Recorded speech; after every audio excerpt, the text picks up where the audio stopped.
Are we live? Yeah, I counted you down. Oh, all right. Welcome to day 12 of the war, which hopefully will not be named the 12-Day War 2 or whatever. Yeah, I know, Mr. President, you like to give buildings the kind of very similar names to one another. Let's not do that with the war. Let's call it the however many days it takes war, at least for now. But yeah, the war continues. Good signs continue. Concerning signs continue of the U.S. maybe deciding to snatch defeat from the jaws of victory. We're going to find that out at some point, and uh, hopefully, it will be the Iranian regime that finds out, and not us when total victory is achieved. But yeah, so far we have reports of the U.S. telling Israel not to bomb oil fields anymore, still refusing to act with full force to protect or to change the situation in the Strait of Hormuz, and yeah, and of course, and another thing that happened today was that there was the funerals of some of the officials, Iranian officials that were killed in the strikes, and thousands marched, chanted "Death to America" as they do, and nobody thought, you know what, maybe bombing that is guaranteed way to remove thousands of people who are 100% not innocent, 100% going to be a part of the problem, but it's big numbers. So why do that? And why do that when it's going to be, we know how it's going to be presented in the West. um yeah, other news, Israel is still being bombarded. There's a lot of sirens, as we've heard in recent days. There's many sirens throughout the day, almost as many as the start on some days, but there are not many missiles being fired from Iran. That volume and the sort of the, I guess, increasing danger is from what Lebanon is firing or allowing to be fired from its territory. And yeah. Oh, oh, wow. Okay. Now I'm looking at a report that, oh, a couple of reports. All right. Yeah, there is news coming in as is always the case. Yeah, Trump says the war will end soon. There's almost nothing left to bomb in Iran. Really? No, they have. If they still have a military and they're still shooting back, and the regime is still in power, there's a lot more to bomb. And yeah, yesterday we also heard from Caroline Levitt, the White House spokeswoman, that unconditional surrender doesn't mean they're going to surrender unconditionally. It means Trump basically decides, okay, we've done enough. So very concerning signs from everything we hear from the White House, and directly, and from reports as well. Okay. Apparently, Israel has sort of chosen a some part of Somaliland to set up a base to fight the Houthis. Now, I don't know how quickly that kind of stuff happens. Presumably, in war, it can be done, depending what you mean by base, maybe relatively quickly. But let's hope that's the case, and not Israel, is setting this up because we know someday the Houthis will attack, and you know, let's um, let's be ready to shoot back. No, if you already know it, if they've already bombed you repeatedly, killed Israeli civilians, and of course targeting purely just civilians, as the Arab Muslim neighbors of Israel do, then then yeah, uh, go for it now rather than for wait for them to kill more people so that you have some sort of imaginary international legitimacy, which Israel, remember, does not have. People don't think a Jewish state should exist. They think the Jewish, the final solution should be implemented. So, Yeah, let's hope Israel does the right thing there. Okay, um, Daniel, any thoughts? Uh, so I could just quickly the technical stuff. People might have noticed we are using a new platform, meaning the full HD definition of my camera is coming through, unlike with Zoom, meaning I am using a face filter because you don't need to see every single blemish I have on my face. Just a slight face filter. So yeah, we'll be trying this out for at least 1 or 2 days to see how it goes. It should allow I us. also think there's a bit of a delay, right? That we don't have with previously Uh, with there Zoom. shouldn't be. No, it's very little. I mean, maybe just 1 or 2 seconds more, but we are Yeah. streaming an ultra low latency, so maybe 1 or 2 seconds on top of what we usually get, but nothing crazy. I set it up so there is ultra low latency, as I've said. We also have a bunch of super chats from Roman Viking. Thank you so much, who donated even on previous streams since we had to set up this new one, which we'll get to soon. And okay, just broadly about the situation. Um, I mean, again, there's the unfortunate part, I guess, is that there seems to be less and less news every single day. Now, to some extent, that can be good, meaning less things, less Iranian attacks to report on, but also it looks like much less allied attacks on Iran. Um, Although again, we go day by day. Maybe not every single day is going to be as interesting as in the first days of the war. So hopefully we'll get to when there is much more positive and good news to report on. But yeah, until then, I mean, we'll continue going this. There's a lot of things to cover even on the let's say slower days. Okay, yeah, and we have, and of course, even on the slower days, the evildoers and the mouthpieces of the evildoers are never at rest. So we will go through some stuff. There's some I haven't followed this, but there's some sort of skirmish between Ben Shapiro and Piers Morgan. That'll be interesting. We're gonna watch that through the lens of the Young Turks because why not go all out? And yeah, we're gonna watch some Mehdi Hassan. I know some people in the chat won't be excited to hear from them, but hopefully you'll be excited to hear our commentary on them.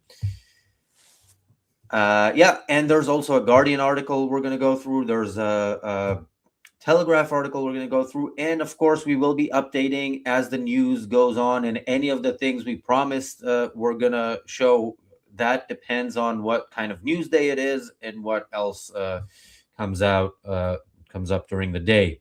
Okay.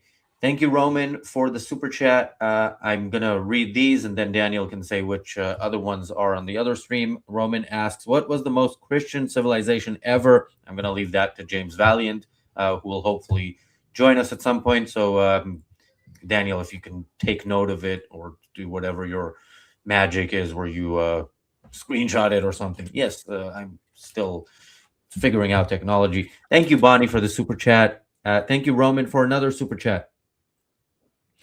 Roman says, when you catch wannabe criminals who pose an imminent threat, we should also deny immigrants entry who we deem equally dangerous. Well, what do you mean by deem dangerous? So, I've said many times on this channel, I think uh, border control is the legitimate function of government. Immigration control is not, and you can't have pure capitalism if the government decides for whatever reason not to let people into the country. That's not a legitimate function of government, unless it is an actual risk, like an actual danger. But you have to do that on an individual basis. So you have to say, okay, this person, based on what we know about them, we know that they pose a danger, and we're not going to let them in. Rather than, okay, they're going to steal our jobs or something. Now, look, there is a war, whether or not we acknowledge it, whether or not we declare it officially, that Islam, many of its practitioners are waging against the West. So in that case, I think it makes some sense to say, okay, if you are an advocate or a practitioner of an ideology that is currently at war with us, you can't come in. Even there, if there's people who are actually with us in the war and actively with us, like there will be exceptions, but yeah, what we need to do in that context is declare war and then actually fight that war, win it, and then move on from a state of war where you have sort of restrictions that you don't want in a free country, ideally. Oh, James Valiant is in the chat. He says depends on the interpretation of Christianity. James, if you are joining us at any point, we will hopefully get an elaborate answer. Of course, join whenever you are free and able and willing to do so. Daniel, hopefully, James has the link. Thank you, Jonathan, for the super chat. Okay, Salome says U.S. base in Djibouti. Why set up a new one in Somaliland against the Houthis? Well, first of all, I really think Israel should not be that reliant, or work towards not being that reliant on the U.S., because that might seem to work well when Trump is in office. And by the way, it isn't, because Israel is still, completely at the mercy of Trump's whims, on whether or not it can complete the job in this war. So that is an issue. And yeah, the next president might make us miss Biden. Okay, so Israel should, yeah, Israel should have some sort of independence, have have allies beyond the U.S. It's great to have the U.S. as an ally. I hope the U.S. The people of the United States realize, and I know many do, but I'm not sure how many do, the importance of having an ally who also shares your values in this horrible region that the Middle East is. But I don't trust, from what I see right now in public opinion, I don't trust that that's going to be the case for long. I don't trust that it's going to be the case after the next election. So, yeah, let's not take that risk. Daniel, we are using new streaming software. I'm using a microphone, unbelievably. So, yeah, we're going to have perhaps some technical difficulties throughout the day. But what we won't have throughout the day is ads, unless we don't make it to our £100 super chat goal, at which point we disable ads. Yeah, Daniel, any thoughts? And if not, we can go straight into. I would start with the Young Turks, just because getting yourself worked up for the day with a bit of Cenk. I'm assuming it's Cenk and Anna, or one of them, or both. Yeah, but any thoughts before we go to that? Wait, can you hear me? Yes. All right. This has nothing to do with the platform, by the way. It's my own PC just screwing around. So yeah, I don't have much to add because I didn't hear most of what you said. Well, the relevant part to you is that I said we're going to go to Cenk afterwards, or the Young Turks, whoever is on that, whoever of the Young Turks is on that video, talking about Piers, talking about Ben Shapiro, or something like that. All right, let's see if we can. Oh, we can even be side by side. All right. To throw chairs at one another. Can you hear that? I can. Audience, let us know if we actually, before we go to that, Daniel. You said Roman did some super chats on the live stream that we had to change, right? Yep. In addition to the one, because I've only read the ones that I saw on this one. Sure. You want to do those? Unless there's a reason not to. We had a super chat from Roman. Thank you so much. He asked, what would accepting the UN terms for resolving the Israeli-Palestinian conflict, I guess, actually look like? I think the current framework is 67 borders.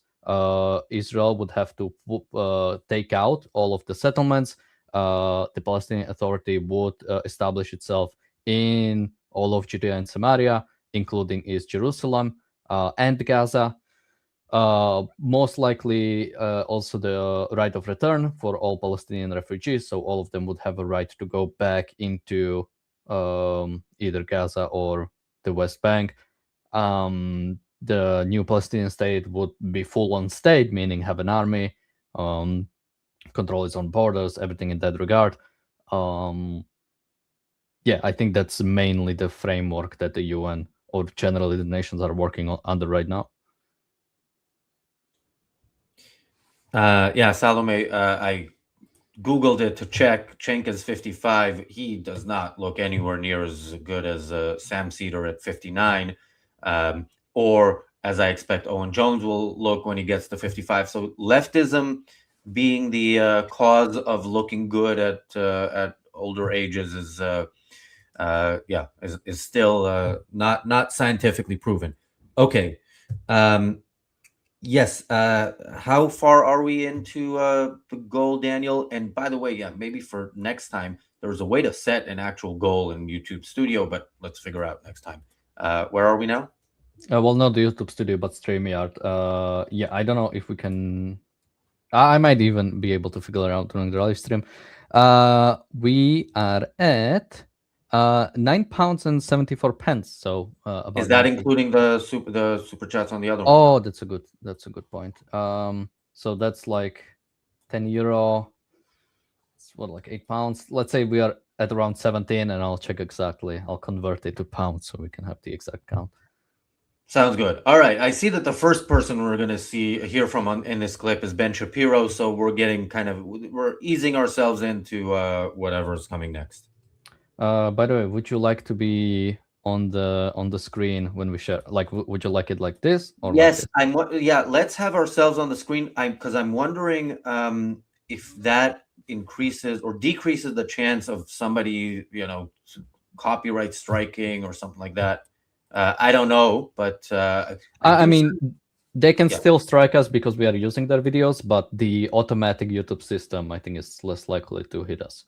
And again, like I think we are even under fair use, even under YouTube. I mean, sometimes we like play half a minute and we talk for like half an hour. If that's not transformative, then I don't know what is. Yeah, and it would be petty if the Young Turks do a video where they share Ben Shapiro's video and Piers Morgan's video, and then we share their video sharing those videos, and they strike us. But, petty sounds not far off brand for them. Let's start the video. To throw chairs at one another and determine paternity. Piers Morgan, who has sort of made a mockery of the entire industry by putting on screen whatever dregs are still willing to go on screen with Piers Morgan. You're only criticized by one side because you choose to air only one side and you choose to ignore or even silence the other. I'm a journalist. You are a propagandist. Owen, facts don't care about your feelings. Hang on. Okay, so the idea that what Piers does is show both sides is, of course, laughable. He has panels with people advocating for one side and supposedly advocating for the other, but he does it in a very intentional way. When Piers has people arguing, that Israel defending itself in Gaza constitutes a genocide, he has usually semi-articulate people who, of course, are evil, but express their evil views coherently. And then he has, for the most part, apologetically pro-Israel, wishy-washy people who say, yes, it's horrible what's happening in Gaza. And they're not referring to the fact that Israel is feeding its enemy at a time of war. They're referring to the fact that some of the savages who either participated in October 7th or celebrated it are now experiencing some discomfort. That's horrible, according to these supposedly pro-Israel people. That's the type of other side that he shows. So Piers Morgan does sort of theater of commentary and showing both sides, but it is not. It's much more honest to say we have a viewpoint, okay, and we're gonna we're going to cover the news and comment on it from the perspective that we hold, which is what Piers does, but he does that in a dishonest way. So yeah.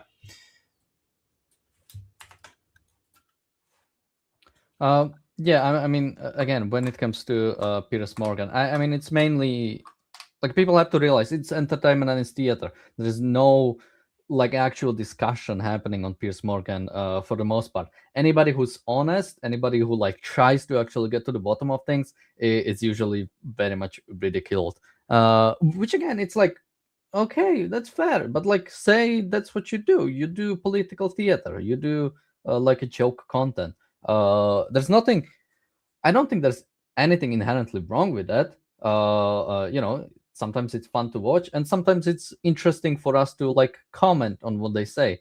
But Piers shouldn't act like he's bringing this like incredible discussion from both sides, bringing both sides together, making like creating a discussion from the opposite side of like aisle is an incredibly hard feat to do, to like have an actual like reasonable discussion even in academic form, right? Like you know, we watched the Destiny and Benny Morris with like Finkelstein and Rabbani, right? Three of them were academics, and one was a live streamer. And the academic was actually the ridiculous one. It was Finkelstein who was like calling people names. So it's like even with academics, it's hard to like get like an actual discussion. And pretty much almost every time I've seen like Benny Morris as well, it's like people are making fun of him. Like I've seen one he did with Mehdi Hassan, and it's like, okay, this is like a joke discussion. This is like you're not actually like trying to figure things out, which I think, you know, to his faults or to his goods, I think Benny Morris is like trying to actually, you know, reasonably talk to people.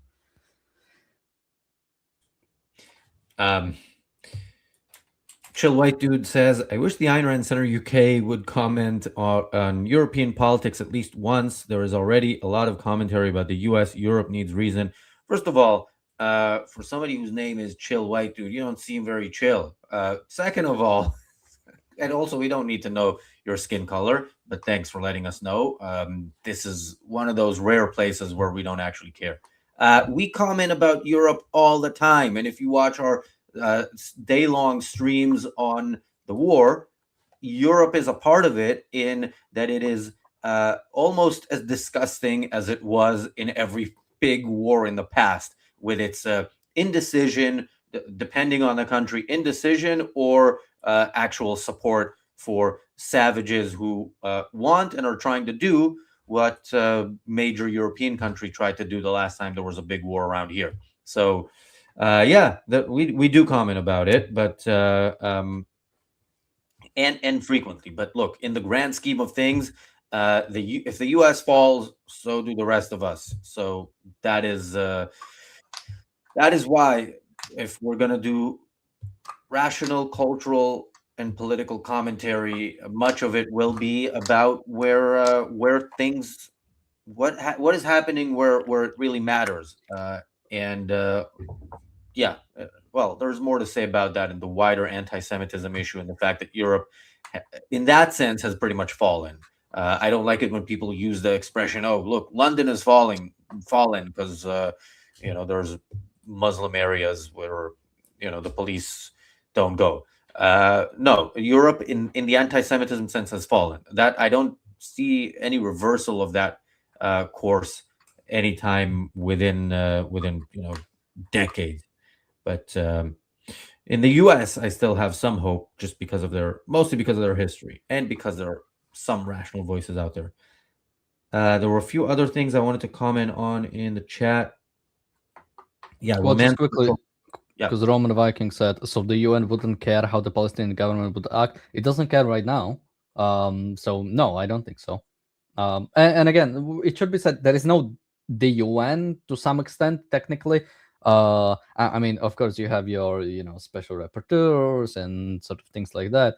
But when it comes to the decision making, it's the countries that decide what they want to do. So when it comes to there being so many resolutions against Israel, right? technically you could say it's not the UN itself. UN is just a body that is allowing a bunch of dictatorships, a bunch of Arab majority states that hate Israel to voice their opinions, and their opinion is they want the destruction of Israel. So I mean, it's actually an interesting idea. If, like, let's say we have the current framework of the UN and it's just the good nations, if it would be any better. And to some extent, I would say probably not even, because the UN has a lot of underlying premises that are wrong, not just the sort of equality of nations, but even generally, like, dealing with things by international law, whatever that means.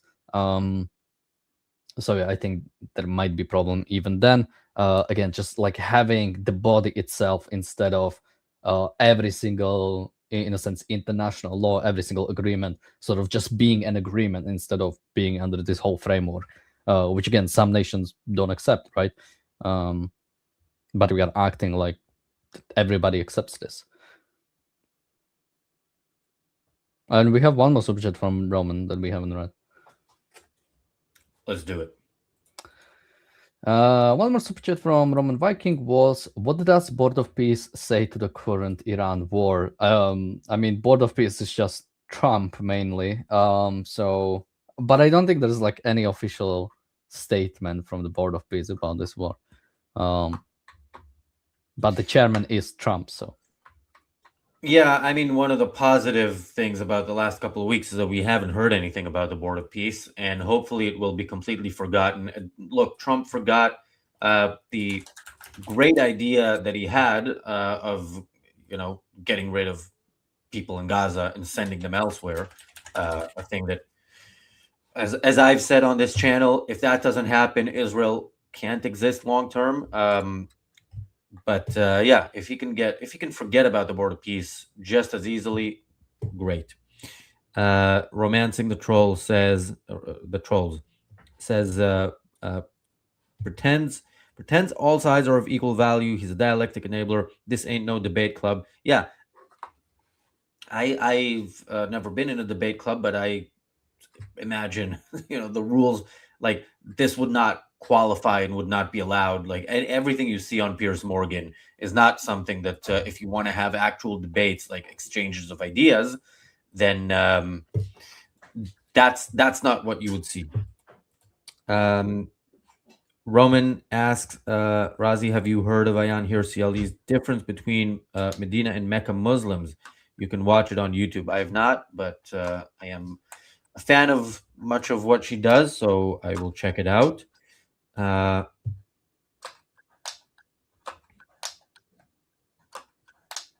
right. Yeah. Daniel, anything to add? And then we can play some more. Look how quick the transition is. Wow. Jake, it turns out that Ben Shapiro is anti-Semitic. He has a huge problem with Piers Morgan inviting Dave Smith, who is Jewish, onto his program to share the anti-Israel perspective. What do you think about that? Are we ever going to get a mention of a Dave Smith himself, or a Dave Smith-like Jew, by either themselves or by anybody else on the anti-Israel side, without reminding us in the first sentence that he's a Jew? We know, we understand this is, first of all, this is his anti-Semitism, and the fact that he's a Jew is why so many of you like to wave him around as, look, we're totally not anti-Semitic. So what if we're calling for killing all the Jews in Israel and globalizing the intifada that will kill all the Jews in Israel? We have a Jew. So yeah, that's they always do that, and yeah, we'll always call them out on it. Yeah, and again, they would never accept that like anywhere else. Let's say they are talking about let's say they are talking about black issues, and somebody from BLM complains they invited specific guests, and says, well, I mean, Larry Elder, who's black, that's the guy I'm thinking of, right? Yeah. Okay. Who I think is on like the right wing. He's like conservative, right? Black person. Like, they wouldn't make the same comment. Like, just because like you are of that race, of that color, you can like never complain about somebody having bad opinions. And I'm not saying really Larry Elder has like wrong opinions, but sort of from the BLM side, they would say he has, right? Even as a black man. So again, it's a non sequitur. It's supposed to, it's supposed to shut down the conversation. Like, well, he's Jewish, so there is no complaining about it. Which again, Dave Smith. I mean, I don't even know what it means to say somebody like is Jewish. Like, what point are you making? What point are you trying to make with implying that? Because again, Dave Smith either has the right opinion and he's Jewish, or he has a wrong opinion and is Jewish. But the fact that he's Jewish has nothing to do with the fact that if his opinion is right or wrong. This comes from, I don't know if this is like a remnant or sort of like some like Marxist thing where it's like your thing, although for him it was much more sort of like the class, right? But sort of your nature, and by nature we don't mean volitional nature, but sort of like something ingrained in you defines your values, and therefore and connecting back to altruism, right? You're only moral if you actually go against your group. So it's the only Jews we like is the ones that advocate for killing of Jews. The only Jews we like are the ones that advocate for the destruction of the state of Israel.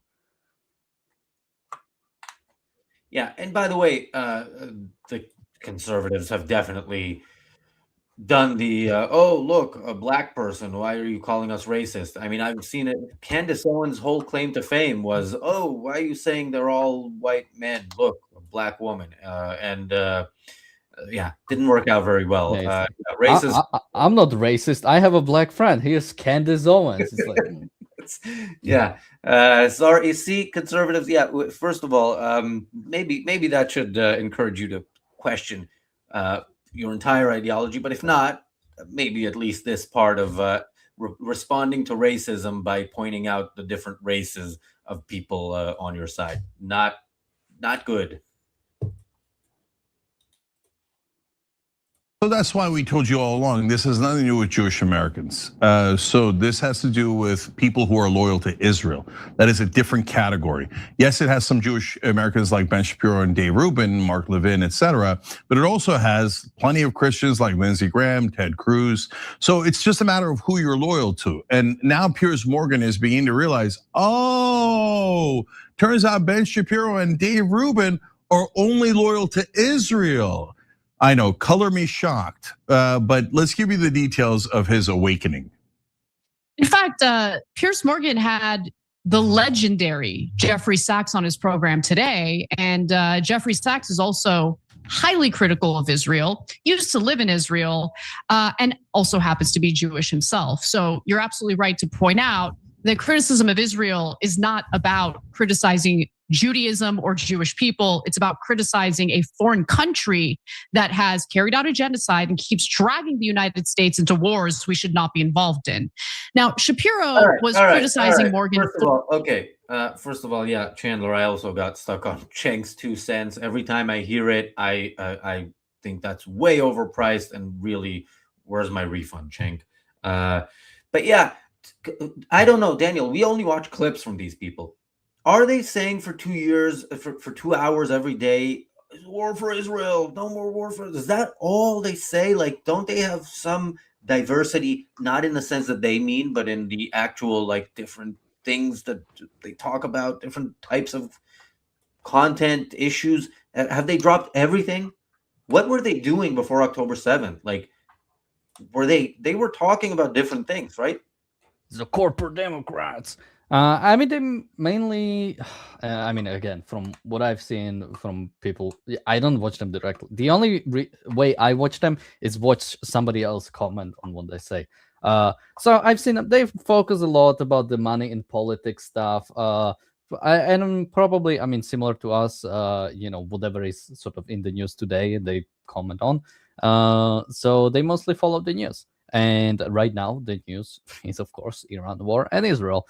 So they will be, of course, talking about this. But yeah, outside of it, money in politics is like a big thing. I know they have other shows. Like we mainly watch Cenk and Anna, but they have. I mean, they're live almost like, I don't know if 24 hours a day, but they're live for a long time every day. So they have a bunch of other shows. I'm sure they do reruns as well. But yeah, currently they focus on this. Yeah, you know what would be good is some rational counterpart live 24/7. We're not close to doing that, but we get closer with every super chat. So the super chat gold not only disables ads today, but it also does in the long run help us grow what we do, improve it. Look, we're even using a different streaming thing, and I'm using a microphone. You can hear that, right? It's just pretty amazing stuff. Yeah, so well, some of us are old, Daniel. All right, I have to stop saying that because people will get offended, but okay. Hang on, there's a few things I wanted to quickly address. Willful Thinker asks, sorry if I missed it, but have you talked about the son of Khamenei being in a coma reportedly? He's reportedly in many different states at the same time. I think we talked about it yesterday, and the latest I've heard is that he's injured, and it's a foot injury or something. Wait, I have seen him at the ceremony. Well, the cardboard cutout doesn't count, but yeah, people are correctly wondering where he is. What else did I? Roman Viking asks all the tough questions that we can't answer. What's the history of the Iranian Jews? I don't know, but I do know there's tens of thousands of them living in some sort of ghetto community. They have an official representative. We talked about him at some point last week. I know people who had to escape. It was not easy in many cases. And it was really tragic in some cases, but yeah, that's one of the things that hopefully will really change once Iran is liberated, if it is liberated. Yeah, Daniel.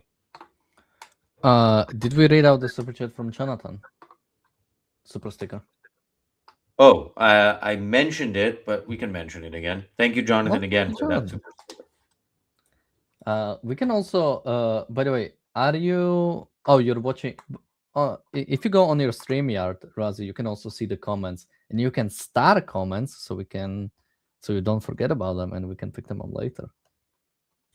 Oh, nice! This is why we've been using Zoom all this time. Because change is hard, like you said. There is this thing. It's called like change is an iron shirt. Wait, no, it's. Well, whatever. The opposite. What is the opposite of change? Cenk. Yeah. Let's hear some more from him. We're inviting Dave Smith and other critics of Israel onto his program. Now, Smith is a harsh critic of the Israeli government, but at no point have I ever heard any of his commentary go in the direction of hatred toward Jewish people, or more importantly, hatred toward America, which is what Ben Shapiro accuses Dave Smith of engaging in. Yeah. But Morgan brings on plenty of pro-Israel guests as well. And you know what, Cenk, I want to give our side a lot of credit, because I don't bother Piers Morgan about having pro-Israel voices on, and neither do you. I mean, I did bring up Alan Dershowitz and how, there are some problems with him, right? But other than that, pro-Israel perspective is a valid perspective that should be debated, right? But when it comes to Ben Shapiro, the anti-Israel perspective, not allowed. Take a look. Well, on the subject of Iran and US foreign policy specifically, recent guests have included Masih Alinejad, Lisa Daftari, Patrick Bet-David, Carla Sands, Rob O'Neill, Goldie Gamari, Jonathan Conricus, Alan Dershowitz, Alika Lebon, Ambassador John Bolton, General Wesley Clark, General Mark Kimmett, a former UN prosecutor accusing Iran of mass murder, Ambassador Mike Huckabee, former Vice President Mike Pence, Eric Weinstein, Josh Hammer, former Israeli Prime Minister Naftali Bennett, and the IDF spokesman Nadav Shoshani. Now, it's unlikely that Ben is talking about any of these people because they are either vehemently pro-Israel or to some extent they are supportive of attacking Iran to destroy its regime. So what is he really talking about? Well, we know he doesn't like Dave Smith and flat out refuses to debate him, which strikes me as pretty cowardly. You can make up your own minds about why he refuses. And what Ben really takes issue with is that among the many guests supporting his worldview, and specifically supporting Israel, we also invite many people who don't support his worldview and don't support the Israeli government. Okay, so I don't know that I'm gonna. Again, we're watching this for the first time. I'm not gonna take Piers Morgan's take on what Ben Shapiro actually has an issue with. He claims that it's because they invite pro-Palestinian people on. That's a valid point. We know what type of show Piers has, but why would you do that type of a show is also a valid question. Yeah, I said this before. Ideas are not a combat sport. If you lay some sort of verbal smackdown on your opponent, that doesn't mean you are right. And even if they have no reply or less convincing reply or a less eloquently stated reply, that doesn't mean that you are right and they are wrong. The opposite can be true. But what he doesn't mention here, when he goes through the list of people, again, most of whom are at best apologetically pro-Israel. Patrick Bet-David, is he pro? Have I been missing something? Okay, anyway. Yeah, I from what I've seen very little from him over the war, but I have seen some, and he did not strike me as pro-Israel. So what? I mean, he is Iranian, so maybe from that perspective. Well, that's not sufficient to be pro-Israel. Yeah. Well, he also just to defend Piers, he said either pro-Israel or supportive of this war in some way. Okay, yeah. So he expanded the whole what counts as what he thinks. It's like when Hamas says, or when Iran says that 70,000 or whatever 100,000 people were either killed or injured. It's the same kind of thing. It's like, okay, that gives me nothing.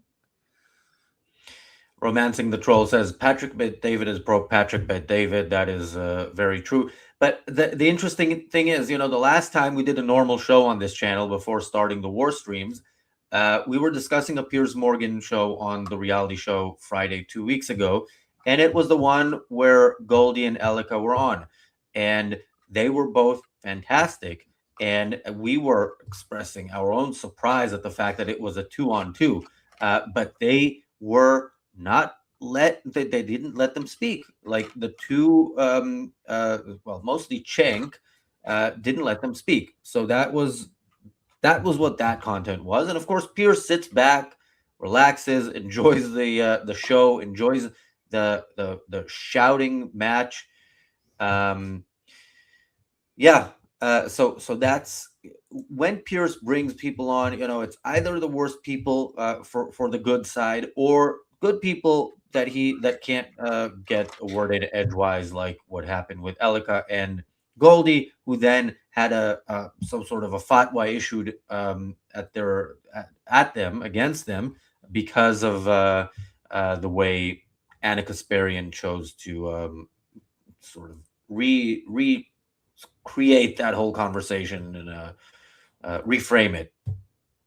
Roman says maybe react to more from Elika and Goldie. Good call. Yeah, we will try to react to some more positive things. The couple of problems with that is, first of all, there's a great contrast between what we say and what the likes of Piers and his guests say. And there is also the issue that we're going to disagree with a lot from mainstream people who are good. But we can do that. We disagree with ourselves and each other here on this channel all the time. So yeah, I did have a whole spiel a couple of days ago, which where I expressed disagreement with myself. By the way, Daniel, that's another one I want to make a clip out of. And yeah, I'm really enjoying this new software where I can see the comments here rather than have to look down at my phone. So good call. All right, let's watch some more from the video.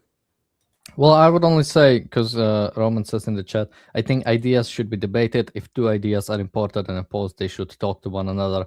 So I think any discussion or debate, I think you need one presupposition to have a debate or discussion, and that the other side is not evil.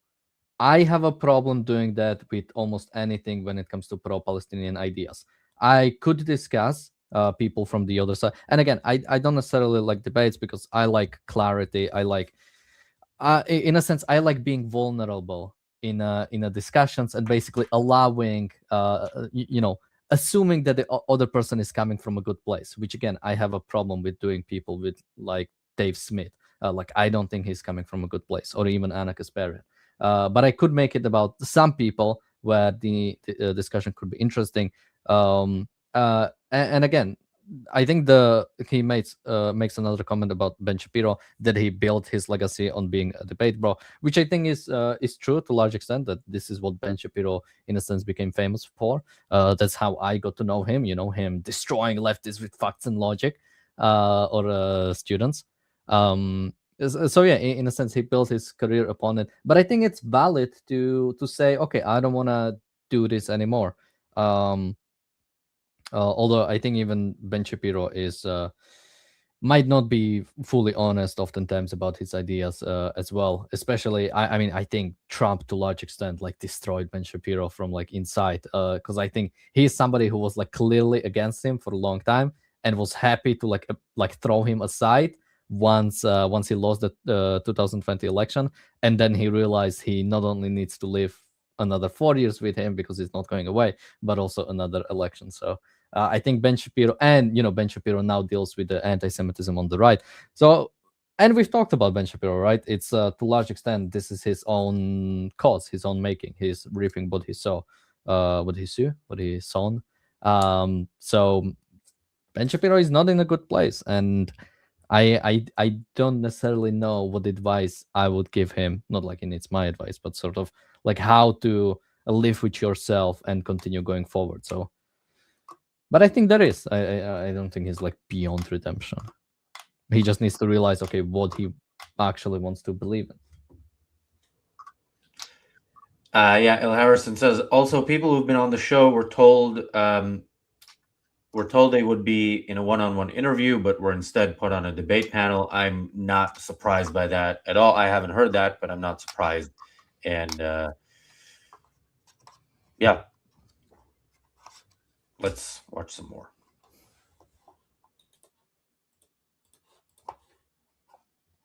Now, I think Piers Morgan makes a really great point about Ben Shapiro's unwillingness to debate someone like Dave Smith. It is interesting that he's quick to debate like a pink-haired college student in their freshman year on culture war issues. But when it comes to someone who's well-read on the issue of Israel, someone like Dave Smith, Ben Shapiro refuses to engage in any debate with them. And it's not just Dave Smith, anyone in, holding the position we hold, Cenk. Okay, yeah, I think we're gonna have to pause this video a lot. Dave Smith is not well read on the issue of Israel, unless you count well read to be on, reading 4chan or whatever the hell he's reading, whatever, neo-Nazi forums or neo-Nazi adjacent forums he's getting his information from, and regurgitating it in a way that, again, he formulates full sentences in the English language and speaks fast. A Ben Shapiro trick, by the way, that makes people sound intelligent, even if they're not necessarily intelligent.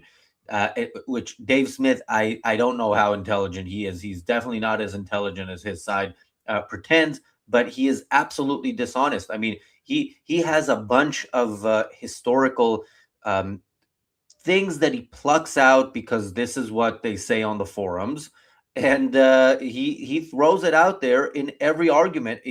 Dave Smith is like a how do you say it? Intelligent sounding, more focused version of Candace Owens in that sense. In that, he's not. I don't think we're going to hear Dave Smith make a whole spiel about Jews are responsible for slavery in the U.S. And were responsible for slavery in the U.S., which is why we should oppose Israel.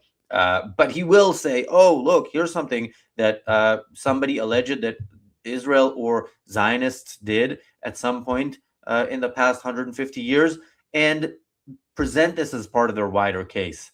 So, yeah.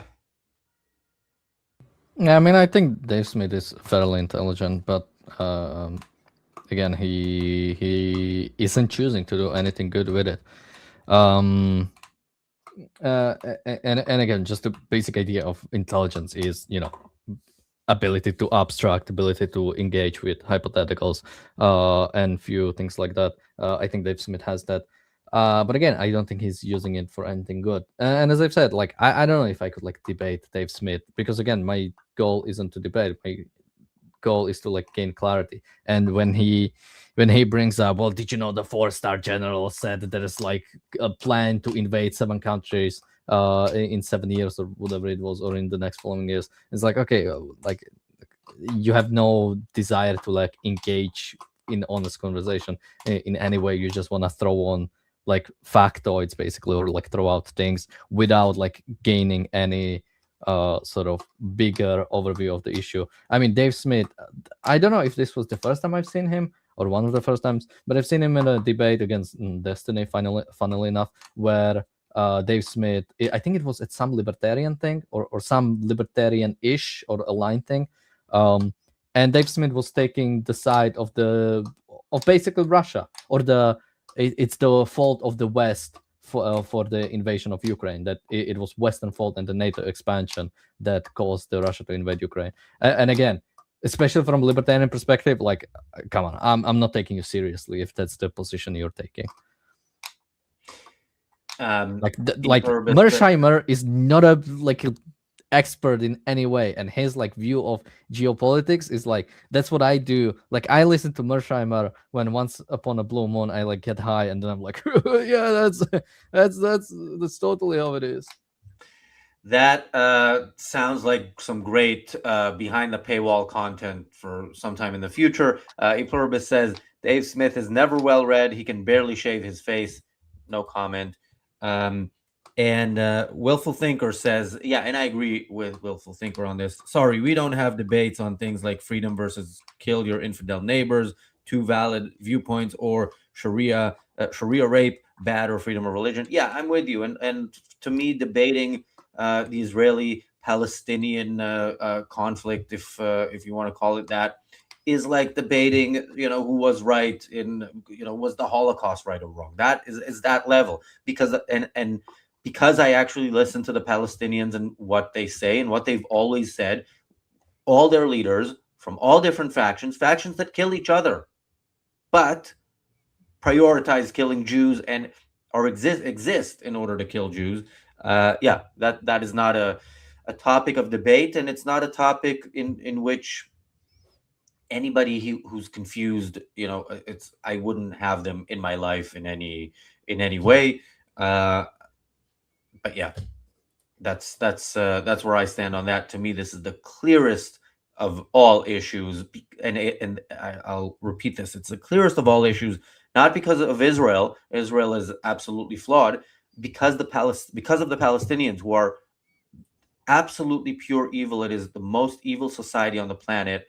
It is a society, a culture built on Western taxpayers' money to educate people from age 0, to want nothing but to die a glorious death in service of the cause of exterminating the Jews. And that's not up for debate, that is evil. By the way, we have ability to post the referral link to StreamYard if you want. Would that bring in money? If people use the link to... Sure. If there are ways to bring in money, I'm all for that. As we like to say, we not only preach capitalism, we do our very best to practice it, which is another good opportunity to remind people that the fact that we are practicing capitalism is why you see ads pop up from time to time, but they will go away when we get to 100 pounds on today's stream. The sooner we get there, the fewer ads you will see, and the closer we are to maybe convincing Eyal to put back that vest, and also that Nikos Nikos Guevara T-shirt is really worth getting to that 148 pound goal that we have, because I'm counting the 2 pounds from Moody from a couple of days ago. So it's not 150. Yeah, the number of likes. Likes are free, people. You don't have to spend a penny to like the show, but you do have to like the show to like the show. If you don't like the show, don't click like. But reevaluate your entire life. Okay, let's play some. Well, just quickly, because somebody says I have to check out Dr. Jiang if I want entertainment. I was thinking if we should play Dr. Jiang. Oh, sorry, not Doctor, Professor Jiang. On this stream, he's like a Holocaust denier. He's like a Chinese guy, Chinese professor. It's like a Holocaust denier. He has like these whole classes. I think he has like, he predicted the war in Iran, and he said that America is going to lose this war in a war of attrition against Iran, because Iran has been preparing for this war for 20 years. By the way, if your preparation is your supreme leader dies within like 5 minutes on this war, it's one hell of a preparation. But yeah, we might check him out at some point. Yeah, it's hard to know where the line is. A friend sent me yesterday some video of a YouTuber interviewing somebody, and suggested that we play this. I played like a few minutes of it, and I'm like, that's too far. It's a much bigger YouTuber than we are, but not that big that has it. I don't even remember the name. This was the first I heard of the name. He has about 250 subscribers, and he brought on somebody. Not a lot of subscribers. What? That's not a lot of subscribers. 250,000. What did I say? Oh, okay. You said 250. Yeah, it was 250,000. And he brought on somebody who's apparently been gaining prominence, but just is full on with the conspiracy theories. And I thought it's, maybe when he's on Piers Morgan, we'll talk about it. Okay, more. Have you seen Ben Shapiro have a single debate with anyone with our position ever? Not once. No, because he's smart enough to know that he can't possibly win that debate. And especially against Dave Smith, because Ben Shapiro and so many of all of Israel First is a one-trick pony. All they have is anti-Semite, I cancel you, you're not allowed to talk, right? And that's literally what he's trying to do en masse with Piers here. First, he's trying to pressure Piers Morgan, do not let the other side even talk. Don't let them on. I have deemed them anti-Semites. They should be banished, right? And now when that didn't work, he's like, why wouldn't I have both sides on? And if your side is so smart and good and right, then you'll easily win, right? So now they've switched to banish Piers Morgan entirely. He shall now henceforth be canceled. Okay, let's remind people that right after, it was days, I don't remember how many days, but I'm almost 100% certain it was less than 1 week. After the biggest massacre of Jews since the Holocaust, Piers Morgan chose to have on his show for an interview, by the way, speaking of people being invited to interviews, when those people get invited to interviews, they get interviewed.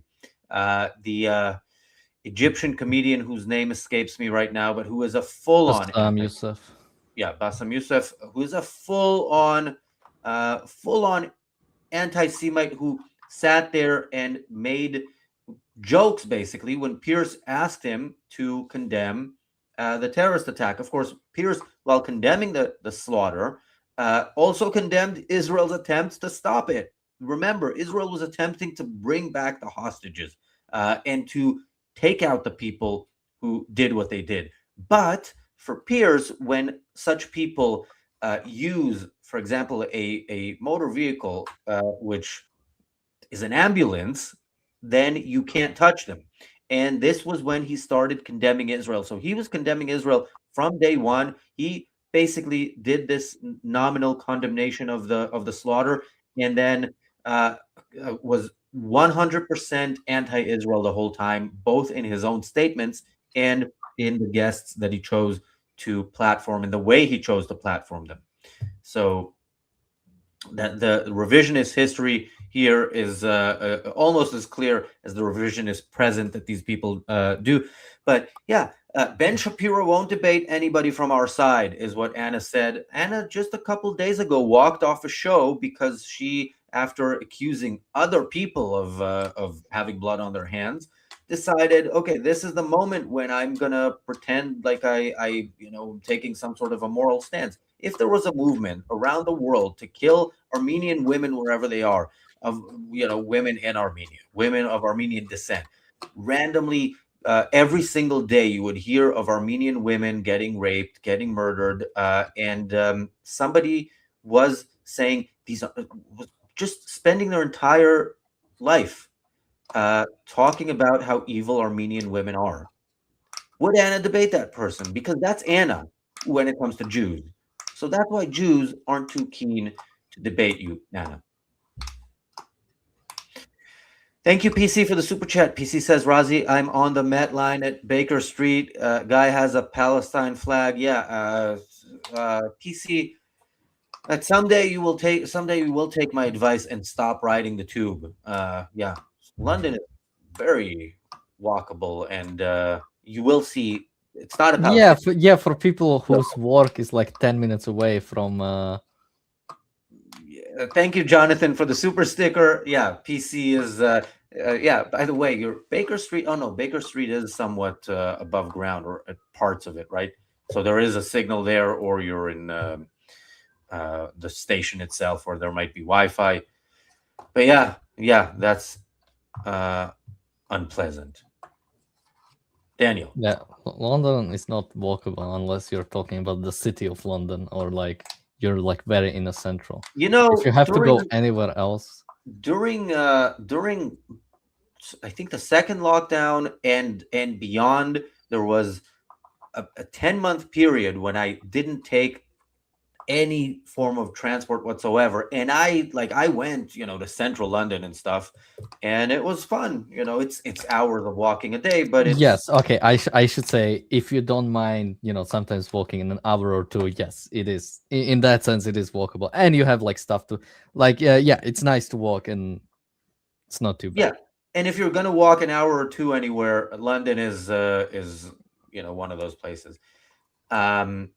Yeah, why didn't I take transport? Look, a bunch of things were closed. It was a very depressing time, and yeah, and I think also there was a mask mandate, which I wasn't keen on. I wasn't, like that obsessively didn't have that much of a problem with wearing a mask, but I didn't like the mandate. At some point, we talked about those pins that you could buy on Amazon that said I'm medically exempt from wearing a mask, which was true because in London, or at least with actually in England with the NHS, you could self-identify as medically exempt, which I did.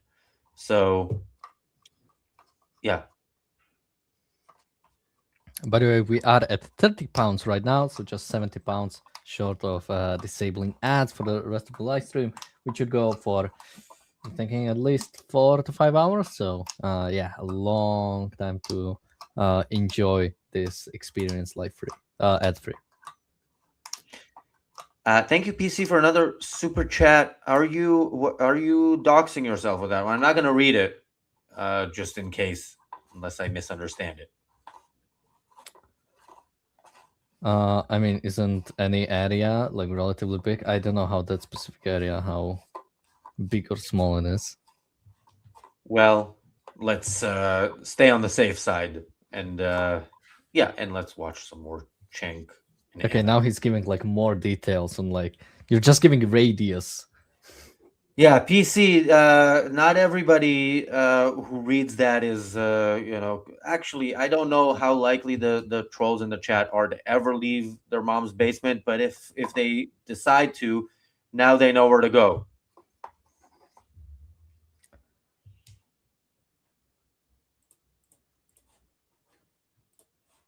Hey, it doesn't work that way anymore. That's what you used to with, you just call Jake Tapper, you'd call CNN and you go, hey, get him off the air. And Jake would be like, right away, sir. Absolutely, Ben Shapiro in Israel. Of course, sir. You are all canceled, you anti-Semites, right? But now you can't do that with our show, with Tucker Carlson, with Piers Morgan, with Megyn Kelly. And it's driving them crazy. I love it so much. Yeah. But no, he just forgot Candace, so I'm just reminding him because he mentioned their show, Tucker Carlson, Megyn Kelly. So yeah. Yes, I'm also hearing the clicking. Is that you, Daniel, clicking in the background? Oh, you can hear that? Yeah, I'm I like also heard the opening. typing earlier. I'm like opening and closing this box. Well, yeah, Paul, that's one of the technical difficulties we're getting. Wait, used what to. microphone am I using? Oh, I Good am question. using. I am using this. How can you hear that? Oh, I guess. All right. Oh, because we are not on Zoom. I think this has. All right. I think now it should be better. I used setting on. Can you still hear clicking? Yes. Okay, that's unfortunate. I would have to do more setting up for the microphone because We'll Zoom. figure it out. Yeah. Sorry, people. Some weird things might happen while we get used to the new platform, but I'm liking it because I can see your comments in front of me and not have to look down all the time, which is a big improvement. Still have to look down to see how many viewers we have, but all right, So let's. you've heard it here, folks. Until now, Razi has been looking down upon you. Let's listen more from the Young Turks. I love it so much. It's one of the best developments in media. And by the way, I mean, it makes Piers Morgan's show interesting to watch. Yeah. Right? Especially if you don't know where you land. Did he say those exact words, Salome? Did I miss that? Yeah, let's rewind. Was that his? So much. Yes. I love it so much. It's one of the best developments in media. And by the way, I mean, it makes Piers Morgan's show interesting to watch. Yeah. Right? Especially if you don't know where you land on a particular debate or issue, you get to hear diverse opinions and you get to hear them debated in real time. That's a good thing. Yeah. So for example, I don't mind having the Israelis on at all. And oftentimes I'll take on 2 or 3 of them at the same time, right? Same. Yeah. That's because we crush Israeli propagandists for a living. All right. Wait. Thank you. Yeah. Let's go back 1 minute to listen to that while we, and remember where we stopped because I don't want to listen to all of that. Okay, Cenk is the Bonnie Blue of Palestinian propaganda. Well done, Cenk. Yeah, no, it's you and a couple more against 2 people, and you're just the one shouting them down when they try to speak. Usually the other person is not as bad as you, which is not easy when you're pro-Palestinian anyway. Yeah, for me, it's just funny. I don't have much to say. All right, let's listen to him saying, what Salome said. He said, To banish Piers Morgan entirely. He shall now henceforth be canceled. Hey, it doesn't work that way anymore. That's what you used to with, you just call Jake Tapper, you'd call CNN and you go, hey, get him off the air. And Jake would be like, right away, sir. Absolutely, Ben Shapiro in Israel. Of course, sir. You are all canceled, you anti-Semites, right? But now you can't do that with our show, with Tucker Carlson, with Piers Morgan, with Megyn Kelly. Yeah, it's driving. Yes. It's very difficult to use the expression saying the quiet part out loud with Cenk Uygur because there's nothing he doesn't say that's very, very loud. But that is a big, big oopsie, Cenk. You are telling us that which we already know about you, but thanks for clarifying that you, Megyn Kelly, and Tucker are in it because of the Jews and your hatred for them and nothing else. Yeah, I mean this is like a Norm Macdonald joke, like the way, like, I don't care about like calling out anti-Semitism or like calling out anti-Semitic statements unless again it gets like really bad or people use it as the justification for violence. But he's like you could just call somebody and it's like yes sir, I'm a good guy and I will listen to Israel, and I'm not supposed to take that as like anti-Semitic thing that he's like Jews are controlling the media. It's like who was it? There was a Norm Macdonald joke. I don't remember the specific actor, but some actor said the Jews are controlling the media, and in response, the Jews made it snow on July. And it's like, okay, like this is what the type of thing we're dealing with. The Jews are controlling, or no, Jews are not controlling the media anymore. Like all it took, like Jews had this like super control, and all it took is for like Tucker to go independent, and suddenly like the Judaic control over the world has fallen apart. Is the definition of independent owned by Qatar? Yeah, as far as we know. All right, let's hear some more. Over and over again until Ben Shapiro picked up his little skirt and ran away. Oh no, here comes Cenk and Dave Smith. I gotta run away. What happened? I thought you were a master debater. Remember when he used to have his workers put out all those edited things from debates and be like, "Oh yeah, he's so cool and he crushed you." All right. First of all, love the use of the Cartman character there. Yeah. Also, took his little skirt.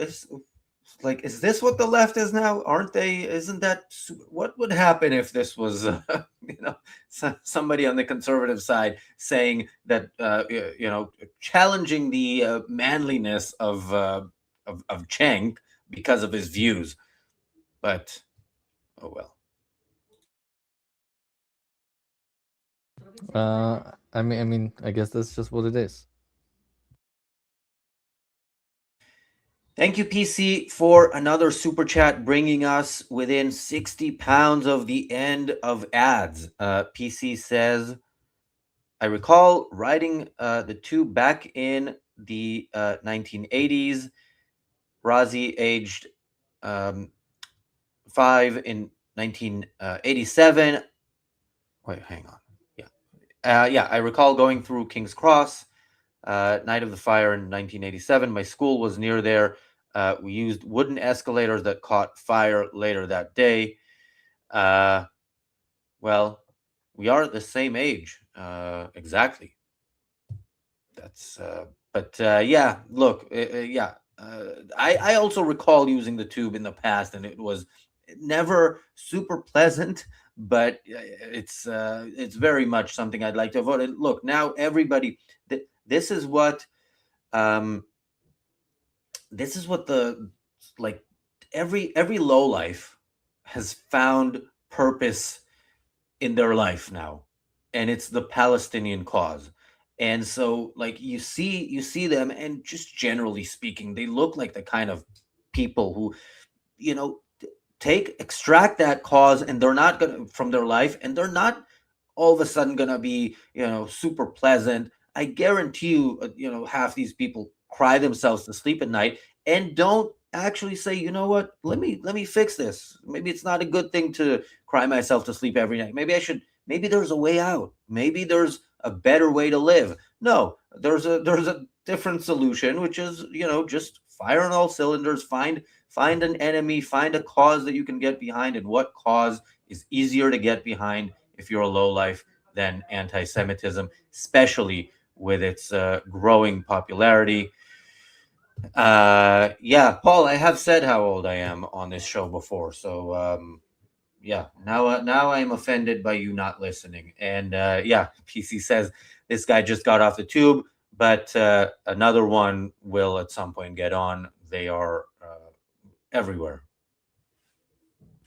Somebody says his son's is Daniel's age. I don't know where you know my age from.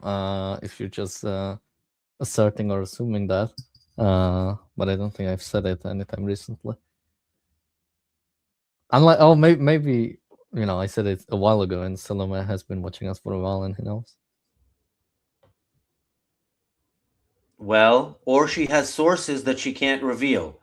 All right, let's listen to some more. Where you at, bitch?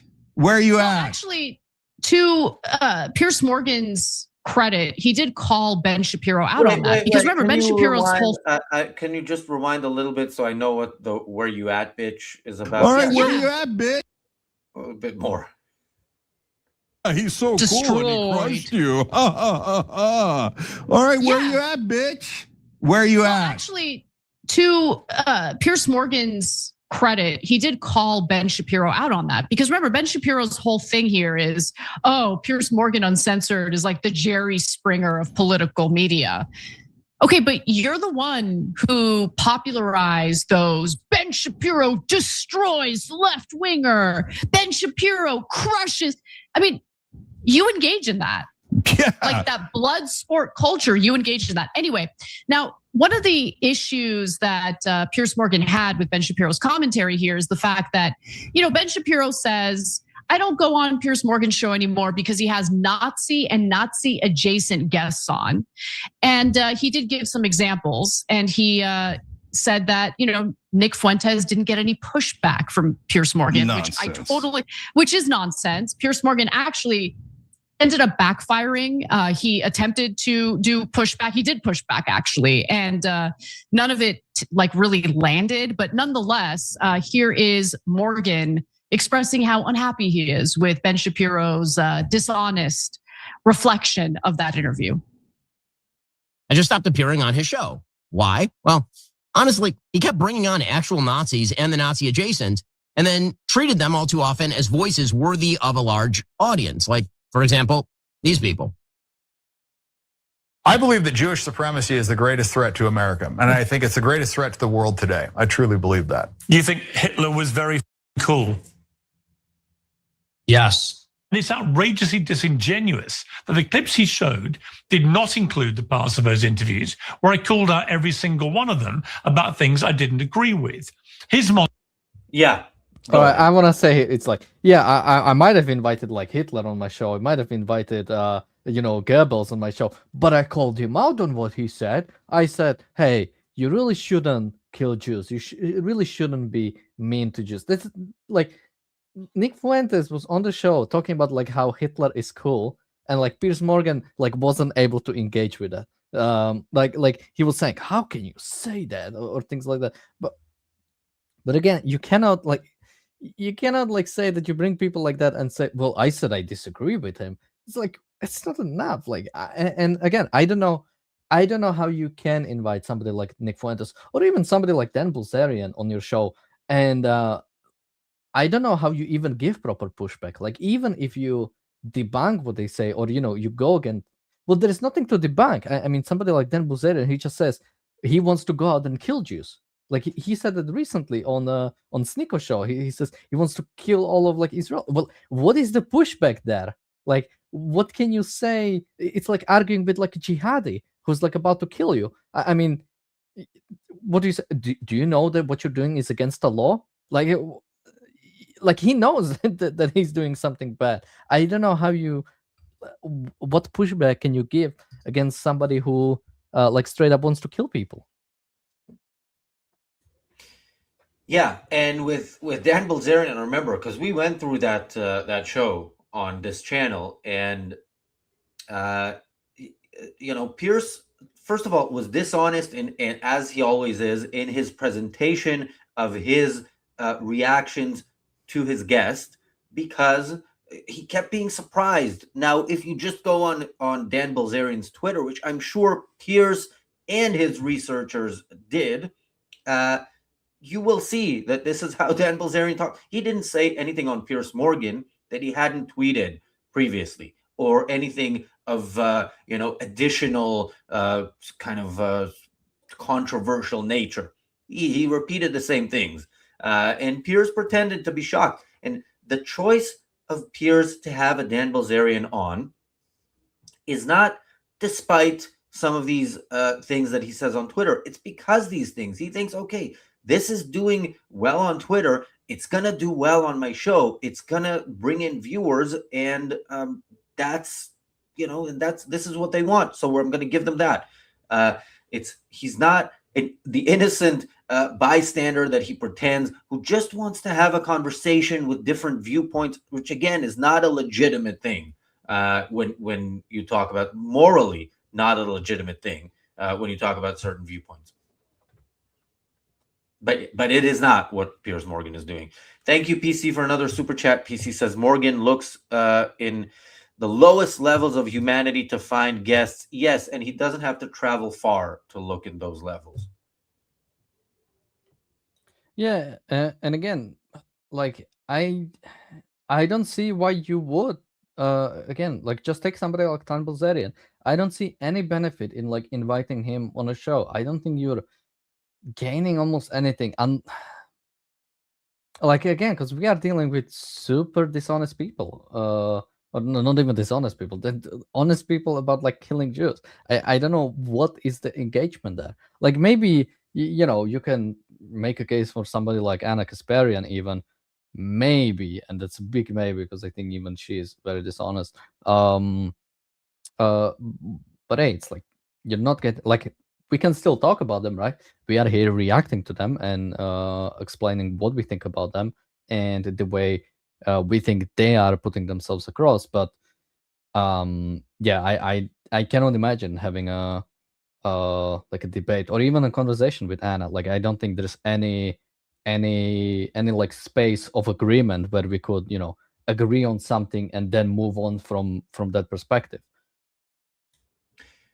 Yeah, Salome says, according to Ridvan, apostate prophet, there's an absolute slant in choice of guests. Wrong criticism of Islam is not allowed. Yeah, I have not seen a Muhammad cartoon on Piers Morgan just yet. I have seen them on this channel, by the way, Piers. But you call yourself uncensored. We, you know, we don't pretend like we're some sort of platform for all views that treats all views equally. But yeah, there is a very, very clear limit there. Thank you, Jonathan, for the super sticker, which brings us to 54. No, 46. how much? 46. Oh, we're almost there. I mean, we're just over halfway through, Oh. which I'm going to count as almost.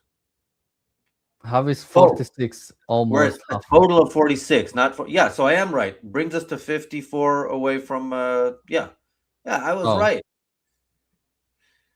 That's why you should listen to the whole sentence. You know, this is the only reason Cenk is on the wrong side of history is because he doesn't listen to the whole sentence. You always start with your achievement, not what you're still lacking. You never start with No, I'm saying the amount that we need to get to, because maybe somebody right now has just gotten the most annoying ad they've ever gotten and decided, just so that I know I'm not going to see that ad again, here is 50 whatever is needed to ensure that that's not happening again today. By the Anyway. way, whenever you mention that, you know, annoying ad, I always throw in the ad for the live stream. Oh, you do these manually? Well, we also have them automatic. I also have the ability to delay the ads. So if you ever have like a really important statement, I can like delay ads for the next 10 minutes or so. Or however long we need. But yeah, whenever we mention this, I always, you know, give people a reminder. Which again, Yeah, you and can PC help us to get away from this.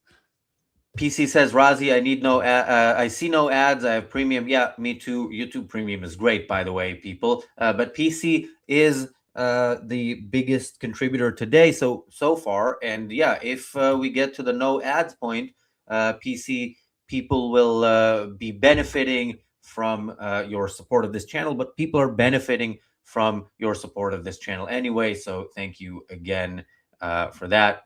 All right. Let's.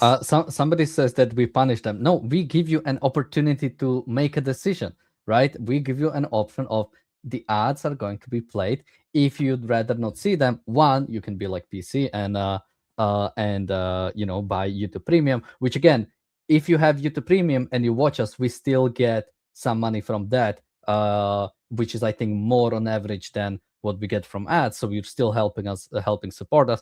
Or you can also be like PC and also super chat us. So once we reach the goal of £100, we'll turn off the ads for the rest of the live stream, so we can keep this going. Billy says ads for Gaza. That is coercion.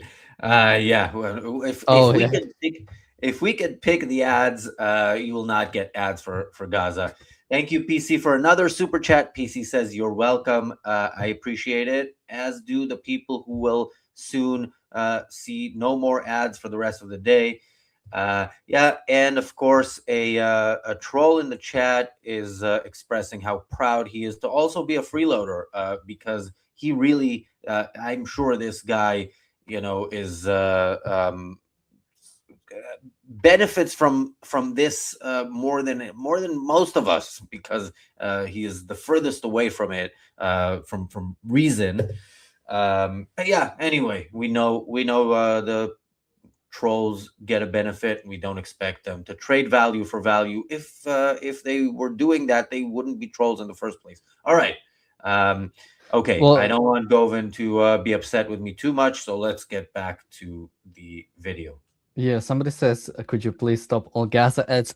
I think we have an ability to actually Really? prevent, but I think we would have to like specifically go and pick them, because I know there's like several. So I'm just saying, I think there's ability that you can like set it up so you don't get specific kind of ads. So we'll take a look, and yeah, we'll see if we can make that happen. That definitely sounds like something that we should consider doing. And somebody says, you make me watch ads for watching. Well, hopefully, if you're here, you're doing it from your own selfishness. You're doing it because you enjoy our commentary, not from some altruistic duty. So, we have watchers, so you're here. So hopefully you're getting value out of it. And hopefully when you get value, you want to trade some of your value into it, which again, your simply being here is a type of value, since you bring up viewership that makes more people want to tune in. You can like the show, you can share the show, all of that help us, and of course watch the ads. Yeah, he did say from kvetching, not from watching, which is Yiddish for something. But yeah, we do have 82 people watching at the moment. Now it's fewer than that, but it's still way more than we have likes, and it's like we've had, I don't know how many hundreds so far watch this stream. So yeah, liking is free. Okay, all right, let's get back to Cenk. Montage of the same interviews could have looked like this. You sound like a Nazi. I mean, why do you say that? That's literally what Nazis would have said in World War II. You think if half your family had been wiped out by very cool Hitler, you'd still think he was very cool? Or would you think that actually he was a despicable monster who murdered 12 million people? So obviously, well, let's watch the crazy Bassam Youssef eyes again. Who murdered 12 million people.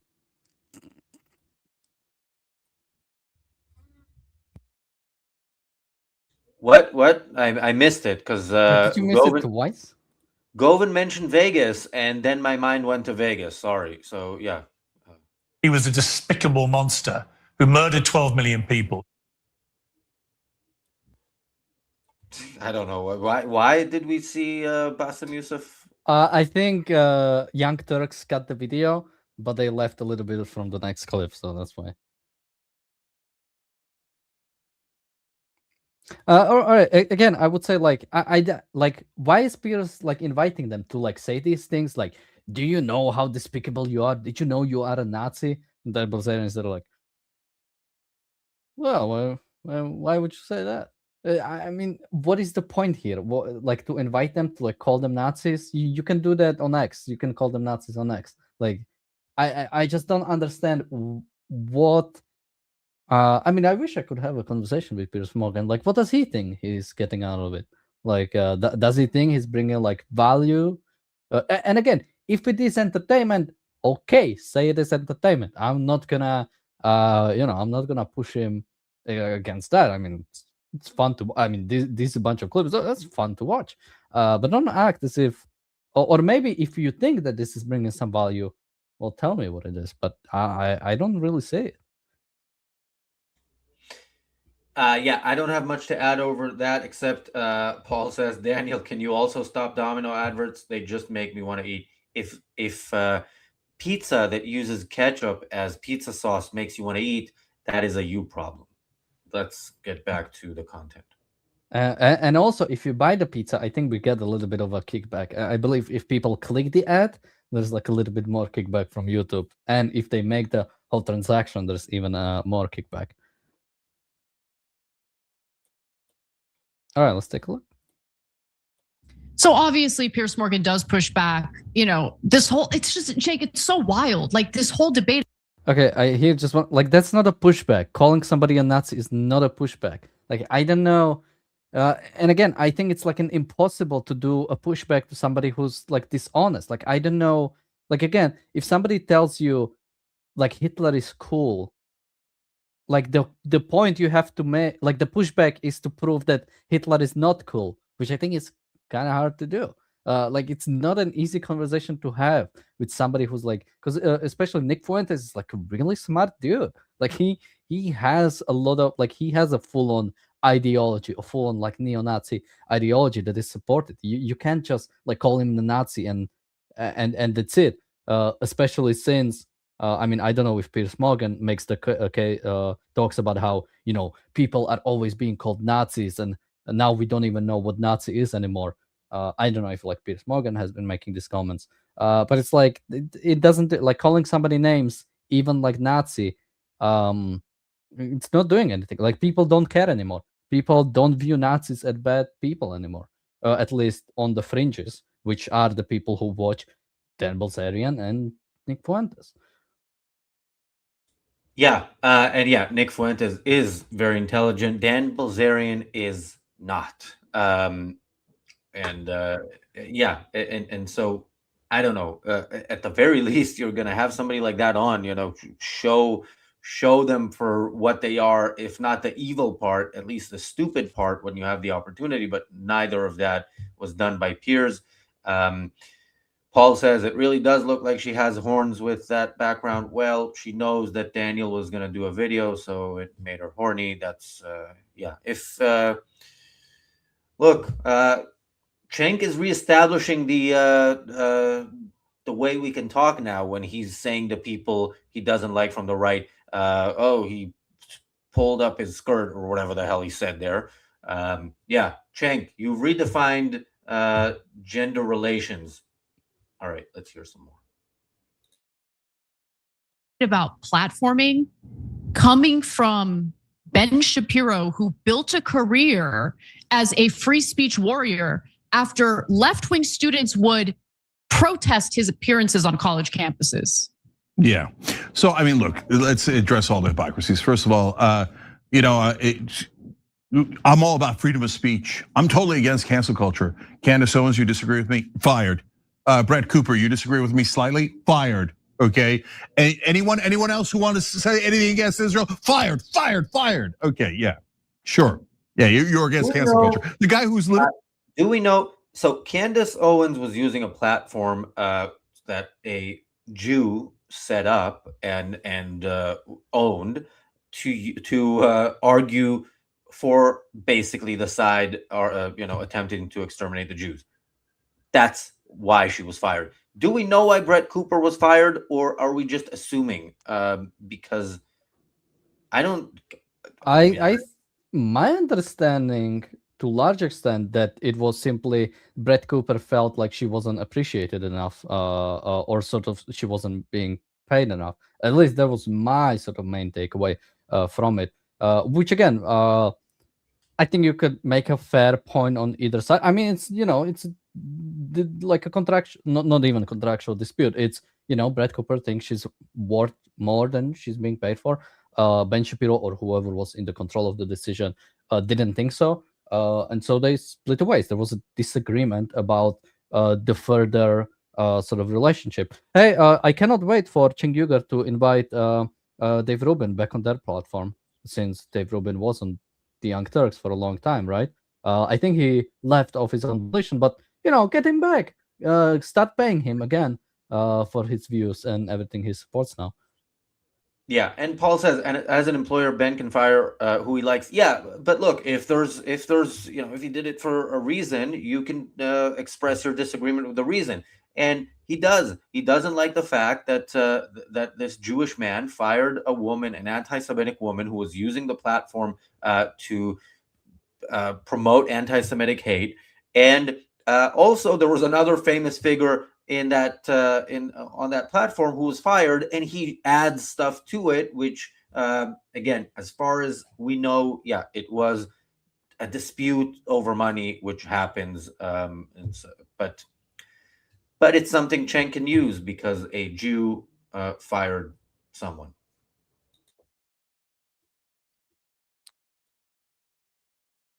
Saying we should cancel the guests on Piers Morgan, that Piers should be forced to cancel them, and if he doesn't, Piers should be canceled. But he's against cancel culture? Nah, that was a gimmick, guys. Total utter gimmick. And he's a giant liar, because I watched that interview that Piers Morgan and Nick Fuentes had, and Piers Morgan, all he did was push back. He attacked Fuentes from minute one to the very last minute. Now, Anna and I think that he didn't do it that effectively. I would wish he would have been more effective with it. But did he push back? Absolutely. All he did was push back. So Shapiro is just such a giant liar. And you should never trust anything he says, because you could see with your own eyes. You could watch that interview that Piers did with Fuentes, and you'll know with absolute certainty that Shapiro is a liar. And then, Anna, they're one-trick ponies, right? The whole anti-Semite thing, and we cancel you. So, and what's the whole point of calling people an anti-Semite? Is so that you remove them from the national conversation, so that every time someone criticizes Israel, anti-Semite, remove, anti-Semite, remove. Okay. So until there are. Cenk, you have been accused many times of being an anti-Semite, most recently by yourself earlier in that video. Who has removed you? All anti-Semites have been getting over the past 2.5 years is more and more popular, and being platformed by more and more people like Piers, mostly Piers, but also other people like Piers. So what is this delusional thing that, again, I used to hear during the Biden administration, Biden's time in office, people complaining all the time on Facebook that they are being banned by Facebook or blocked by Facebook or censored by Facebook, and there were issues there. Facebook is a private platform.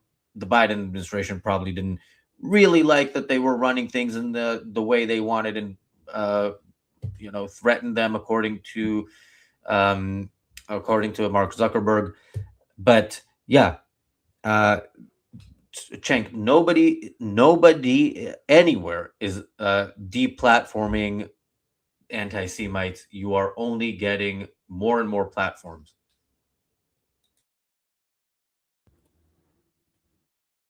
Sorry, I lost. What am I?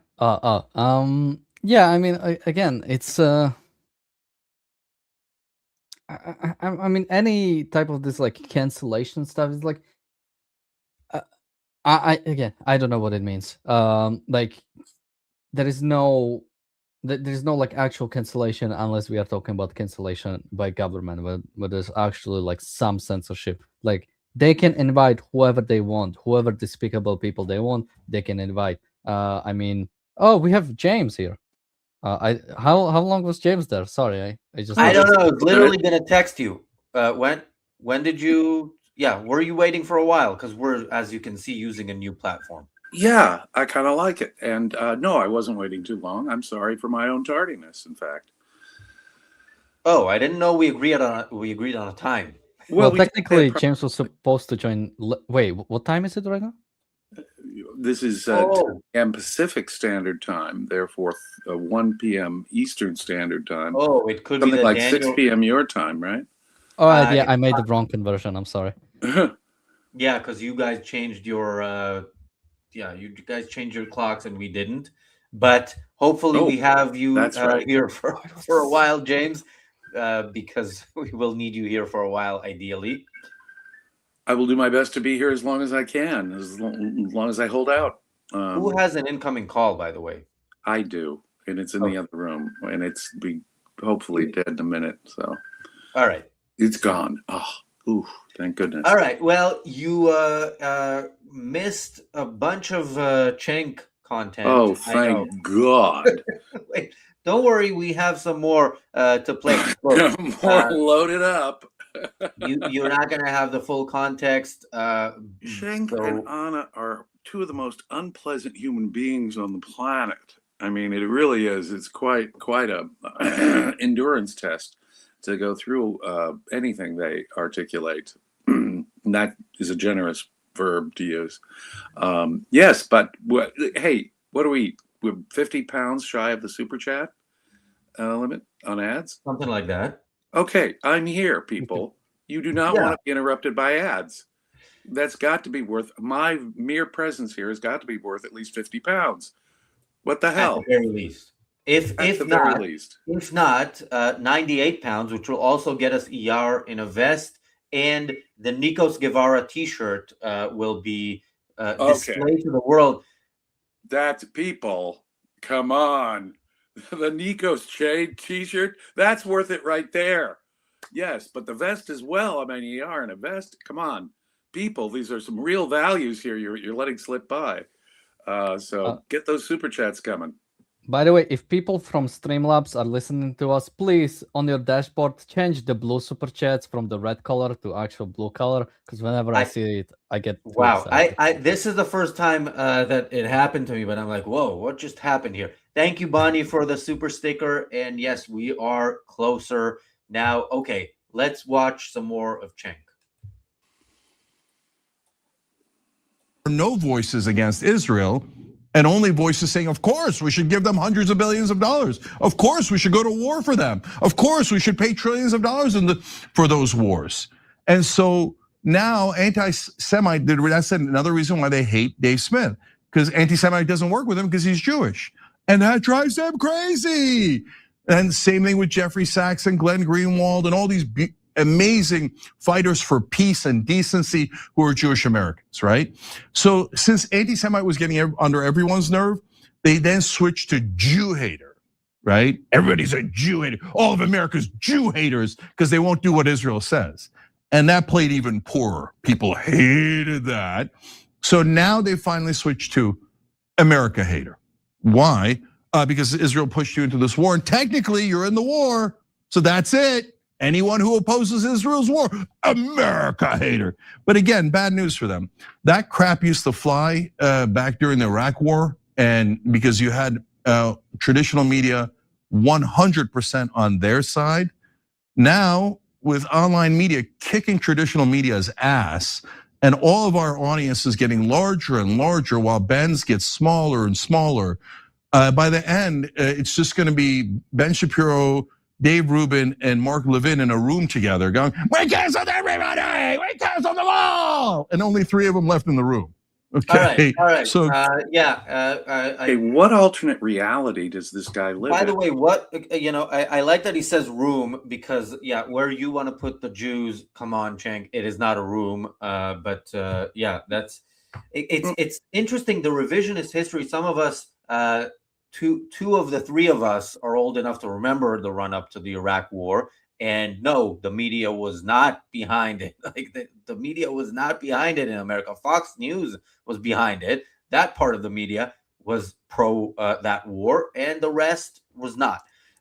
Also, isn't this how the Young Turks became popular originally? Their coverage of the Iraq war, or commentary rather, on the Iraq war. Like, I believe that's when the Young Turks was founded, around that time. Possibly, that's when Al Jazeera started becoming popular in the U.S. and in the West, unfortunately. I wonder why. Actually, it is the anti-Semites who are getting marginalized on the American right, if anyone is, because they have to defend Trump. So I don't know what alternate reality he's living in, where the Shapiros are the ones getting isolated. It's not to say I'm an unqualified supporter of Ben Shapiro or people on the right in general, but the point is it's the Tucker Carlsons who are getting alienated on the right because Donald Trump is going against them, and people like Fox News are actually, the more mainline conservative outlets are kind of pushing them off the radar screen comparatively. So he's got the reality backwards. But another bizarre thing he's saying is that if you're Jewish, you can't be anti-Semitic. I mean, how often do we hear from the left, from Schenck and on his friends, that black, I mean, the kind of disgusting racist comments, the Uncle Tom comments that you get from any African American who does not toe the leftist line. The fact of the matter is that there can be racists against their own race, and that accusation has become kind of a trope on their side. So the logic is not the fact, Dave Smith is a Jew, therefore anything Dave Smith says silences them from saying he's an anti-Semite. Dave Smith being Jewish, does not prevent him from being anti-Semitic. I mean, where does that I was making the same. I was making the same point of like people like Larry Elder on like Candace Owens. Like exactly.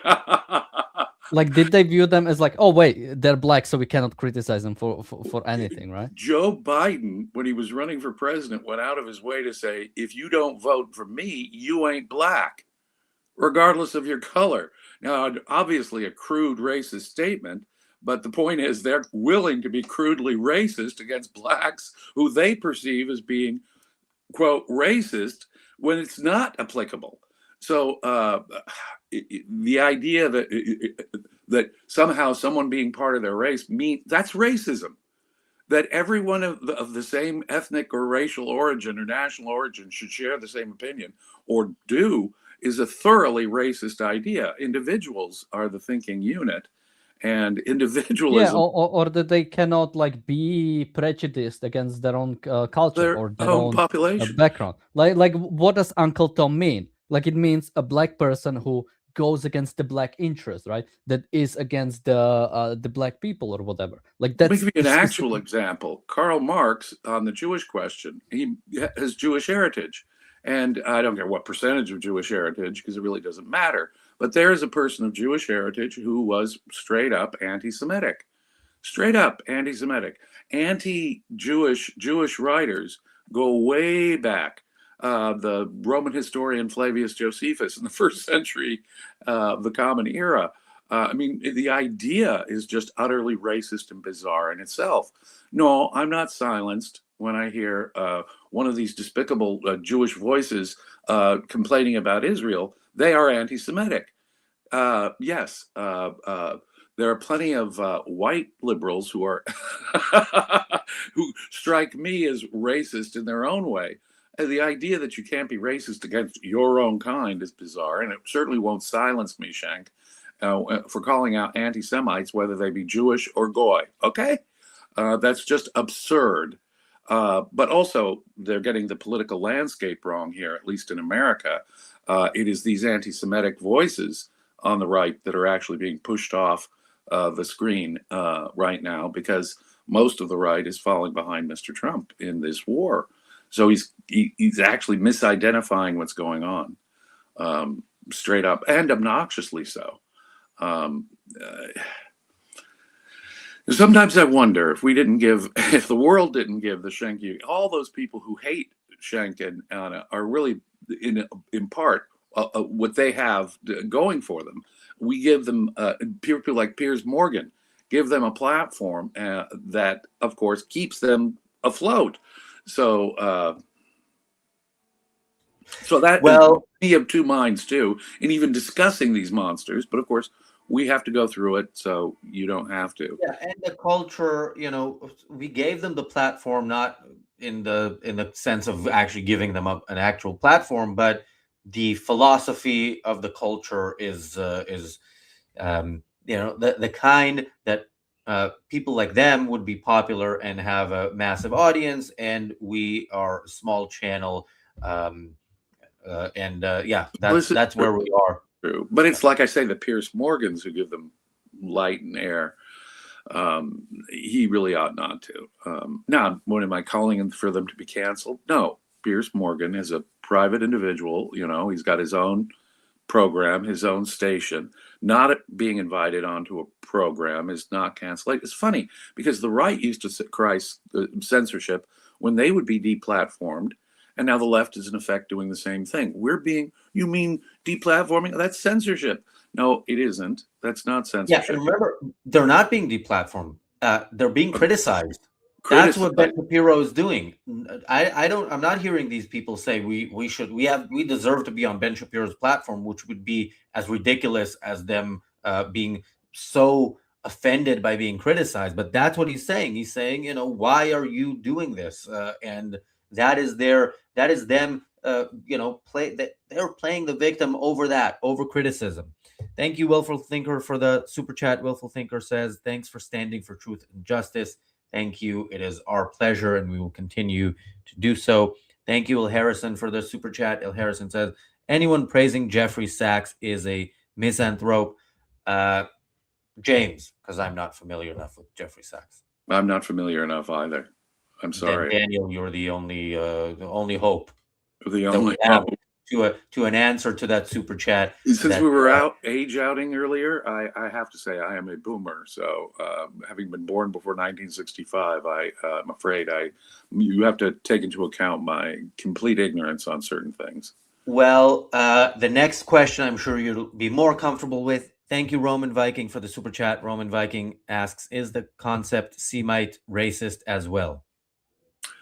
Well, look, it depends on what you mean. Are there differences? Are there genetic differences between different races and different groups?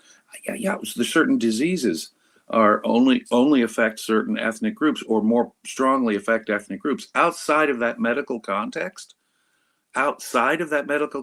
race is utterly irrelevant. On the other hand, there are relevant contexts in which to understand someone's genetic heritage. Let me put it that way.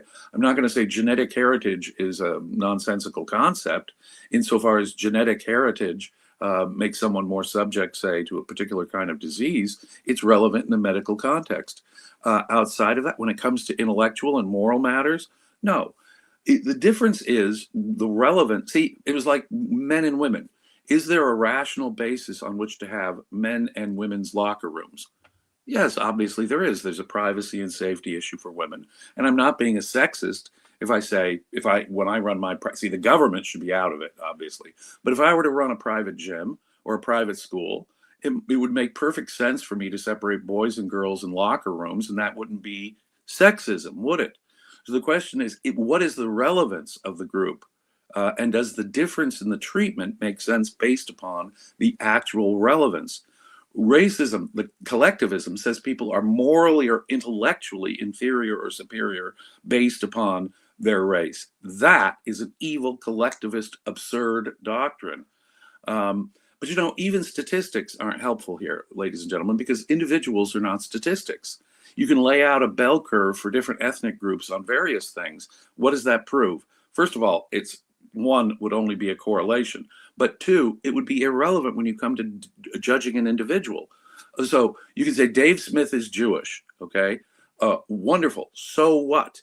What does that prove about what's coming out of his mouth? Nothing, because you see, thinking is an individual thing. Individualism recognizes that thinking is a characteristic only of individuals. That is why individuals have to be judged as individuals for their thinking, which is the source of virtue according to our philosophy, or evading, which is the source of evil according to the philosophy that we promote here. And that can only be assessed on an individual level. So the opposite of racism is individualism. So I want to get to a few comments, and then I want to get back to this idea that Dave Smith can't be an anti-Semite. So Il Harrison says Sachs is the biggest shill for the CCP in the English-speaking world. Well, I mean, the name is familiar. Maybe we should. Maybe we should be more familiar with him. Maybe we should find something of his and watch it at some point. Although we have a lot of stuff to go through today. This is the first of 2 videos we promised, and there were 2 articles we promised. Before we go to the next segment, we should actually have a news update as well. We were enjoying Cenk so much we forgot that we're at war.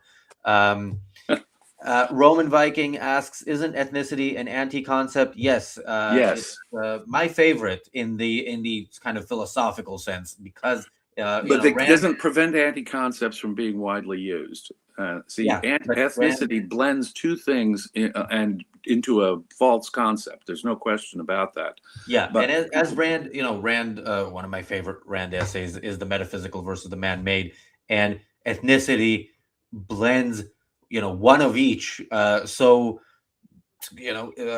beautifully in the irrationality sense of beauty. I don't know what I'm trying to but say. I took a university course. Now, this is way back, talk about aging myself, way back in the day. What was it, 1980 or something, when I was first entering university, called Race and Ethnicity in the United States. And so you had to accept the concept as a valid one. That's how widely used it is. So when I use the concept ethnicity, I'm not validating it any more than when I use the concept God or ghost or unicorn. I'm not saying there's the God, ghost, unicorn, or valid ethnicity. What I'm doing is I'm responding to its common usage today, if that makes sense. It does make sense. So Roman Viking also said, in a perfect world, there would not be a need for two separate locker rooms. I don't agree with that. I'm not sure I agree with that. I can understand the need for privacy and safety. I mean, because it strikes, again, maybe I'm aging myself. Maybe it is the younger generation has. Well, I guess he means like in perfect world, nobody would ever assault anybody. Like you would never actually have any fear. Well, if there was, but look, the but it's kind of privacy pointless. aspect.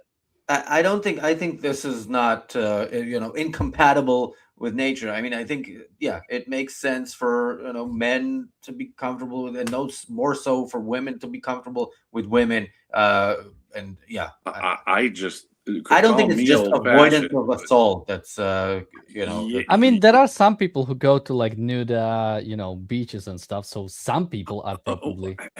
Look, and I'm not commenting on the morality of the human body is a wonderful thing, and nudity in art is a beautiful thing. Don't get me wrong on this topic. When you're a woman changing clothes in a locker room and you see a dude there, that might be an intimidating thing. It also might offend your sense of privacy, Just tell you, I don't. My views on nudity are very individual specific. Let me put it this way: most people should not go around naked. If I had my aesthetic,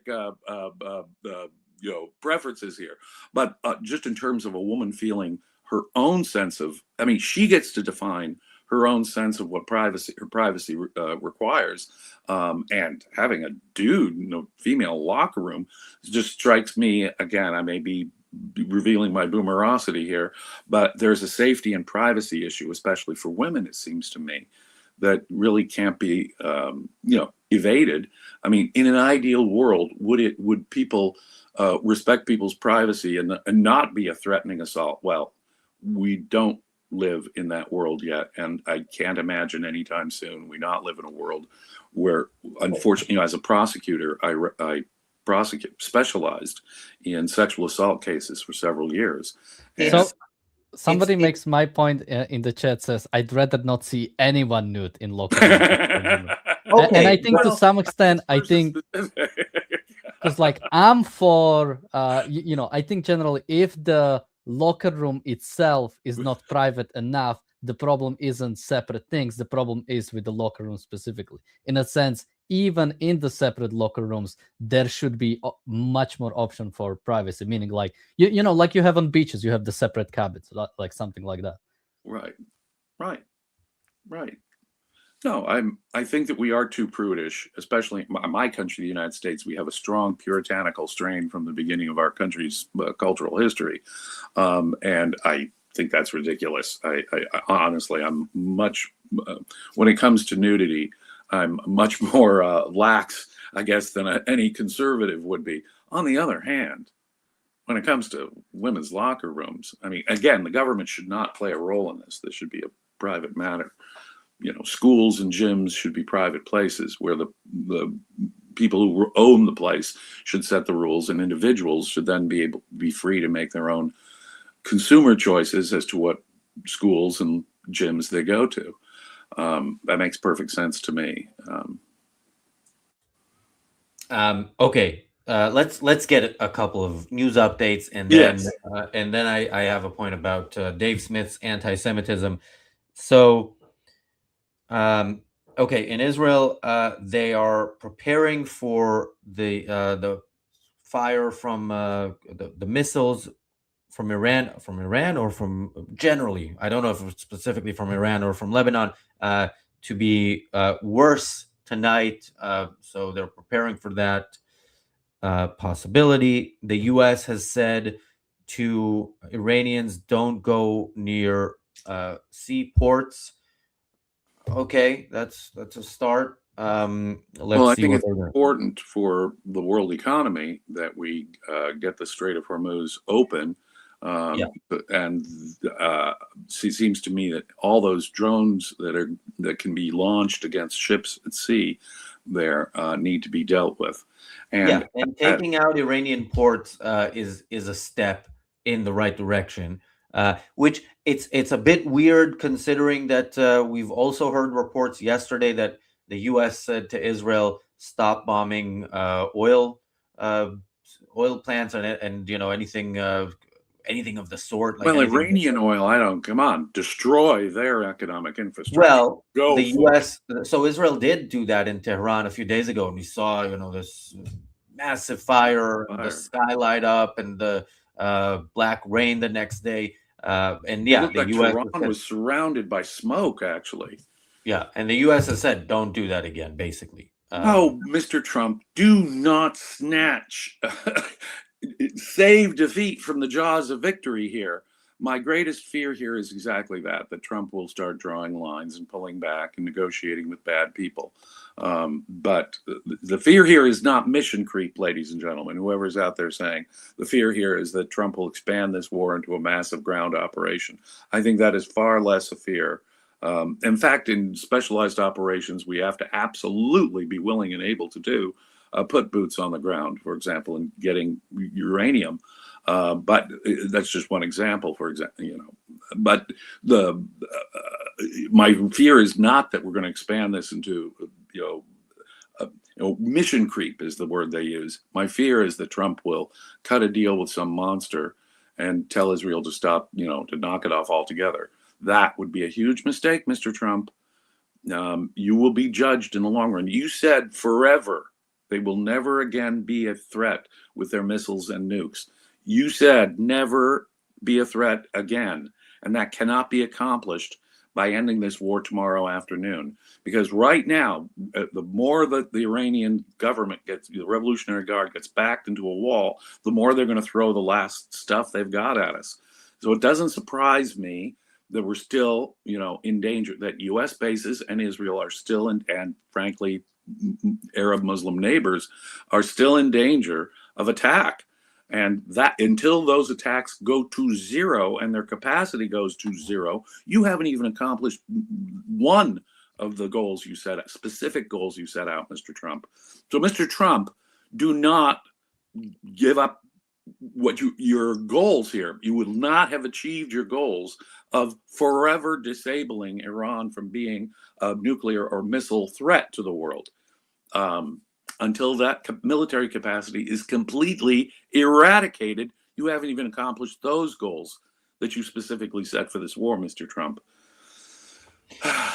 Speaking of goals, Daniel, where are we? And then there's a couple more news items, and we'll get back. We are at about 56 pounds so far, so about 44 pounds left to reach our goal. And also a reminder, if people want to check out StreamYard and use our referral link, you'll save $10, you'll get a discount, and also we'll get some kickback. You know what's cool? It's a lot easier to see comments using StreamYard. Oh, yeah. So I kind of like the new format, gentlemen. Well, well, let's see if you're going to continue to have that opinion as the comments come in. But it does mean I'll have access to troll comments, which I could evade easier. So a few more news updates. Oh, and I should say, do you think Trump will shake a hand with a cardboard cutout anytime soon? By the way, I don't know if you guys seen, but he tried to have the shake tug war with the Ecuadorian president, and he failed. Trump is getting old. Lebanon has reported that 634 people have been killed so far, and 1,586 injured since the escalation in the war. That's according to the Lebanese health ministry, which I assume I is don't think they mean Hezbollah's escalation, do they? They mean well, Israel doing something about Hezbollah when they joined in. yeah, yeah. Okay, just so I But understand who's escalating and who's getting the blame for the escalation.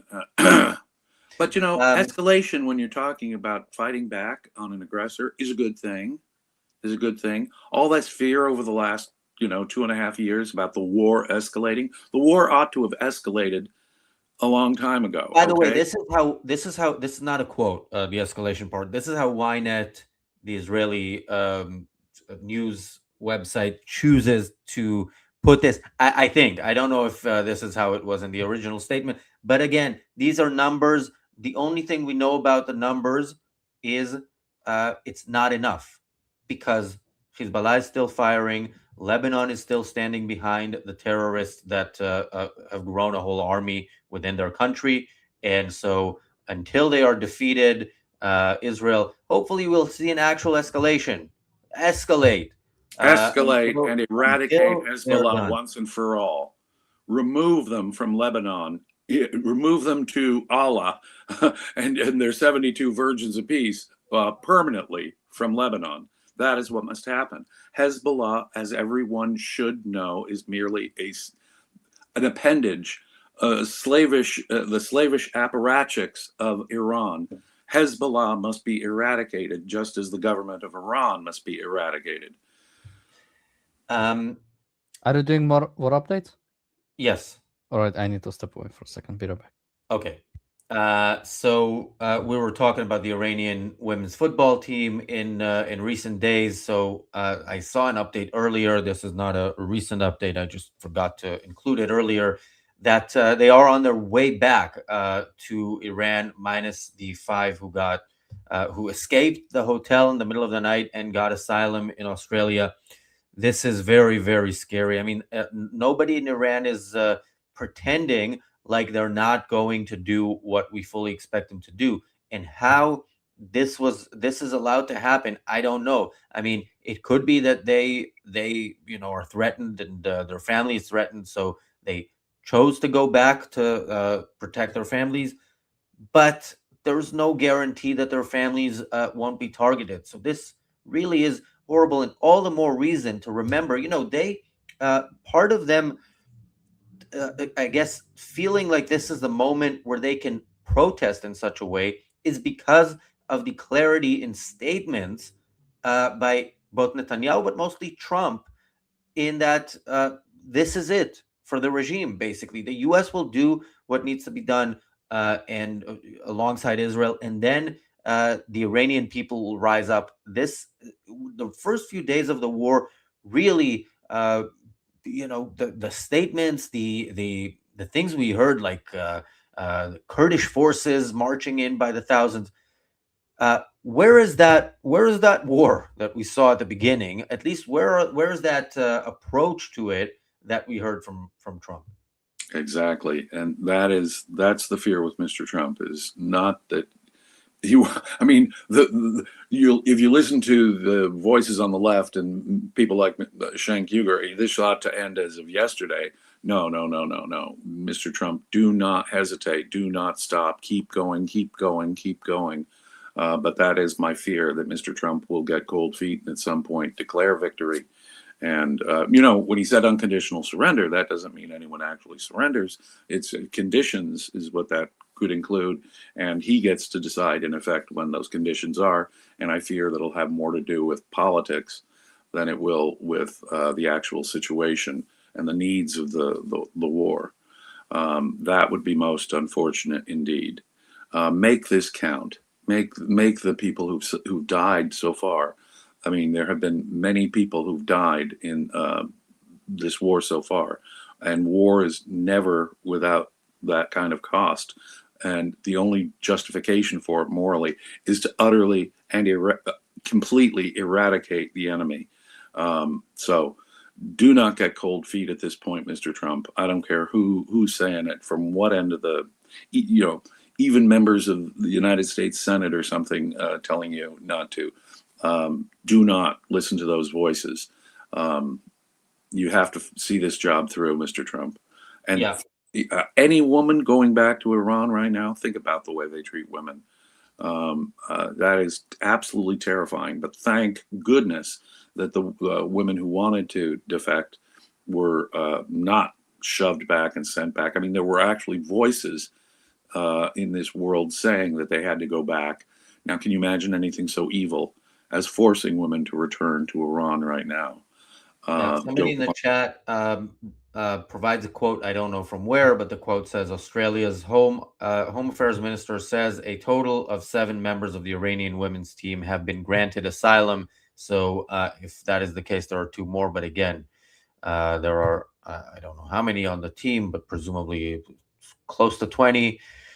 So I would advise all of these women not to go back. It's not safe to be a woman in Iran. It's not clear that that's really a possibility. I mean, the 5 that we heard of a couple of days ago had to escape the hotel in the middle of the night.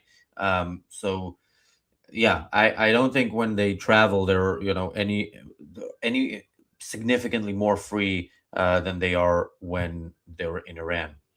And we will continue to monitor that story. And in a place like Australia, anyway, I won't get any snide comments about Australia. I'm glad that Mr. Trump said that he would grant them asylum here as well if necessary. But can you imagine anything more evil than forcing women to go back to Iran right now?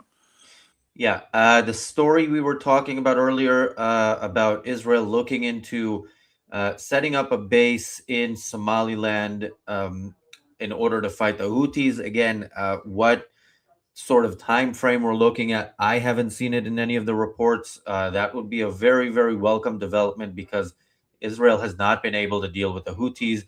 The U.S. hasn't really been able to deal with the Houthis. And being there, especially now, that's another thing. If the U.S. now decides to stop, the Houthis have basically been allowed to sit it out. Like, because they haven't fired like right now, then all is forgotten and forgiven from what they've done over the past 2.5 years. Exactly. The Houthis have not been dealt with. There is a proxy group. We've seen in the last 2 years what an aggressive proxy group they are and can be, and they have not been dealt with at all. That's absolutely true. No, we have to eradicate the regime and all of its proxies. We have to eradicate this regime and its proxies. That is, if you let any arm, aspect, appendage of the old Islamic Republic exist, it's just going to be a problem that's going to rise up, grow up again, fester, like some mold in a dark, damp corner, and come back and hit you with the disease again. If Dr. Kaufman were here, and we'd have a good medical analogy, I'm sure, for this. You do not we'll let this little part of the cancer remain in your body, even if it's, a malignant cancer. We'll ignore that one.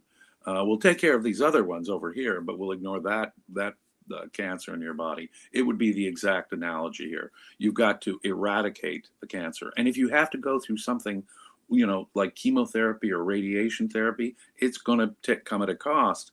But think of it, the analogy there is absolutely perfect.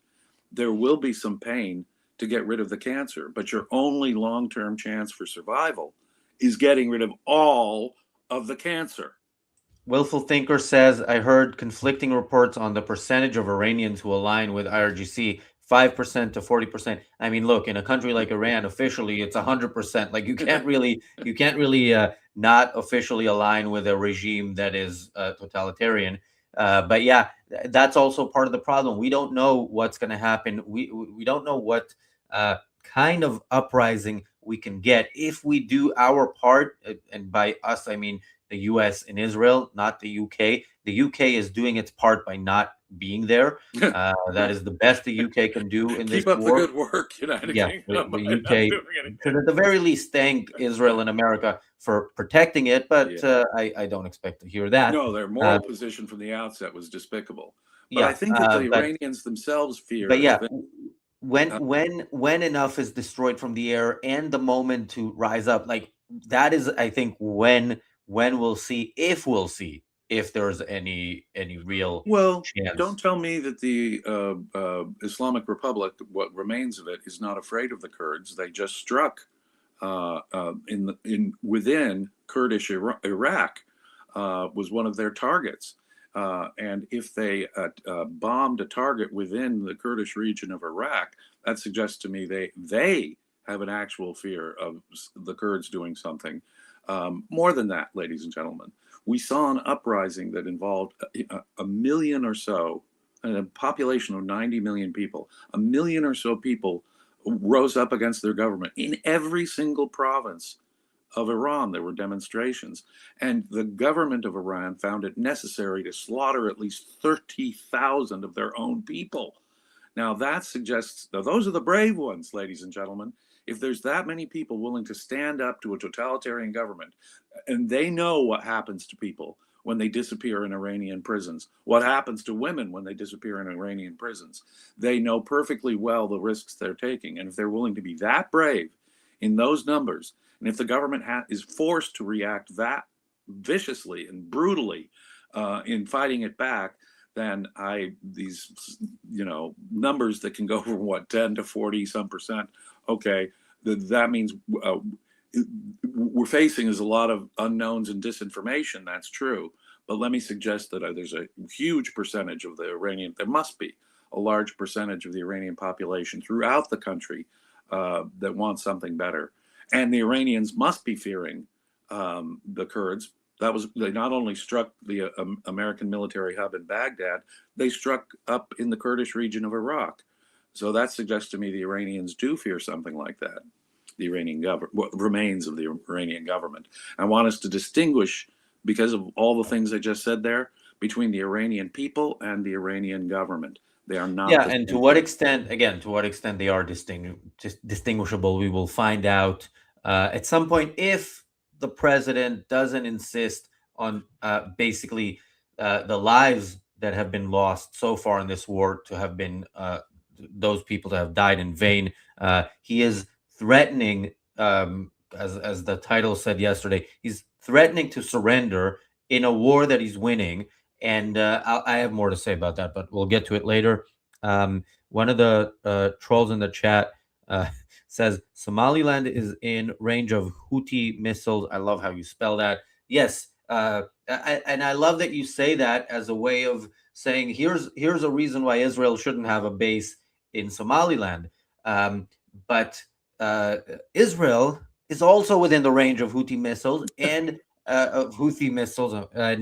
yeah, Israelis have been killed by those missiles. So having a base that's a couple of 100 kilometers away, where you can go bomb, have planes there, and not have to refuel in the air. Remember, Yemen is further away than most, or I don't know if most, but much of Iran is from Israel. It's a very, very long flight.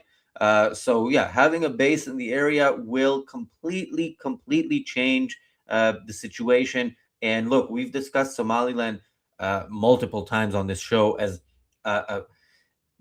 that relationship being an opportunity, and that is one of the two contexts, and maybe the more important one, and certainly the more likely to be attempted one, with the other one being moving Palestinians there. To just have a base there and just get rid of this threat once and for all. You also, the more Israel can do there, the more likely the Southern Transitional Council in Yemen, the closest to decent that we have there, are the more likely they are to actually, win that war. And with our support, that's going to be easier than Iran. It's not going to take as much firepower as Iran. It's it has the other kind of disadvantage is that nobody has the kind of intelligence operation that Israel has in Iran. So that makes it more difficult. But yeah. The Okay. Houthis are a deadly threat to Israel, ladies and gentlemen. They're a deadly threat to U.S. forces in the region, of course. Know this, ladies and gentlemen. That is just simply a fact. But I would ask the rest of the world to realize that the bottleneck of trade between Asia and Europe is the Red Sea and the Suez Canal. And they can and have disrupted trade right there that can affect the whole damn world.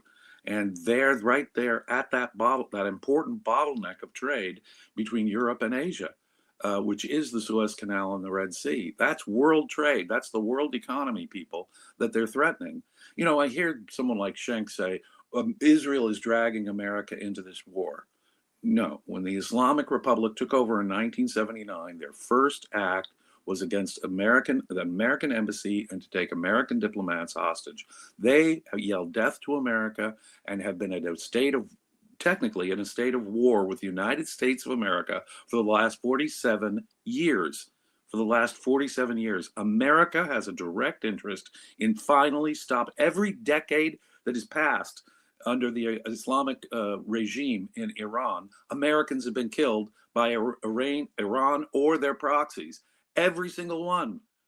Okay, the killing of Americans will continue until this regime is toppled. America has its own interest. Now, you were to ask me in the abstract, should America go to bat for its allies? Yeah, in general. Even if it were just an ally of America, well, how would we feel if a NATO ally, if Poland got invaded by Russia?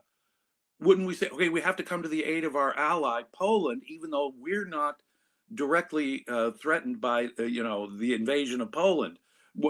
I can hear the argument now. Well, Poland is so far away, that's in Eastern Europe and it's not America's direct interest. No, anytime an ally of the United States gets attacked, it is perfectly reasonable for America. I mean, I'm not saying this is a universal thing where we have to do it every single time, but with NATO, we have an agreement to that effect. I don't see why. See, I do know politically why we don't have the exact same agreement with Israel. But morally speaking, there's no difference. When an ally of America gets attacked so brutally as on October 7th, in which 40-some Americans died on October 7th. But even leaving that aside, when an ally of America, a good ally like Israel, gets attacked, that is an attack on America. And that in itself morally justifies a war against the aggressor by America. But more than that, I mean, on top of the fact that an ally has been attacked by Iranian proxies in recent years, the last couple of years, America has direct interest in everything that's going on here. America is not being led by the nose. If anything, it's Mr. Trump, and before that, even worse, Mr. Biden, who was holding Israel back from defending itself properly. That's getting the whole moral evaluation of the situation completely backwards and upside down. No, America has to. If it weren't for Israel being there right now, who do you think Iran would be attacking? Western countries, including America. We are the great Satan. Thank goodness Israel is there. Israel is the bulwark of civilization, the front line to which all of Western civilization owes a debt of deep gratitude to the existence of Israel, and B, their willingness, to the extent there is a willingness on the part of Israel, to fight back against their savage enemies. No, it's just the front line of the battle, ladies and gentlemen. If Israel weren't there, believe me, the rest of Western civilization would be the front line of their attack. I'm just sick of the Schenck-Uyghurs saying Israel is leading America into war. No, America has direct self-interest in seeing this regime toppled. They've been killing Americans for the better part of 50 years. You may be sick of Cenk Uygur, but we are providing a service here, so we're about to hear more from him. But we haven't heard from Daniel in a while, and I think the audience would rather hear from him, and then we'll hear from him. I have nothing to say. I've been tinkering with the StreamYard, so do you like the chat goal?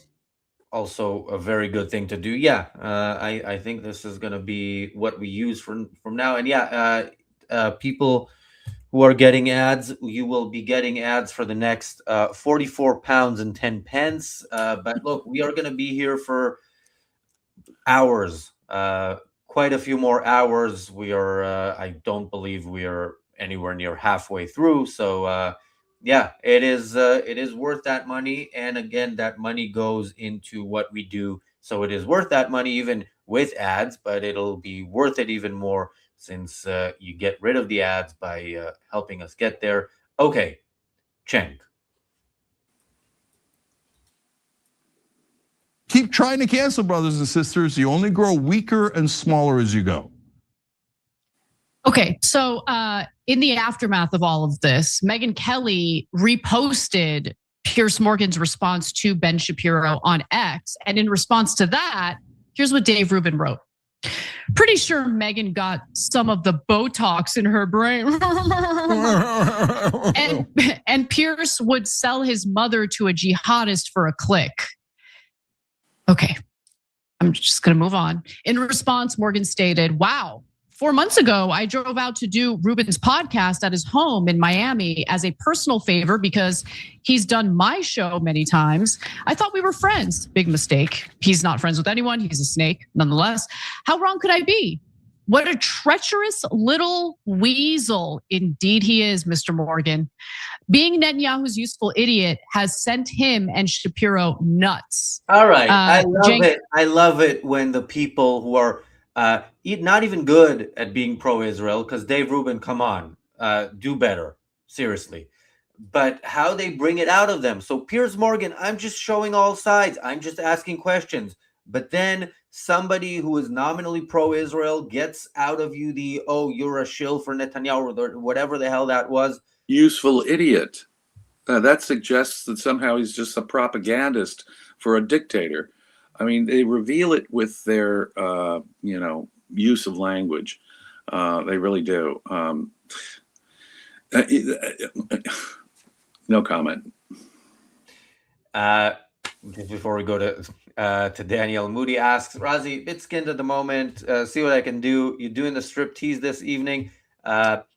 Yes, after we go off the air. But if you mean is Yal gonna be here? And so we've reduced the second goal for the next time, for when we get to the first goal, to 148, because I'm counting your 2 pounds from a few days ago, which you sent after the show was over, and only for the purpose of seeing Eyal strip. So yeah, that still counts, but we need to get to the first goal before we get to the second goal. And Eyal is holding on to that vest. Daniel. Yeah, again, I don't have much to say. I mean, I would go to, I mean, Dave Rubin, gave a bunch of insults towards the people, which again, especially when it comes to actually going out of your way to publish something like that on X, I think it's a bit below anybody. But again, am I gonna? I was never a fan of Dave Rubin. Okay, I'm not gonna jump to his defense. I was never a fan either, because I was not a fan because of the way he interviews. I don't like it. It's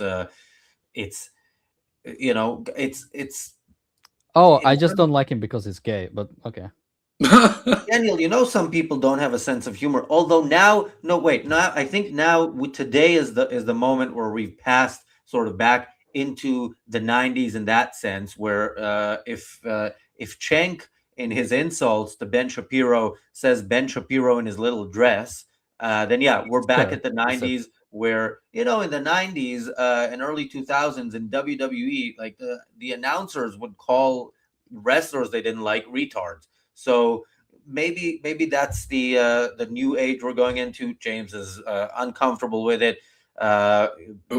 Just that term, the R word, is now considered very politically incorrect. I mean, there's this English word. Not as much as a few years ago. I could say your progress on some building project has been retarded, slowed down, or that's a real word in the English language, to be retarded, slowed down in its development. Although one thing that's become one thing I started seeing among some of the, let's say, the edgy left, which is not really that edgy, and not people like Hassan Piker, they will straight up say, "Oh, this person is like mentally disabled." To me, that is worse than saying somebody is retarded. Because like somehow you can say somebody's mentally disabled, and that's like an okay, somehow it's more politically correct to say somebody's mentally disabled than to say they're retarded. There are a million ways of saying someone is stupid or someone is crazy, and there'll come a point where we'll get to the ridiculous point where the language police say stupid and crazy, of course, are offensive to stupid and crazy people. Oh, but James, look, I think first of all, I don't know that we're now at a point where retarded is like a mainstream word, but it is a word that people who want to show that they're edgy use. Edgy use.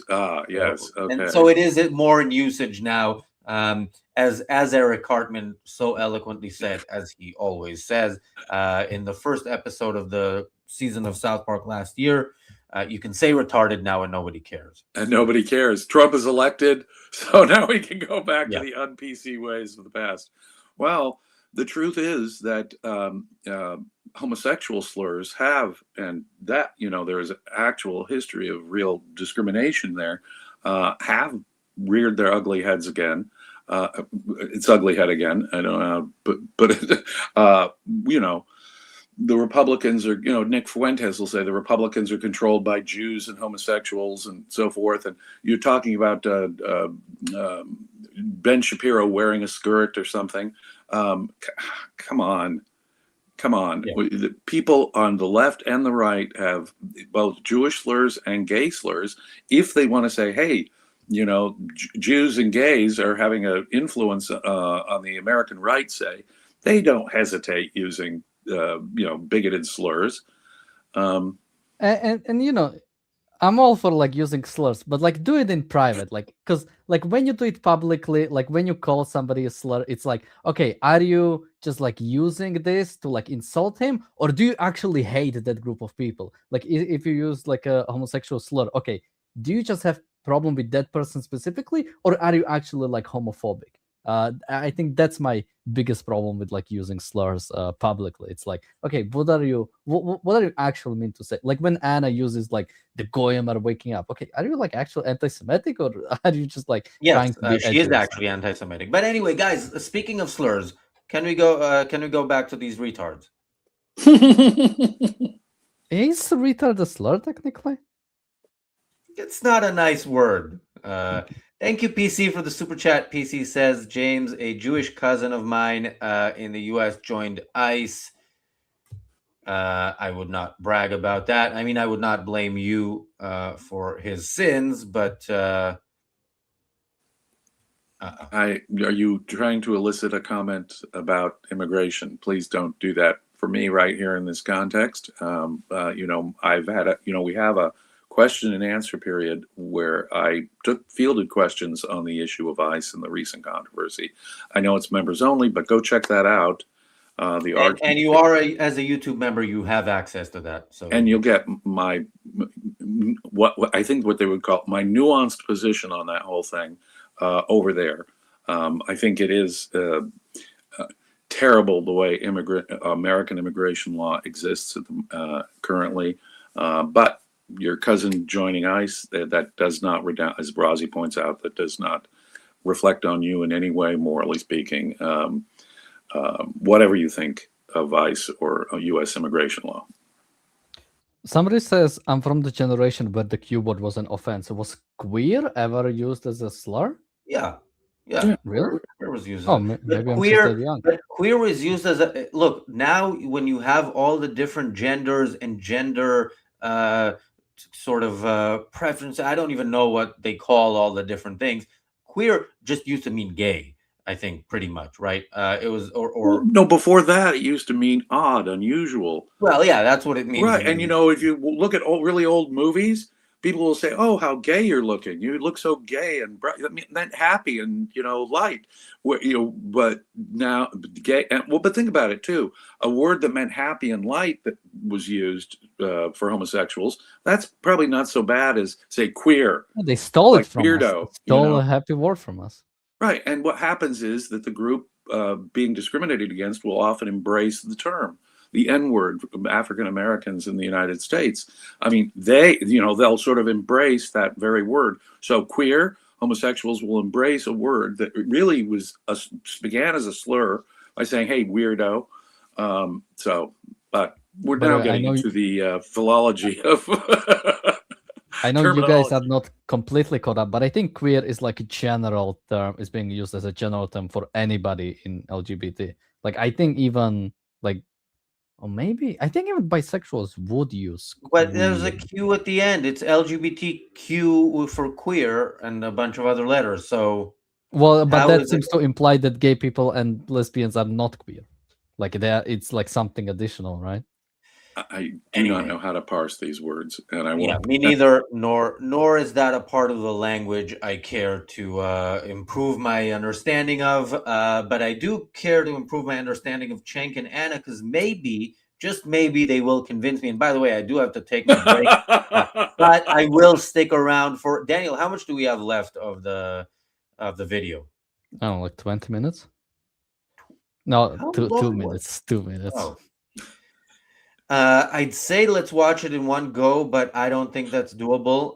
So let's watch until one of us just can't take it, and then pause, and then I will comment, and then I will leave the both of you to it. Weighed in, said, "Told you," and said that the reason Dave Rubin and Ben Shapiro turned on you is the same reason Miriam Adelson and Larry Ellison supported Bill Clinton before they supported Donald Trump, because Israel First doesn't care about anything but Israel. They have no friends or allegiances other than Israel. Morgan also announced that Rubin would also no longer be welcome on his show. Dave Rubin, like, it's not just that he's a useful idiot and whatever. He doesn't really add anything to any show. So yeah, they're gonna have to change that. Believe me. Yeah. Sorry, they're gonna have to change that term, because others are useful idiots. Dave's kind of a useless idiot.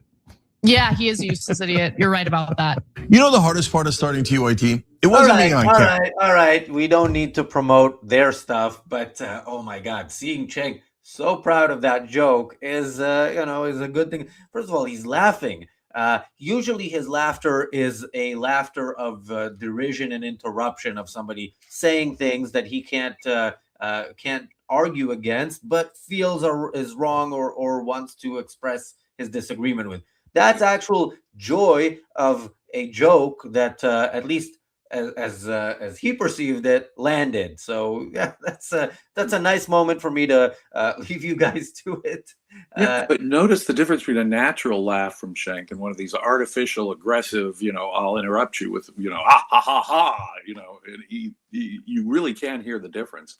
I also love it when a joke lands. And look, Cenk, being happy might kind of move you in the right direction. I doubt it. I think maybe it's too late for Cenk, but I am late as well. I will be back later on in the stream, which is going on for a few more hours. So people, we are 44 pounds and 10 pence away from doing away with ads, and those 44 pounds and 10 pence will be used for what you are seeing now and more. Oh, actually, no, we had another super chat. Yeah, I updated it. Oh, yeah, okay. So it is even less than that. It's 42.10. See you soon. I will hold down the fort for the next hour for you, Razi. Go have a break. Appreciate it. Okay, James, have you heard of Professor Chiang? Name does not ring a bell. So it's this new guy. I don't know how recently he became popular. Let me look up. Okay, his channel was only created like 8 months ago when he started posting clips, and he is at like 800,000 subscribers. He has been invited to many shows. I think I've seen him on Breaking Points with Crystal and Sagar. I think I've seen him. I wouldn't be surprised if I see him on Tucker very, very soon. He has a very simplistic, I guess is the word. No, not really. He's a very, he says he predicted the Iran war. He knows what's going to happen. Somebody in the chat says he's a secondary school teacher. I wouldn't be surprised. I don't know what the professor actually stands for. He's Chinese. He has doubts about Holocaust. He has doubts about 9/11, a bunch of these things. But he has been getting rounds. Like I said, 8 months and 800,000 subscribers, and he has been inviting everyone. So depressing when people would have those kind of views, Holocaust deniers or 9/11 quote truthers have those kind of views. It's really disheartening. And when you get that number of views, of course, you get attention. From the wider media, that is one of the most depressing features of our time, is to see truly despicable people and the Israel wants the United States. Israel wants widespread attention they get. I think we'll take a look at one of his recent videos, since I think some people mention him, and I think it's worth checking him out because I've said he has been getting the rounds, and it's important to stay on top of these things. But first, let's do a quick news update. So I'm seeing alerts in Upper Galilee and Western Galilee, as well as across Galilee and Meron. Iranian launches were sent out. No casualties reported, thankfully. Arab reports of strikes in Bahrain, so more coming from Iran. And this looks like mostly it. So yeah, mainly just some more info. Although, what is this? And I think we've read that Israel is preparing for the possibility of significant escalation of attacks by Iran and Hezbollah tonight. If you do leave Israel, especially in the north, make sure to stay very close near the bomb shelter, since Israel looks like it's preparing for something bigger happening tonight. So let's hope everybody stays safe. Right. But remember what we're seeing here, people. They're throwing everything they've got at us right now. And, they've been no doubt holding back. But I think we're reaching a point where they're so far backed into a corner, they're going to be throwing everything they've got left, plus the kitchen sink. So it's not over. It's not over, Mr. Trump. It's not. You can see it's not over. They haven't been completely disabled. And that was one of your goals. So explicit goals. And so losing heart or even discussing stopping at this point would be immoral, obscene, and a betrayal of those who've died so far in this conflict. Not to put too fine a point on it.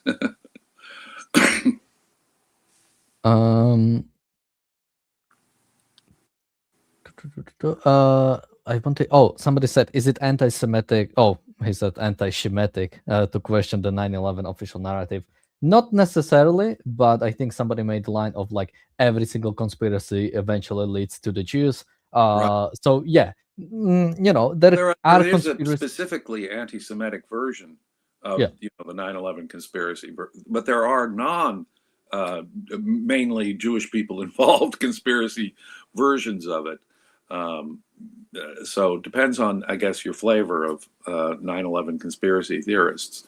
But that's crap was, I thought, put to bed and debunked many years ago, by real experts looking at the real evidence and so forth, apart from the fact that it's completely arbitrary and made up in the first place. So but I think every conspiracy eventually will lead to anti-Semitism. Since there is every conspiracy theory appears to devolve into or have an anti-Semitic version of it, which is a really interesting thing if you think about it. The West has, for the better part of 2,000 years, the West has despicably treated Jewish people. I mean, we get the word ghetto from the walled-off Jewish section of Italian cities like Venice. It's an Italian word in its origin. The mob violence, the pogroms, the expulsions, the theft, the murder. I mean, it drove Ashkenazi Jews further and further into Eastern Europe, where things never really got any better for them. But, Western civilization has a very ugly history of anti-Semitism that only climaxed in the Holocaust. Of course, they have to question the reality of all these things, such as the Holocaust, or was it really Islamic terrorists who took down the Twin Towers on 9/11? That kind of thing. It reveals that, and I thought that we'd made greater progress since the Holocaust against anti-Semitism in the West. Unfortunately, that is not true. And wasn't there a chat question earlier in the day about from someone about about Christianity? Oh yes, good call. Let me. Since it was a super chat, I feel like I owe him a minute. We can bring it. Oh wait, can we bring it up? Let me see if I can. It was a also while bring it back, so. I do have it saved. I'm wondering if I can also bring it out on the stream so people can see it. Let's see. Wow, we have a lot of chats. Oh, I think yes, it's this one. What was the most Christian civilization ever? This is from Roman Viking. Thank you so much. And that, of course, depends upon your view of Christianity.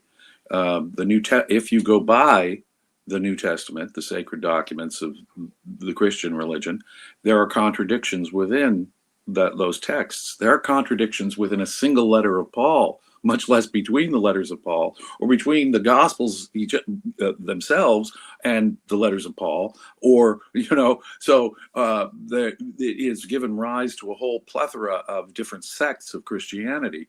Now, reading it as a whole, and much worse than that, since the Enlightenment, Christianity is the way Christianity is understood and practiced in places like my country has dramatically and radically changed. If your ordinary Christian of the 21st century were put in a time machine and go back 300 years or something, they would be burnt at the stake as heretics. I'm talking Anglican bishops. I'm talking about evangelical, televangelists in my country. They would be burnt at the stake for being heretics. So Christianity has changed over time dramatically in the last 2 or 3 centuries because of the Enlightenment, the way they even read these documents. But there are also contradictions within the document. But I think that in overall sense of the New Testament, you can abstract certain common elements. And the basic features, I would say, are consistently practiced, really, say, in monastic orders during the Dark and Middle Ages. So if you were a Benedictine or something, a Franciscan or something, who took an oath of celibacy, you see, Paul says celibacy is to be preferred. Jesus may actually even be saying celibacy is to be preferred in his eunuchs for the kingdom of heaven's sake thing. But oaths of poverty, celibacy, vows of silence, mortification of the flesh, that would be the most consistent application of Christianity. Also, an inability to defend yourself, and that's relevant here. Christianity, of course, makes self-defense a sin. When you're struck, turn the other cheek. You can't run away, you can't block the punch, and you certainly can't fight back, even if you think you might win. No, self-defense is a sin. I want to say that really loud, put it in italics. Listening to the literal words of Jesus in the Gospels, self-defense is a sin. And worse, you feel anger in your heart, you've already sinned. You don't even have to kill someone. You just feeling angry is a sin. So there's thought crimes too that involve violence. But love your enemy, submit to the evildoer, turn the other cheek. So you got to just, if someone attacks you, you've just got to suck it up and take it. And even in the Middle Ages, when we were moving away, when Christians were moving away from that doctrine and saying, well, some self-defense is okay, clergy were still included in that. So if you were a monk or a nun or a priest, if you were attacked, suck it up. You got to literally turn the other cheek. St. Augustine, the first really great Christian philosopher way back, more than 1,500 years ago, said that's the truth. Jesus didn't have any little asterisks, any exception to turn the other cheek. So if you want the most consistent, you'd have to go to, say, an Amish community, which I think is already a bit compromised, or perhaps a monastic order. That would be the truly Christian life according to the New Testament, at least any fair reading of the New Testament. Give up this life for the next, across the board, whether it comes to self-defense, sex, money, worrying about what you eat and what you wear. I mean, look at the lilies of the field and the birds, all that stuff. It is a hatred for life on earth. that is the consistent theme, and giving up as much of whatever joy or pleasure or success you might have on this planet for the kingdom of heaven's sake seems to be the one integrating theme that you can consistently get from Christianity. But to do that consistently, of course, is really impossible. It's inhuman. But if you want to see the closest to that, try one of these monastic orders where they whip themselves on the back and take vows of poverty and vows of silence and vows of celibacy, things like that, and just suck it up when people assault them and attack them. That would be the truly Christian way of, and think how Christianity has polluted the way we look at war and peace, or the way we look at simple self-defense. You know, the progress since the late Middle Ages through the Renaissance and the Enlightenment has more and more become rational and livable for life here on Earth. There's no question about it. But that is fundamentally unchristian. It's fundamentally unchristian to fight back, even when you can win. So, for example, my conservative friends who think the American Revolution is just, Christianity incarnate. No, these people fought back. Give me liberty or give me death. They engaged in a tax rebellion. Jesus said, "Render unto Caesar," when asked whether Jews should pay taxes. Jesus said, yeah, render unto Caesar that which is Caesar's. Give to Caesar what belongs to Caesar. Well, the American revolutionaries were they were engaged in a violent fight back, self-defense war on the grounds that they were not rendering unto Caesar, willing to render unto Caesar. Nothing could be less Christian, if you go by the New Testament, than the American Revolution. Nothing could be less Christian than the West fighting Adolf Hitler during World War II. So what I'm hearing is the state of Deseret was the most Christian nation. That's the Mormon. Before Utah became a state, Mormons populated the area around the United States, the Great Salt Lake and the valley that it is within, the state of Deseret. It was a Mormon place. I think the Mormons are actually corrupted by, they would probably bristle at this idea, complain about it. They don't have preferred celibacy. They want you to have polygamy and lots of kids, and they don't have a problem with material success here on earth. That is a highly compromised view. And it's not just Mormons. There are many Protestant sects since the Reformation in the 16th century that thought that getting rich, material success here on earth was a good thing. It was a sign that you were among the elect. So all those Protestant groups and those Mormon groups, Mormons technically aren't Protestants, but all those Mormon and Protestant groups that say, hey, material prosperity and success is good. Jesus said it was as difficult for a camel to go through an eye of a needle than for a rich man to get into heaven. St. Paul said that the love of money was the root of all manners of evil. So material success is, don't worry about what you wear and what you eat, Jesus said. Material prosperity and comfort here on earth was a target of the New Testament. So any Christian, you see how corrupt Christianity has become over the last 2,000 years. They've moved away from a truly unlivable doctrine. So it's okay to have sex. It's okay to get rich. If you're hearing that, you're missing the true message of Jesus and St. Paul, who, if you really want to see the life they advocated and practiced, you'd have to go to some remote monastery where they take vows of celibacy, poverty, mortify the flesh, etc., and suck it up whenever anyone attacks them. So in this sense, the Torah is superior to the New Testament. It actually has a doctrine of self-defense, an eye for an eye, a tooth for a tooth. That is to say, a just view of proportionate justice and an idea that you can use force in self-defense. Now, the Torah has all kinds of other things that, sex crimes are death penalty. If you commit adultery or if you're gay, you get stoned to death. Or if you blaspheme, just simply utter the name of Yahweh out loud, stoning to death was the prescribed punishment. I'm not defending the Torah completely. I'm just saying that with regard to self-defense or justice, it is actually doctrinally superior to the New Testament, if the New Testament is the standard of Christianity. Wow. Okay. I'm done now with my lecture on history and Christianity, but I hope that answered the super chatter's question. I'm sure it did. All right, I think let's take a look at Professor Zhang. Again, I think we might create a whole segment out of this, so let me introduce it a little bit. So, yeah, Professor Zhang has been somebody who has recently gotten very popular, has been appearing on a lot of different platforms, including Breaking Points I've seen recently. So let's take a look. Why is everybody so interested in listening to him? I have this is his most recent thing, I think, published only like 15 hours ago or so. So let's take a look. Wants the United States to lose this war. Oh, this is why Israel secretly wants America to lose the war in Iran.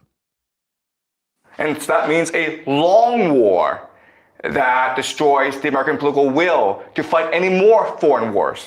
If America loses, Israel becomes the dominant power in the Middle East. So let's look at the four major players in this war.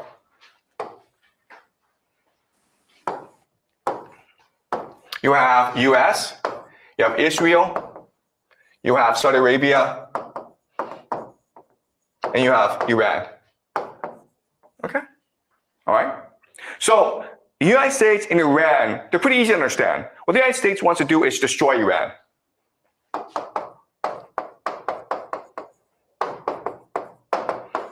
Okay? Why? Because if we were to destroy Iran, the United States would have complete control over Middle East oil. And it would control global trade for the Strait of Hormuz. And therefore, the United States can maintain its empire, okay? So a really simple objective. Let's destroy Iran. We don't care how, we don't care why, let's just go do it. Okay, I do want to already start here because like here, you should hear that this is not anybody who's like actual expert in anything. Anybody who has like understanding of geopolitics doesn't talk in this American empire. It wants to control the global oil or anything in that regard. Why is America not developing its local sources? Like, why would it bother with like dealing with dictatorships? Why did it take until now for America to finally do something? For 50 years, America was okay. American empire was okay with not doing something about Iran. And now suddenly, instead of like, I mean, imagine us getting involved in the Iraq-Iran war. I mean, we would wipe the floor with Iran in every regard, like completely end it. Why did we wait until now? Well, blank out, I guess. Or maybe it's just Trump. Trump is the American empire, like only him. I have the. I mean, James, any thoughts on this one? This is too ludicrous to even comment on. First of all, that Israel would want America to lose the war and not be so well, burned. He made the case for that yet. Yeah, no, America. Yeah, I mean, well, look, I mean, Iraq and Afghanistan left very bitter tastes in the mouths of Americans. It's the American people who are the ones who actually kind of get what they want in elections. But I can tell you that it was our fighting the wrong wars, and especially fighting them the wrong way, that left a very negative feeling about war in the Middle East. That was not good for Israel. It was not good for Israel. The fact that America was perceived as gaining nothing much and spending a lot of lives there, that causes America to be reluctant in helping Israel with Iran right now. So his whole logic is actually bizarre and way off base. If Americans are reluctant to come to Israel's help, that will not help Israel. You can see it right now playing out. You can see it right now playing out. Israel and America actually have I love the underlying attempt here to pit Israel against America. You see, wahaha, if America loses the war, that would leave Israel free to do whatever Israel wants independently of America. Now, it is true, Israel should act independently of America. If, for example, Mr. Trump says, stop right now, that should not be the thing that stops Israel. Israel has its own needs and its own self-defense. It's only kind of a vile hatred of Israel. The idea that Israel, though, could become a hegemon in the area is kind of absurd. It is true they have the strongest military, as you can see it happening right now, in the area. That obviously does not allow them to dictate the politics of the countries there. So again, what he's talking about is absolute bull. It's just gibberish. It's insanity. Israel having, as they do already now, having the advanced military of all the countries in the area does not allow or permit or make possible Israel dominating and forcing policy on those countries. And if any of those countries do make peace with Israel, I'm sure this guy would say, you see, that's because Israel has intimidated them and they've become a imperialist hegemon. But these people can't lose their Marxist colonialist playbook on analyzing anything, can they? But in any event, he adds layers of irrational complication to it. Israel's interest is obviously, as we see playing out right now, in having an active America willing to help them when necessary. It is actually counterproductive for Israel for Americans to say, oh, we'll never be involved in a Middle East war again. That is just preposterous on the face of it. So the whole premise of this is obviously absurd. We've already lived through a process where America has not been happy about the wars it's done in the Middle East. And that reluctance has redounded to the detriment of Israel. Had America done something? Let's listen more, just to give him more ability to argue. Okay. So we can counter, or we can actually talk about the points he brings up. Although we can probably predict them, but still, let's listen. Okay. Iran has another strategy, which is control Strait of Hormuz and destroy CENTCOM. CENTCOM is basically the American military in the Middle East, called Central Command, okay? So those are two major military objectives of Iran. And we can understand why. Because if CENTCOM is destroyed, Iran has complete control over the Middle East. Now, Dubai, now Oman, Bahrain, Kuwait have to pay taxes to Iran. Now Iran, the new kid, is now the bully of the Middle East, right? Now it's a hegemon. That is the political objective of this war. Okay? Israel is a bit more complicated. All right? For Israel, I mean, we can cover point by point. So when it comes to his evaluation of Iran and what is the goal of Iran, I mean, the goal of Iran, I mean, as weird as it sounds, the destruction of Israel is one of the main goals. It explains much more, destruction of Israel or America or even CENTCOM to some extent, right? Because I think that fits much more. Like, why are you funding Hamas and the Houthis and Hezbollah? Yeah. All of those are specifically the goal of destroying Israel. That's the point. They've been funding Hamas and Hezbollah. They want Israel destroyed, and they're willing to pay a huge price for it. They were the funders of October 7th. That was not designed to get them control over their Muslim neighbors or the Strait of Hormuz, was it? That's an end in itself. And he completely evades and ignores that. He completely evades and ignores the fact that 90+% of the support for Hamas and Hezbollah came from Iran. Iran is willing to pay a huge price to the detriment of their own people's well-being simply to eradicate the state of Israel. We have to take them seriously when they say death to America and death to Israel. These people gloss over that. No, it is a significant and serious goal of Iran. Iran exists to defeat Western civilization, and their first enemy up is Israel and the Jews. They have a bigoted hatred of the Jews. They're willing to engage in all kinds of self-sacrificial behavior in order simply to slaughter Jews. That has nothing to do with controlling the oil in the area. Yeah, again, and what is the point of Iran cannot trade with the West? What is the point of controlling, even managing to control some of the, even America? Apparently, even America only gets less than 10% of its crude oil imports from all of Middle East, from all of the Gulf states, because it has decoupled from from the America and the West could be perfectly energy self-sufficient if they wanted to. In America, one of the good things Trump does is Trump has eliminated a lot of the environmental regulations and so forth that Obama and Biden put on, so that more drilling for petroleum and natural gas and even coal can go on in the United States. The only reason why America and the West generally is dependent on Middle Eastern oil is because of our own stupid environmental laws. If the politics weren't in the thrall of the Greens, the West could be perfectly energy self-sufficient. It's not a lack of resources or the world running out of petroleum or coal or natural gas, fossil fuels. It is no lack on the part. In fact, we're discovering ever more and more places where we can get that stuff, and our technology is getting better and better and better at accessing that stuff.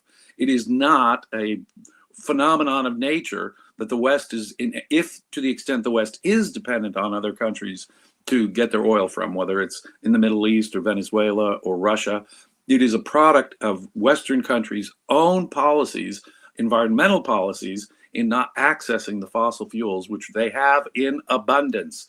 Especially in my country, the United States, we have an abundance, a superabundance of fossil fuels. It is simply environmental regulations that prevent us from accessing that and being completely independent. And thank goodness, one of the good things about Mr. Trump is that he has deregulated that part of our economy enough. Now, too much of our federal land is owned, or of our resources is owned by the federal government. And that in itself is a problem. It shouldn't be a matter of getting leases or concessions to drill or mine for anything, frankly, any of our resources. But America is a treasure trove of natural resources that we've simply cut ourselves off from because of our environmental regulations and the way we manage the land that unfortunately is still owned and controlled by our federal government. So again, it is perfectly preposterous. But, you know, part of Trump's strategy, whatever you think of Venezuela, whatever you think of the Iran war here, part of Trump's strategy is to make places like Russia and China far less comfortable because their sources, China in particular, has an urgent need for fossil fuels that come from outside of its countries. It can burn coal, it's got coal there and stuff, but it gets 20% of its energy, as I understand it, from Iran. They were deeply involved in Venezuela as well, which also is very much abundant in petroleum and other mineral resources. In cutting China off from Iran and Venezuela would be a body blow to China, would be an absolute body blow to our enemies that way. So this guy's simplistic view of things, Iran wants Israel dead, even if it comes at a huge cost to them. Their primary goal is not to extract taxes from their Muslim neighbors. Their primary goal is to defeat the West.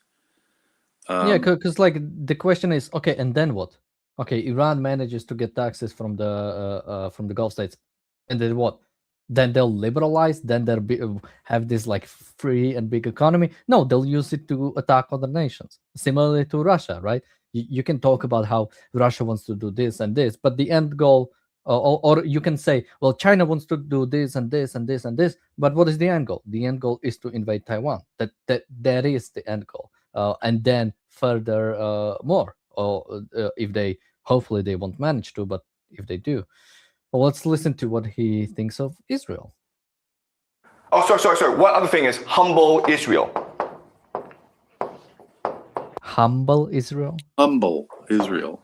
That's where it stopped. That's the other thing, because even if you defeat the United States, you still have to deal with Israel, okay? And Israel is the great military power of the Middle East. So no, the genocide of Jews, all the Jews in the region. Humble Israel? No. The goal of Iran is to kill as many Jews as they possibly can and to utterly destroy the state of Israel. I mean, they have been the massive funders, as I say, 90% plus of the resources that Hezbollah and Hamas get came straight from Iran. When President Obama sent them billions of dollars, assuring the world that they would use it to help their own people, it turned out no. The resources there were designed to build a missile system, were used to build a missile system, to further advance it, and to support Hezbollah and to support Hamas. No, they have genocidal intentions. Repeat, genocidal intentions. The same cannot be said for Israel or America. I mean, that is utterly absurd on the face of it. So this guy, the way he frames the question, obviously shows his own, the way he's boxing it in for his own conclusions. This is classic poor luck. If you were to do a logic class, this is fallacious logic where he's rigging the argument by smuggling in the terms that he wants us to look at it through, the lens through which he wants us to look at this through. So I couldn't let it go on. Humble Israel. Let's take a look more.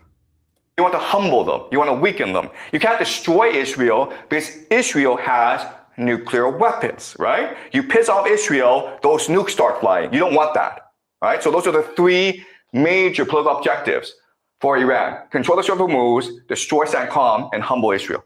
Okay? If you are Israel, actually for you, the strategy is different. What you want to do is this: you want to destroy CENTCOM and destroy Iran. Okay? Okay, Those are your stop objectives. there too. Why? Because if you destroy both the Well, give him a chance Okay. to introduce it. Israel 'cause, wants like- to destroy Iran. Yeah, but Iran give him a does not chance want to destroy- explain it, because let him explain it, so at least we Okay, have something to okay. comment on. Because Okay. States and you destroy Iran, then you are the sole hegemon in the Middle East, okay? Also destroy the GCC. Destroy Saudi Arabia as well. Why? Because once Saudi Arabia is destroyed, all its resources belong to you, okay? And this creates something called the Greater Israel Project, which is what we'll discuss next class. But as you can see, that's really important, is that even though the United States and Israel are allies, their ultimate strategy is different. Their objectives are different. In fact, they're in conflict, okay? They have Saudi Arabia. What does Saudi Arabia want to okay, so again, this is like there is no end goal. So Israel wants to destroy CENTCOM, destroy Saudi Arabia, destroy Iran, so it become hegemon. And then what? Like The idea that Israel could realistically think that they could control Saudi Arabia is absolutely insane. That is bizarre. And Iran would have no problem with Israel throwing off nukes. That would be the martyrdom that he does not at all take into account the religion that is motivating the theocrats of Iran. They are happy to martyr themselves to a certain extent. They are happy to take it, or happy to cause a giant apocalypse, which will bring the return of the Mahdi to the world. They think in apocalyptic terms. Nuclear weapons are a different thing in the Iranian mind. They are perfectly willing to yell death to America and kill Americans, knowing America has nuclear weapons. They're simply aware of the fact that saner places like Israel and America are more reluctant to use nuclear weapons. So the idea that Iran is, oh no, we don't want nukes against us. No, that is not their thinking at all. That is, they're still attacked. Look at all the missiles they shot out at Israel.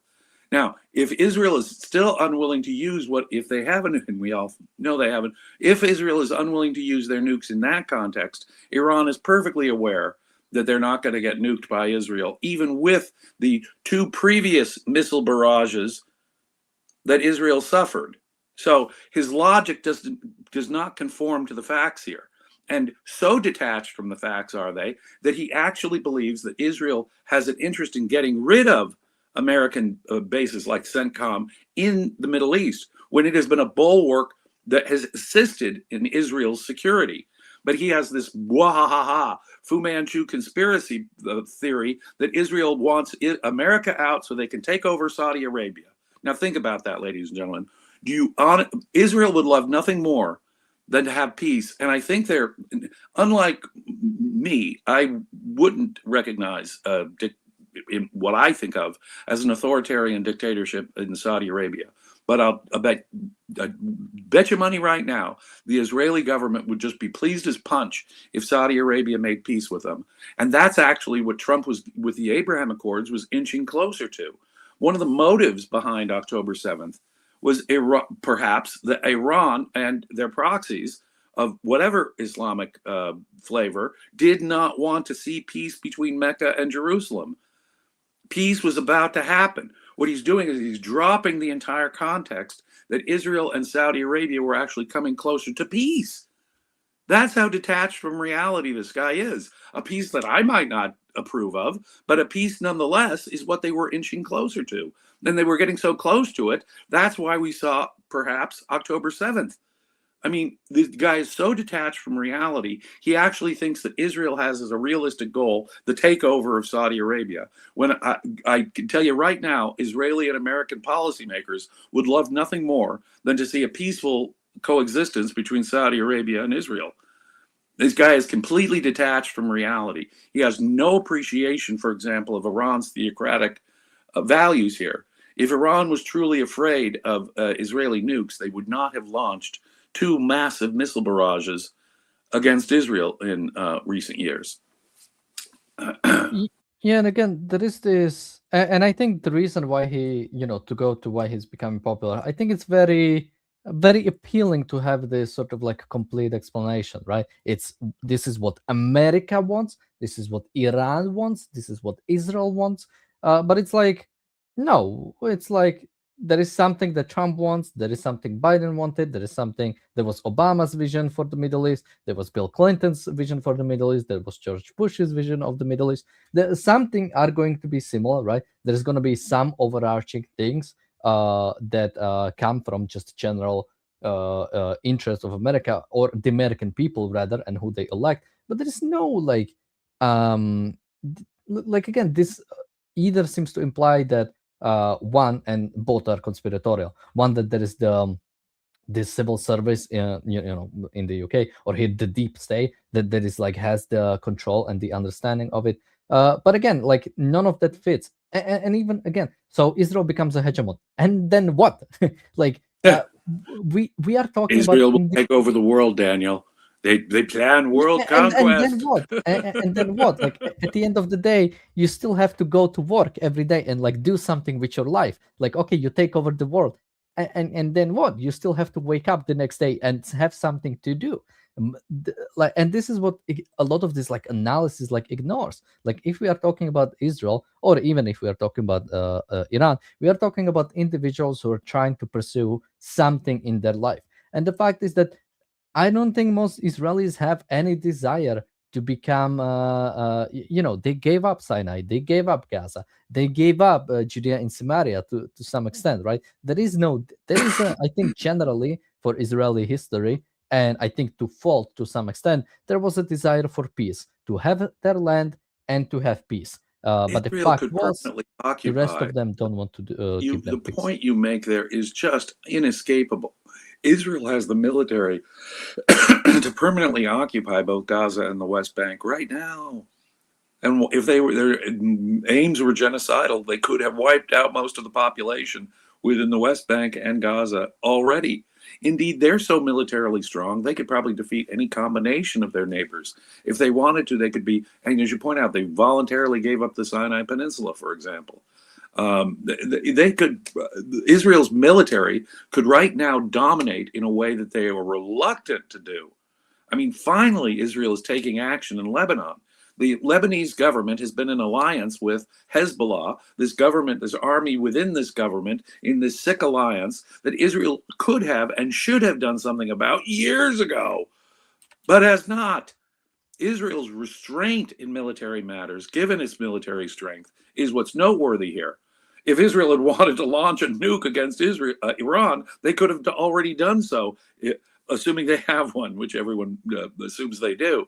It's the reluctance and the restraint that both Israel and America exercise that doesn't even get factored in to his thinking here. Iran, on the other hand, is the party on the table here that is completely unrestrained and suicidal in their actions. There's only one way you can describe Iran's behavior. They're They're willing to suffer. They're willing to become martyrs. They're willing to take huge risks in their hatred and desire to simply eradicate Israel from the map. He's acting as though Iran is some, all they want is taxes from their Muslim neighbors and get money. No, no, no, no, no. Their aims are much, much grander. Listen to their aims, take them seriously, listen to what they actually say.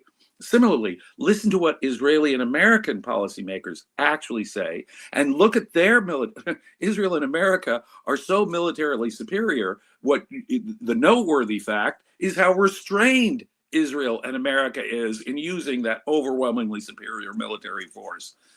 It is bizarre how detached from reality this guy is.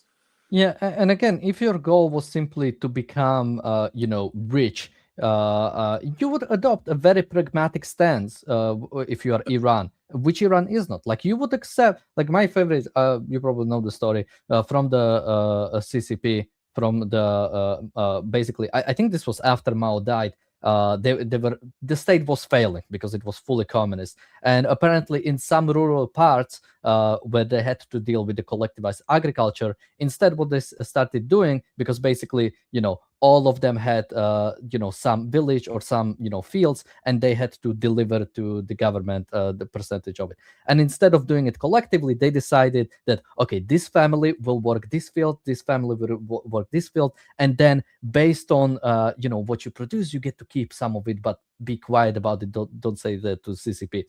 And then apparently the party officials were like surprised that this one village or this one area is like producing much more than any other. So they came in to see, and ideologically they would of course kill them because they are going against the regime. But because China was at that time very pragmatic, they were like, okay, this is amazing thing. We're like producing more, so let's adopt a bunch of like property rights because they are actually giving us more richness. And if starvation was happening in China. Yeah. China was a large country where starvation was still a common thing until they began to reform and liberalize their economy. Yeah, and right? in a sense, pragmatically, they abandoned communism and adopted a certain market mechanics. If Iran was the rational actor in the same way, just pragmatic, like, I mean, they had like sanctions on them for the last 20 years. They were not able to trade with the West. And the only thing they had to do is to stop developing nuclear weapons. And they would Right. basically, liberalize. Like, no, it is Think how much money ideological. their missile program has cost them. Think how much money their quest for a nuclear weapon has cost Iran. No, they don't care about their own people. The material prosperity of their own people. This is Or true. not even of their own people, but even like general prosperity of the state, some like nationalistic, because the Chinese Communist Party, they don't care about the people either, but they did care for like the sort of the prestige of the regime, or sort of like the height of the regime. So they pragmatically adopted free market parts Right. in parts of their You'd think economy. that they would comply with America's demands and get those sanctions off them.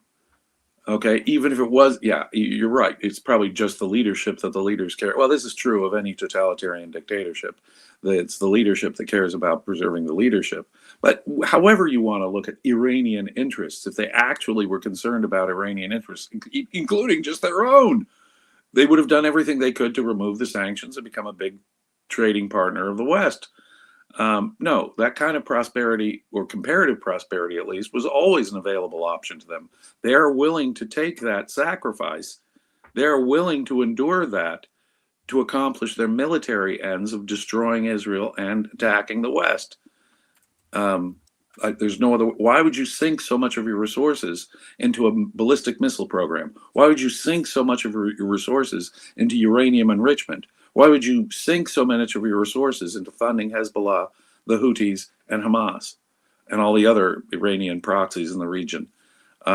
No, he's obviously ignoring the behavior of Iran, and therefore their motives are a complete mystery to him. But he's suggesting he knows what their motives are. The classic conspiracy theory motives that have no reflection on their, no causal explanation for their actual behavior and reality. He just knows, he mind reads and knows Israel wants to be a hegemon and get America out of the area so they can control Saudi Arabia. Wow. But Iran, they just want taxes from their neighbors. Okay. So somebody's asking who were Mao's advisors during the Great Leap Forward. I'm sure it was the Jews somehow. Somebody is Why also saying somebody is also saying CCP is still communist in their structure. I mean, at least from what I've heard a little bit from about the Chinese Communist Party. Now, I think this has been changing with Xi Jinping, but I think for a little bit they were trying to, at least on the local levels, they are trying to have some form of democracy, some form of like not a complete top-down like a structure. Which I think a bunch of dictatorships usually start doing. I mean, you can think of like Singapore, like it is a one-party state, but I believe they like try to like have some form of people's involvement. I think this same thing happened with the Franco in Spain. Like it was also one-party state, but they try to allow some form of like democracy on lower levels, which I think you are bound to, like you always have to answer to the people. You don't want an uprising. And so the thing about representative government is that it fosters stability. If the people perceive they're getting their interests, or getting a voice, or having an influence, that increases stability. And of course, you have to compromise with communism if you want any kind of economic progress. But of course, that's what happens in communist countries. You know, their 5-year plans become 5-year plans for greater starvation. So at some point, they say, okay, we'll have liberal reforms, we'll loosen up the economy. But whether it is these modest moves towards economic liberalization or these modest moves in having democratic representation, what they're seeking is simply survival. The leadership is not loosened its iron grip on the country. Let me know when when censorship is truly lifted. Let me know when the higher echelons of government are truly in danger. That's when you'll know that the dictatorship is starting to fade. China is still a dictatorship. In any case, again, when I say allow certain amount of democracy, it's not like they would allow outward like capitalists to run. It's like basically it's like their Overton window, right? right. Like we allow some people, or like in Czechoslovakia, we allow different kind of socialists to run, but Soviet tanks might come in if it's the wrong socialist. And just a different kind of socialist, exactly. The Russian tanks came, the Warsaw Pact tanks came charging in because the Czechs decided to have a slightly different flavor of socialism. And I think that's the iron grip that dictatorship implies, though. Any division of opinion has to be squelched. The tongues have to be ripped out. You have to send them to Siberia. That is the normal process. Otherwise, things get completely out of control because people start thinking and speaking for themselves, and who knows what political parties will start to. And once you admit there's this even version 2 of socialism might be superior to this version 1 of socialism, you've already started down that slippery slope of letting people think for themselves and speak out loud their opinions. That cannot be permitted. That's why censorship is also, and I mean, all rights are one. But that's why censorship is such an important key here to the monsters keeping control. So apparently the troll in the chat is saying that Mao's economic advisors were Jews. Okay. Oh, well, my golly, of course they were. Mao's communist, totalitarian, advisors. They were Jewish? Really? If you were going to make a conspiracy theory here, at least have it make sense. It's those greedy capitalist Jews who caused the liberalization later on, my friend. At least have a plausible conspiracy theory. Yikes! I mean, he gave us names, so I'm trying to quickly go through ChatGPT to see if he brings up anything. All right. Apparently, some foreign communists. Boy, there have been many Jewish intellectuals who've been communists through the ages. Yes, sorry, bibbity. No question about that. Okay, but it looks so. For example, okay, I'll just mention one person: Sidney Rittenberg, who was an American communist who joined the Chinese Communist Party. But it looks like she was mainly working in translation, broadcasting, and propaganda. And yeah, she was born. a long list, as I say, of Jewish communists. But normally, come on, stick with the program here, though. They're the representatives of evil, greedy capitalism, right? So try and be consistent here. Now, the idea that there was much Jewish influence in China ever at any stage of this is kind of bizarre, even if they did bring in communists, some of whom were, and believe me, it's only some of whom were Jewish from the West. Although, hey, he's still wrong, because he was making the case that Great Leap Forward was made by Jews. But with all of these, they have like very little to do with like Great Leap Forward specifically, or even general policy. Yeah. Although again, like you have communists from all over the world, and again, these were not like Jews, like they were still communists, like they were not there. And a lot of like communists. I mean, Karl Marx was Jewish, right? Yeah, like a lot of Karl Marx had Jewish heritage. I mean, that's how far back this goes, people. But it's is a person's tribal identification really that important to you?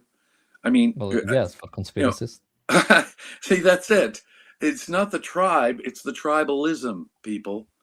There are different kinds of collectivism. Some of them are racist, some of them are nationalist, some of them are simply, looking at the world through class, struggle, like Karl Marx, the proletariat versus the capitalist class, and so forth, the bourgeoisie. So you whether you're looking at this in terms of economic classes, which is kind of a high level abstraction of collectivism, all of these forms of collectivism are just crude tribalism.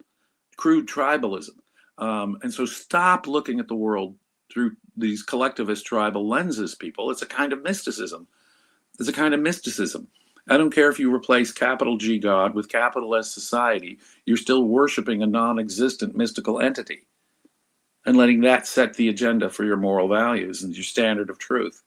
But this guy is a dyed-in-the-wool collectivist and painting in broad strokes about whole groups of people. That is the sure sign of someone who is no longer thinking, and certainly not thinking about the real entities and the entities that actually exist in reality, individuals, but looking at things through the lens of the whatever collective groups that are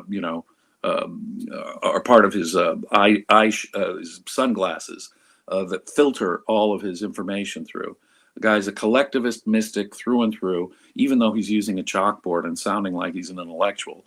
That's how they normally do it. They'll use, chalkboards and act like a teacher in class, but that doesn't make them any better than, say, some, mystic from, some witch doctor from some savage society. It's really just glorified witch doctory with a chalkboard. Yeah, and let's listen to Chiang a little bit. Well,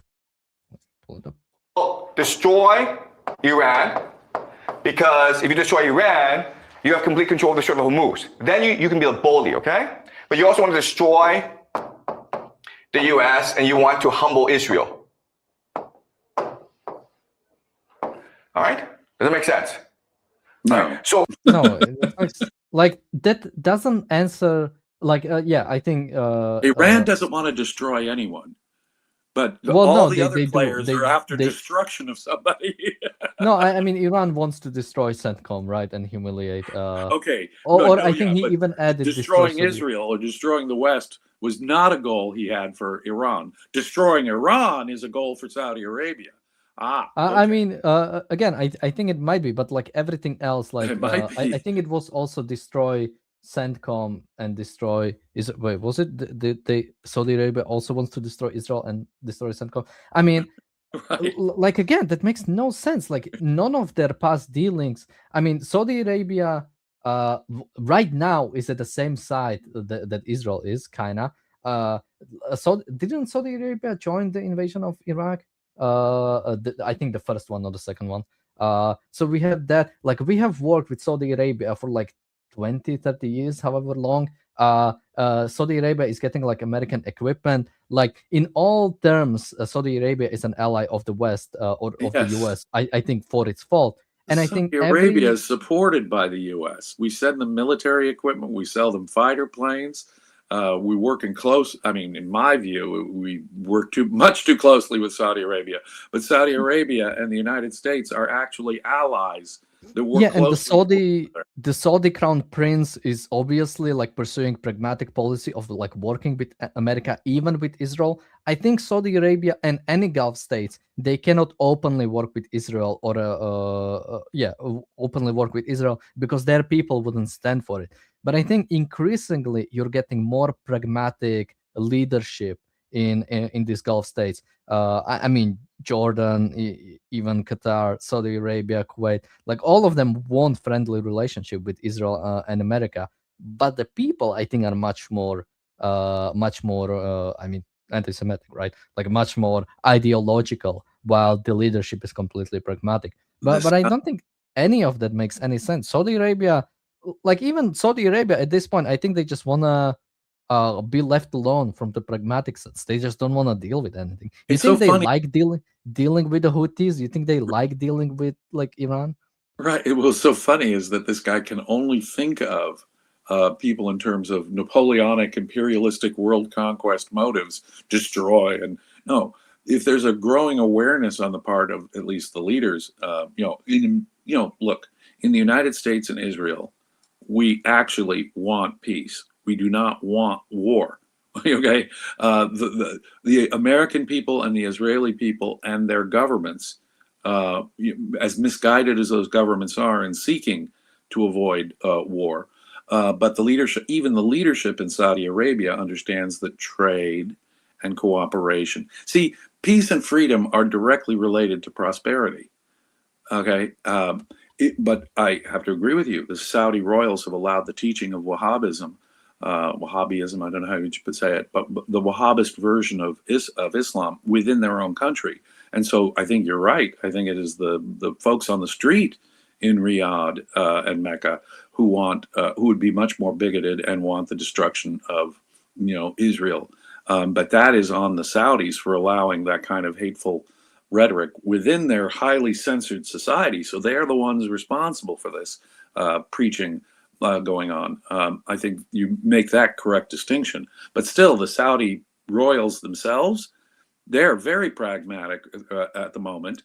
I think they might actually cut a deal with Israel at some point soon. But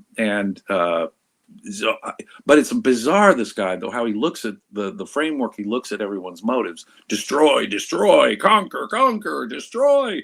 No, liberal democracies, like for lack of a better term, countries that respect individual rights, they want peace. It's in their nature. And I've been a critic of democracy on many recent shows, but let me quote Margaret Thatcher on one really, I think, insightful point. Where the people do control their government, you are much less likely to see warfare. Mothers do not vote for war to see their kids go off to get killed in war. Where mothers vote, you'll have the most pro-peace foreign policy they can think of. Now, in terms of the long-term prospects of peace, oftentimes that's shallow and simplistic. You need to take out enemies. Like the reason why Iran and Israel are doing this now is because they've had enough of the better part of 50 years of taking the murderous nonsense that has been coming from Iran. They ought to have dealt with it sooner. The fact that it's taken 47 years tells you just how reluctant more liberal countries, more Western countries are to go to war. Iran would have been eradicated 40 years ago, 25 years ago, 47 years ago, had those motives actually been at play in America, at play in Israel, which could have done a lot more damage before. Well, they could have used their nuclear weapon. See, it is the liberal democracies, for lack of a better term, that want peace and will actually bend over backwards in the wrong direction, allowing and sanctioning violent threats to fester, as we have with Iran. What can explain our comparative inaction over the last 47 years? But this guy is so quick to ascribe world conquest and destruction motives to people who clearly don't have any such motive. There is no evidence. There is simply no evidence of those kind of motives on the part of the players that he's talking about, really with the exception of Iran. Iran wants the destruction of Israel. Iran wants the destruction of the West. They say so. And they've been acting in suicidal ways, in many ways that are against their own self interest, in terms of attempting to get that goal. This guy does not factor in the religious motivations of Iran, nor does he factor in the actual motivations, which you can see in from their behavior from America and Israel. Is simply bizarre. By the way, I'm trying to. Oh, now I can hear myself twice. Who, this guy, Chang, I mean, he's a teacher someplace. There are people who actually pay money to be educated, and I put that in quotes, by this guy who's completely detached from reality, floating off in some conspiracy theory that he invents himself. I mean, that's completely bizarre. This guy obviously should not be permitted to. I wouldn't. Let me put it this way: you should be as freedom of speech, obviously, but any sane educational institution would not permit him a classroom or a chalkboard or a piece of chalk on which to articulate the nonsense that is coming out of his mouth and his chalkboard. By the way, as I've said, I'm trying to play around with the microphone setting. So people in the chat, let us know how James and me sound compared to. I can hear your volume went down, and my loud booing voice is still coming across loudly to me. I think I did set it up better. I kind of switched around the settings. So, but yeah, people in the chat, let us know, and let's take a look from him a little bit more. By understanding how each player perceives the game, we can now understand how they will go about their strategy, right? So the United States just wants to destroy Iran. But as you can see, Israel, Saudi Arabia, and Iran all want to destroy the United States. And how do you do that? You do that by forcing the United States into a long ground war, right? Therefore, if you're Israel, you don't want to use nukes. Oh, I right, see. because there was no long ground war for the last 20 years in the Middle East. I see. I mean, so the only thing holding Israel back is their desire to suck America into a long ground. Oh boy, it all becomes now so clear to me. How could I have missed it? The only thing that holds Israel back from using their nukes is that they want to destroy America. Now get this. Israel's only friend in the world. Okay, you're Israel. You're little Israel. And this guy is actually saying out loud that they want the destruction of America. He just said that. So your one ally in the world, you want to eliminate their influence in the Middle East. In fact, you want to destroy them? Okay, so if you can swallow the idea that Israel somehow wants to eradicate America's presence there or destroy Israel as such and draw America into a long drawn out ground war, and if you are such an anti-Semitic bigot that you cannot appreciate that Israel, being a more liberal country, is reluctant to use nuclear weapons, is reluctant. Okay, no. The only thing holding Israel back from using nuclear weapons is their desire to destroy America. Now, wrap your head around what that guy just said. What he has just said is so perfectly preposterous that he should be the butt of joke and ridicule. I mean, he is that detached from reality. He hates the West that much. He hates civilization to the extent that he actually thinks America. What do we mean destroy Iran?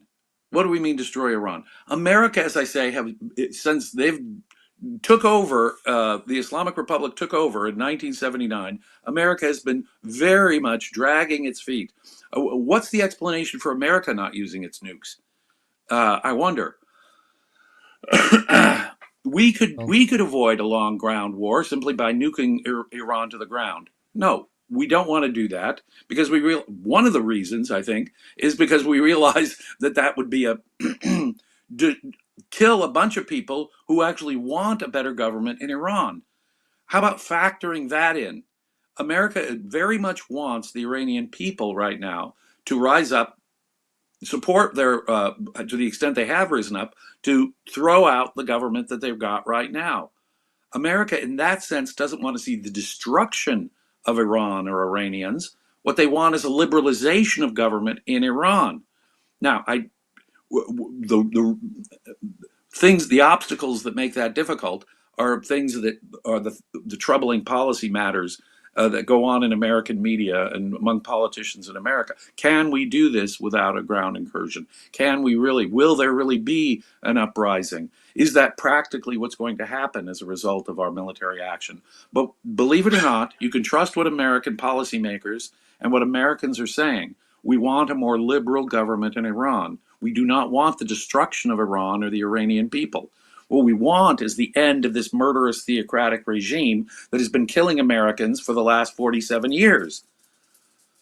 Yikes. Well, don't you destroy your enemy when you make him become your friend?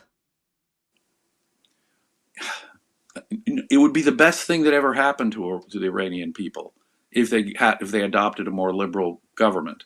What America wants is not to conquer the world. Now, if in his mind that's what it is, American hegemony would consist of a peaceful, rights-respecting Iran that manages its own affairs as an independent country. And that's, you see, capitalist conquest. Capitalist conquest and imperial domination consists of a country that respects freedom of speech, the rights of women, where people have a say in their own government, where people aren't afraid to speak politically, where women are able to take off the ridiculous hijab, okay? That would be Western conquest in his mind. That would be American colonialization and dominance if the Iranian people had a voice in their own government, if Iranian women weren't oppressed like they are. That would be what?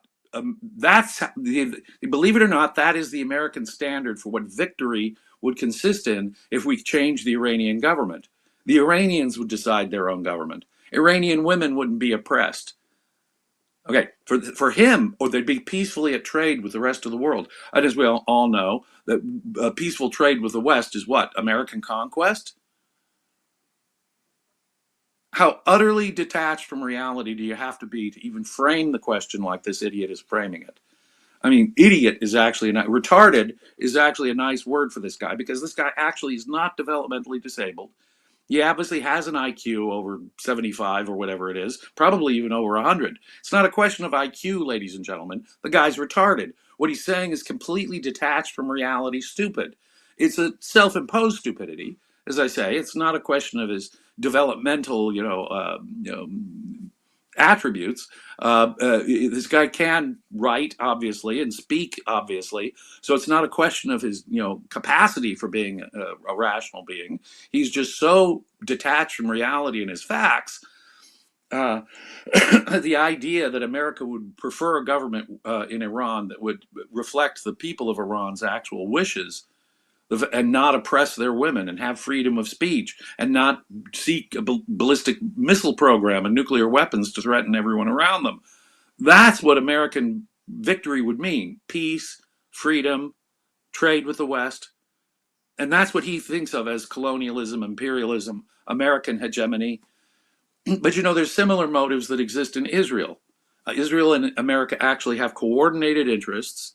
See, look at this attempt to divide. See, in order to pull off their propaganda that America is simply going to war on behalf of Israel has to be maintained. So Israel has to have these nefarious motives that are inconsistent with America's interests.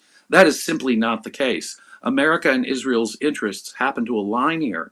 And when you're in favor of, freedom, when you're in favor of having, say, a Republican form of government that respects individual rights and doesn't oppress women and has freedom of speech, okay, your interests will coordinate. Your interests will dovetail. And if that is if Israel is seeking to destroy any of the remnants of the Revolutionary Guard and the old government, what they're actually seeking is the liberation of the Iranian people, the end of the oppression of the Iranian people. Will that result in a peaceful Iran that no longer threatens them? Well, yeah, obviously. Or any of their other neighbors? Well, yeah, obviously. But also even their own people, obviously. And will the Iranian people be better off if they're trading with the world at peace and engaged in peaceful trade? Yes, they and the whole world will be better off. There is no conflict of interest among people who respect and want peace and freedom. It is only dictators who seek to destroy and have military dominance and hegemony. That applies to some degree, I guess, against the Saudi monarchy, but it applies in this context, it applies really to one of the players there, Iran. They want destruction of Israel. They want the end of freedom and peace and any kind of cooperation with the West. They are the enemies of civilization. They say so out loud. Every time they say death to America and death to Israel, every time they sink their resources into funding Hamas and Hezbollah and the Houthis, every time they sink their resources into oppressing their own people and slaughtering them in the tens of thousands in the streets, every time they sink money into a ballistic missile program, what they're seeking is the destruction of Western civilization. They want forceful domination of the area. They want to impose their religious theocracy on the rest of the world insofar as they're able. And they realize it's a long-term goal, but take them seriously when they say death to America. They would not hesitate to use nuclear weapons at all, unlike Israel and America, who could, if they wanted to destroy Iran right now, destroy Iran outright.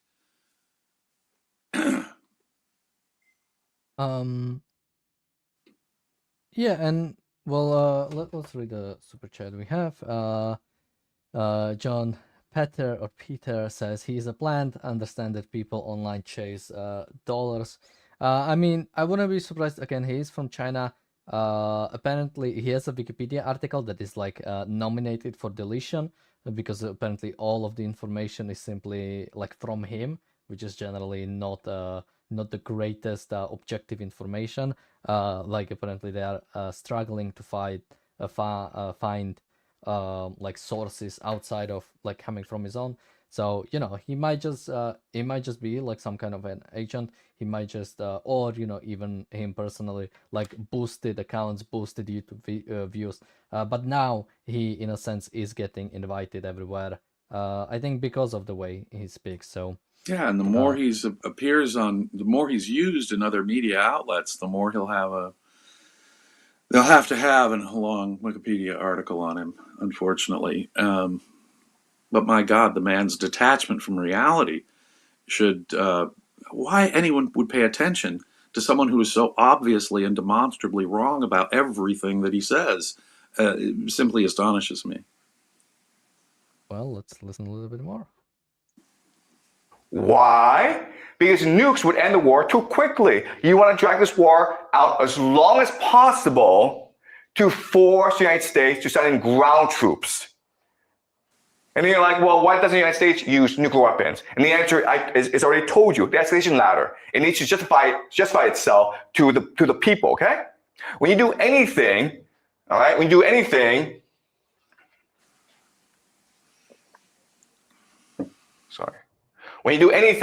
you have to worry about certain factors, okay? You have to worry about troop morale.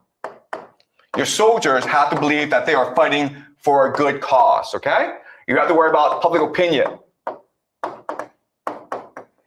You have to make sure that the world is on your side. You have to worry about politics, political will. You have to make sure the people are unified, and you have to worry about enemy morale.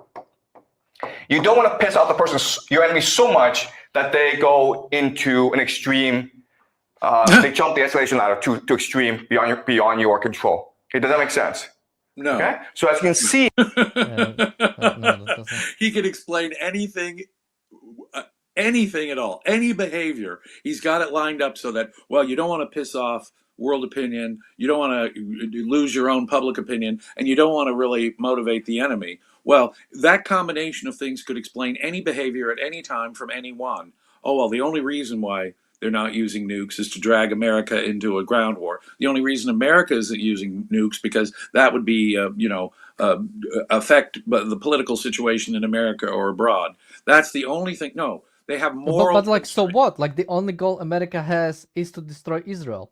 So who cares about, like, That's the QED. We don't have to care about it. It's like when Israel wants to become the global hegemon or the regional Right. hegemon. Like that's the end goal. So we should Right. do He's now anything complicating to do his so. whole analysis with other interests, isn't he? But in any event, I Because just again, want to, and again, what does it mean? Okay, Trump jumps nukes and then gets out of office.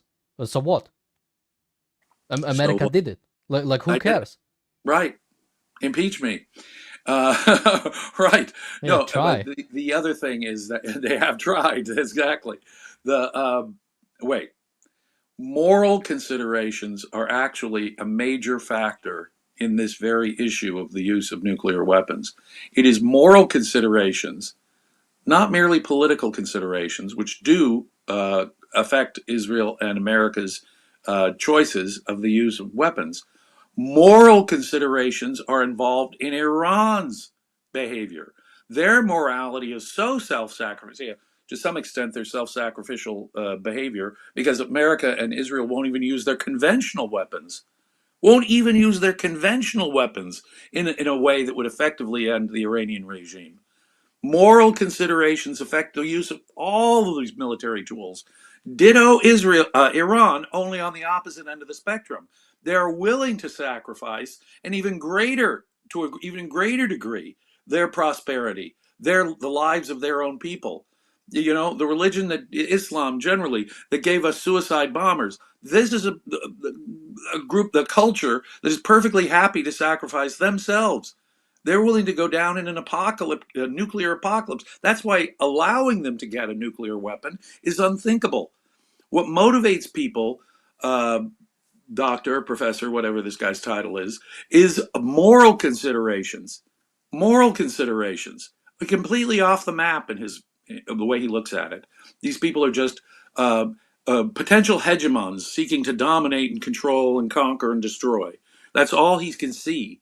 There are no moral considerations, philosophical, ethical considerations that are being deployed on either side, when in fact those ethical considerations are what are overwhelmingly true.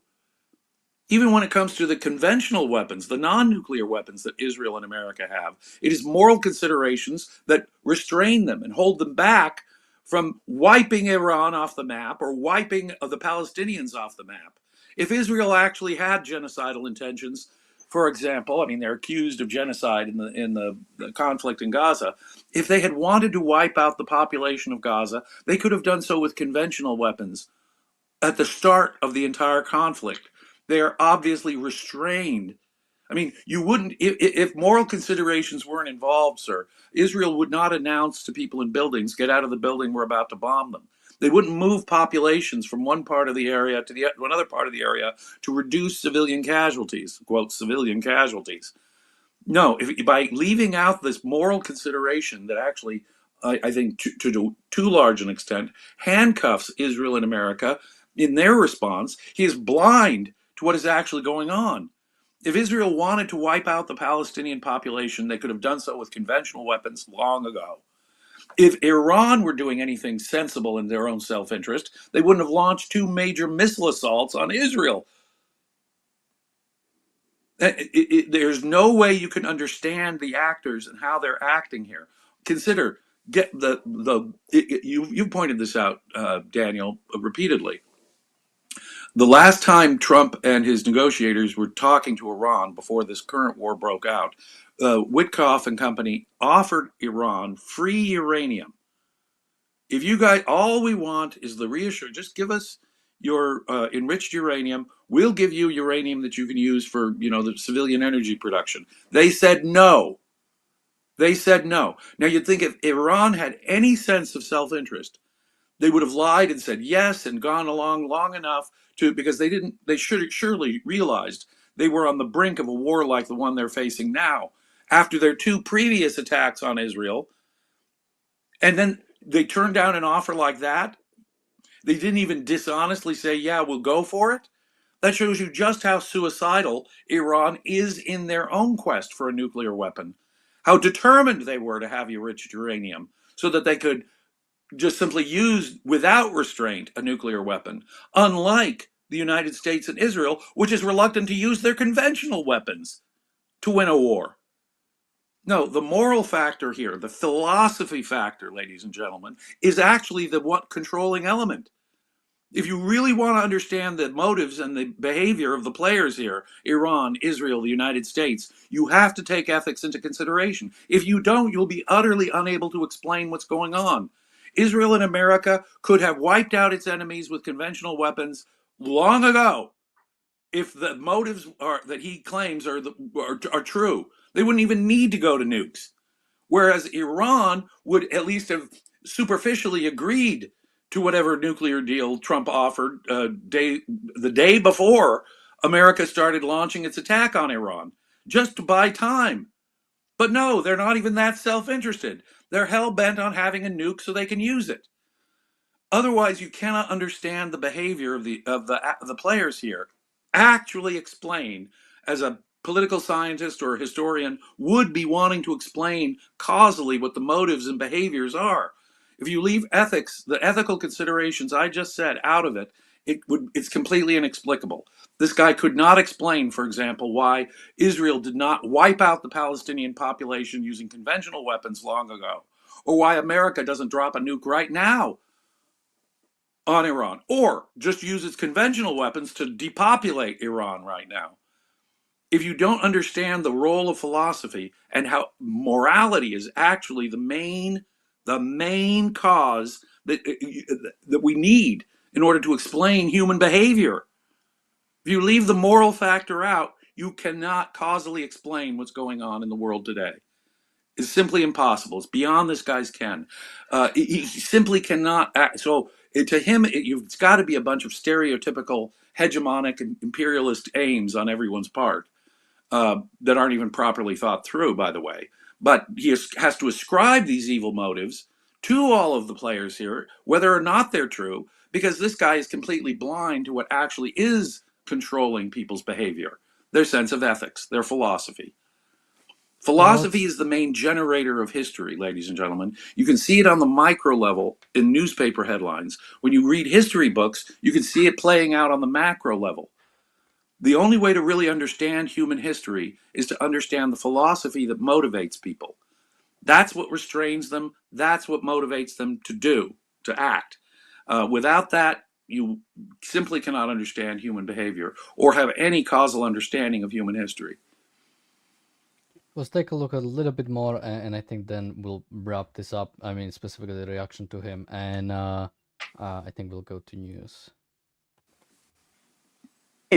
War is extremely complicated. It's not just about weaponry. It's not just about resources. It's ultimately about controlling the narrative, controlling the political landscape, okay? Marshaling the resources in a proper way that is strategically beneficial. All right? Does that make sense to you guys? Okay. No.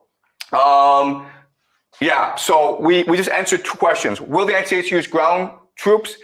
Yes, it will, because Iran, Saudi Arabia, and Israel will work together to force a ground invasion, even though the United States doesn't want to do so. But unfortunately, the United States doesn't have a clear, coherent strategy. It's passive. Therefore, it can be manipulated into sending a ground invasion, okay?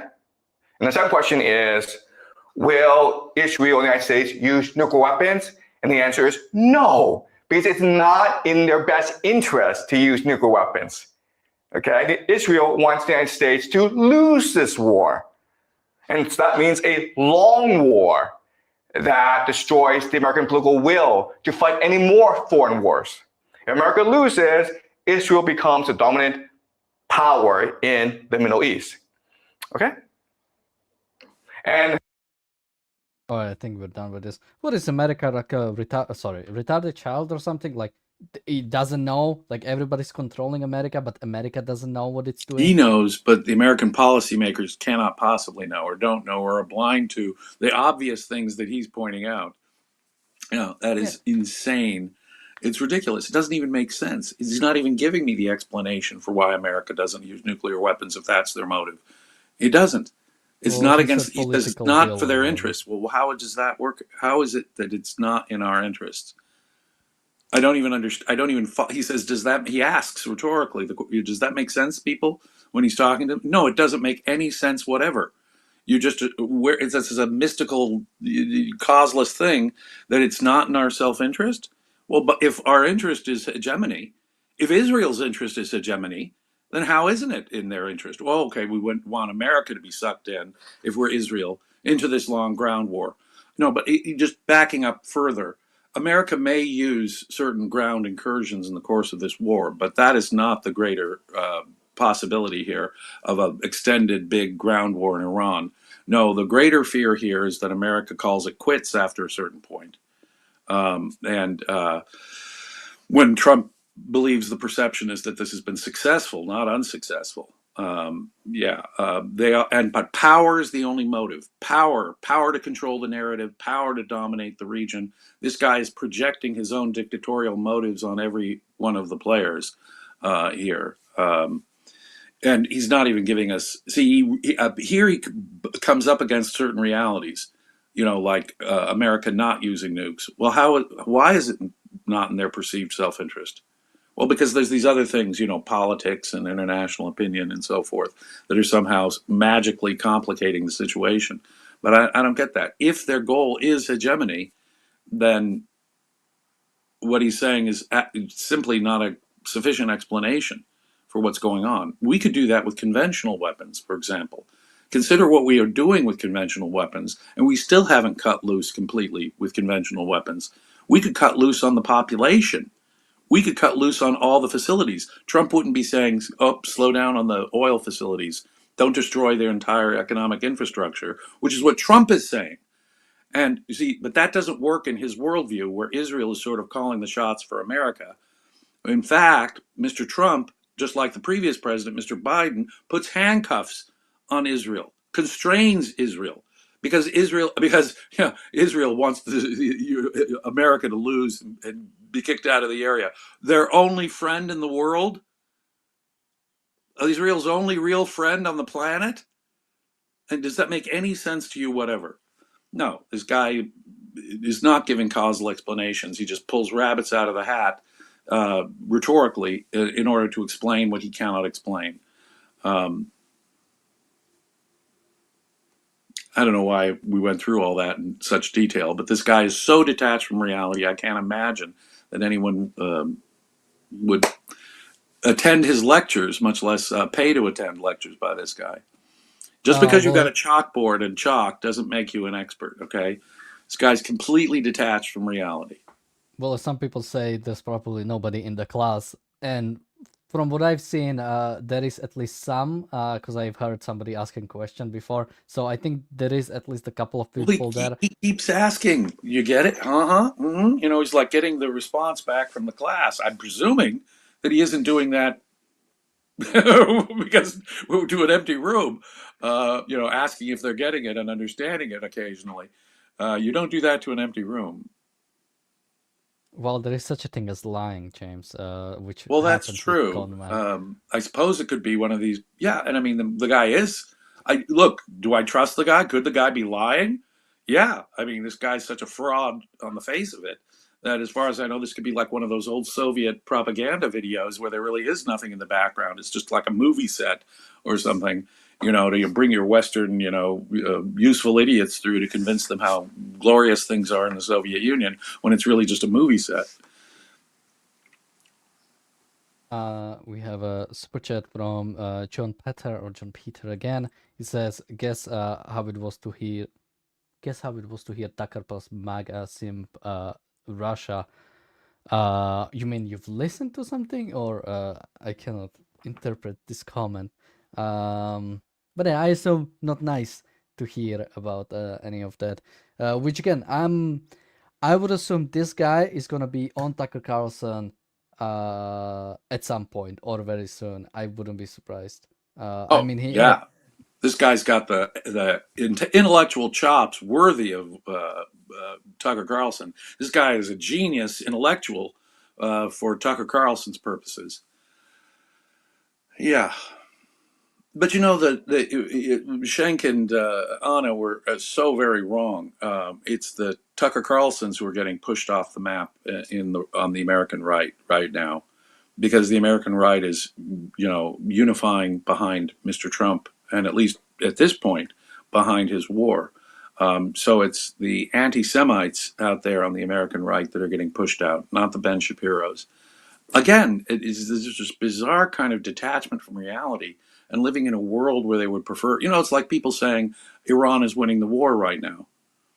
Consider the scope of evasion people are capable of. Consider the basic big facts on the ground that they'll completely be able to ignore.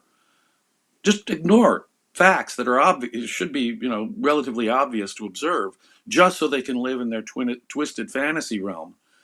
America could, let's imagine that America and Israel do finish the job, wipe out the Islamic, Revolutionary Guard and the Islamic Republic altogether, and something better replaces it. They will have to reconstruct history from the ground up.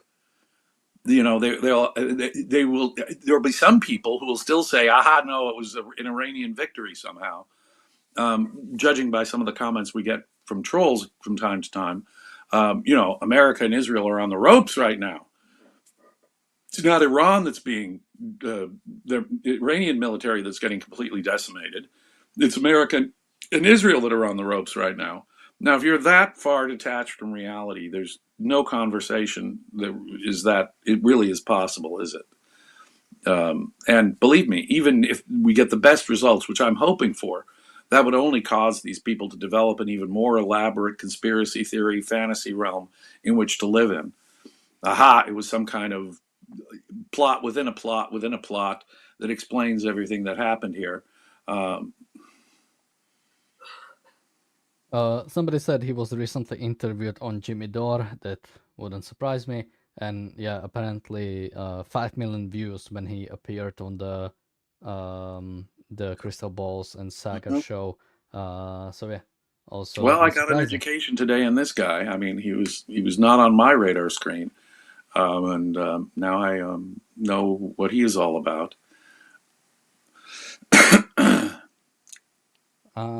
All right, we should have Razi in a bit, and we said we are going to the news. We had Alex in the chat saying that apparently there was 100 rockets coming to the north from in the north, 100 missiles coming from Hezbollah. So if that's true, that's a lot. That's insane. But I think we're going to. No casualties. I think tonight and maybe tomorrow night we're going to get everything and the kitchen sink thrown at us that Iran's got left.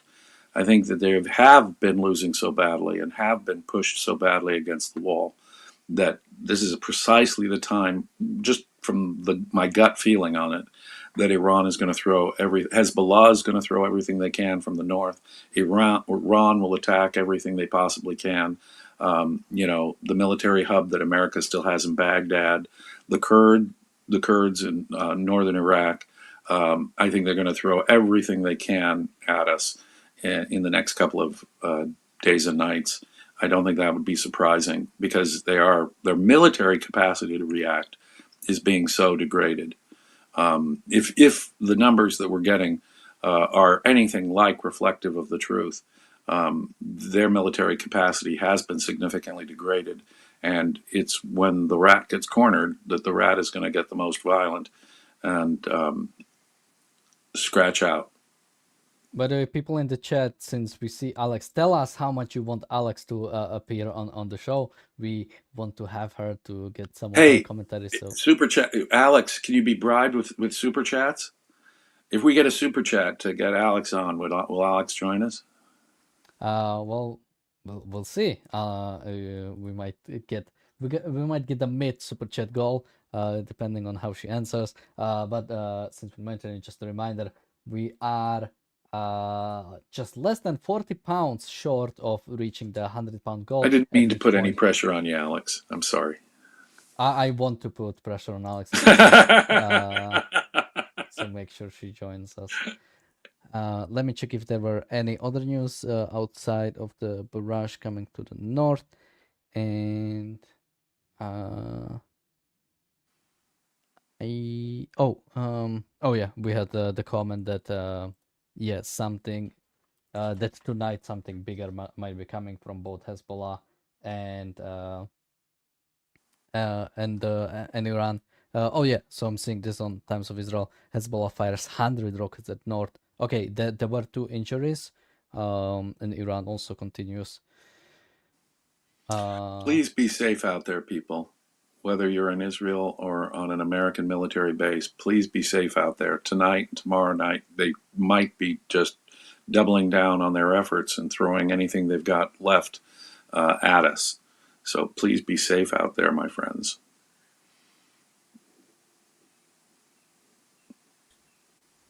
Hey guys. Hey, Rozzy. Sorry for taking my time with that break, but I heard. Oh, we had plenty. There was that professor who was,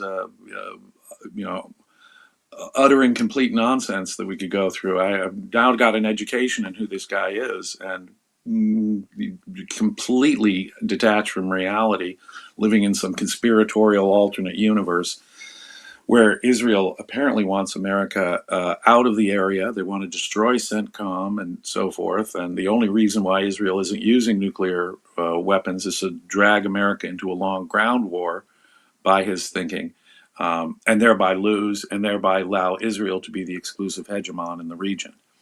Don't you know that's what's going on, Rousey? Well, what I do know is that Alex appears to be trying to compete with Yao on shelter reviews, and that's the kind of competition I can get behind. Okay, yeah, me too. I fully support that.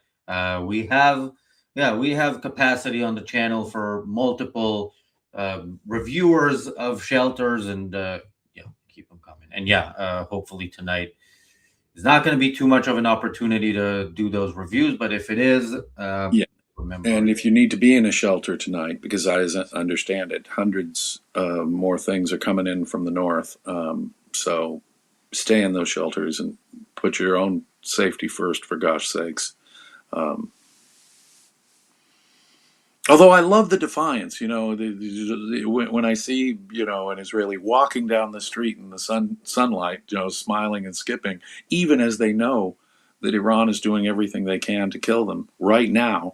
That defiance, that benevolent, life-loving defiance that you see is just inspiring. It really is. It's heroic. And it makes me think that here, from the safety of the United States, at least the comparative safety of the United States, it makes me evaluate, my own hierarchy of values and what I think of as important. If people like that can have that attitude when they're under attack right now, maybe I shouldn't be so down in the dumps about things going on in my country, where I'm comparatively in a very, very safe place. So we got to the situation somehow, and the direction that America is headed is not positive. And had Israel, just like the people are in shelters today because action wasn't taken when it would have been easier, maybe not completely, wouldn't have needed to go into shelters at all. But Iran is so much stronger today than it was when Netanyahu, as he mentioned, started talking about this more than 20 years ago. Then that war would have been easier to win, and now we're in a different situation. Every decade that has passed since the Islamic Revolution in Iran, Americans and Israelis have died more and more. And one thing we knew, Mr. Trump, is that if you didn't do something, the killing would go on and on and on. And everyone says, well, end this endless war. Well, really end it, Mr. Trump. There's only one way to end it, by ending this regime. And if you pull back now, if you tell Israel to pull back now, the lives lost so far will have been in vain, because they'll just bide their time and come right back. Mr. Trump, please. Well, I guess I can plead through our modest microphone here. It won't have much effect on Mr. Trump, but the facts are quite obvious. The killing will go on so long as the Islamic Republic goes on. That's why we needed to take action. Was it imminent? We're having this debate in the United States. Was there an imminent threat to the United States? There's been an imminent threat for 47 years. The fact that we haven't realized that the killing is just going on and on and on, How many Americans have to die? How many Israelis have to die? How much terrorism has to happen? How close to a nuclear bomb do they have to get before we say, oh, it's imminent and now we have to do something? The fact that we've been dragging our feet and letting people die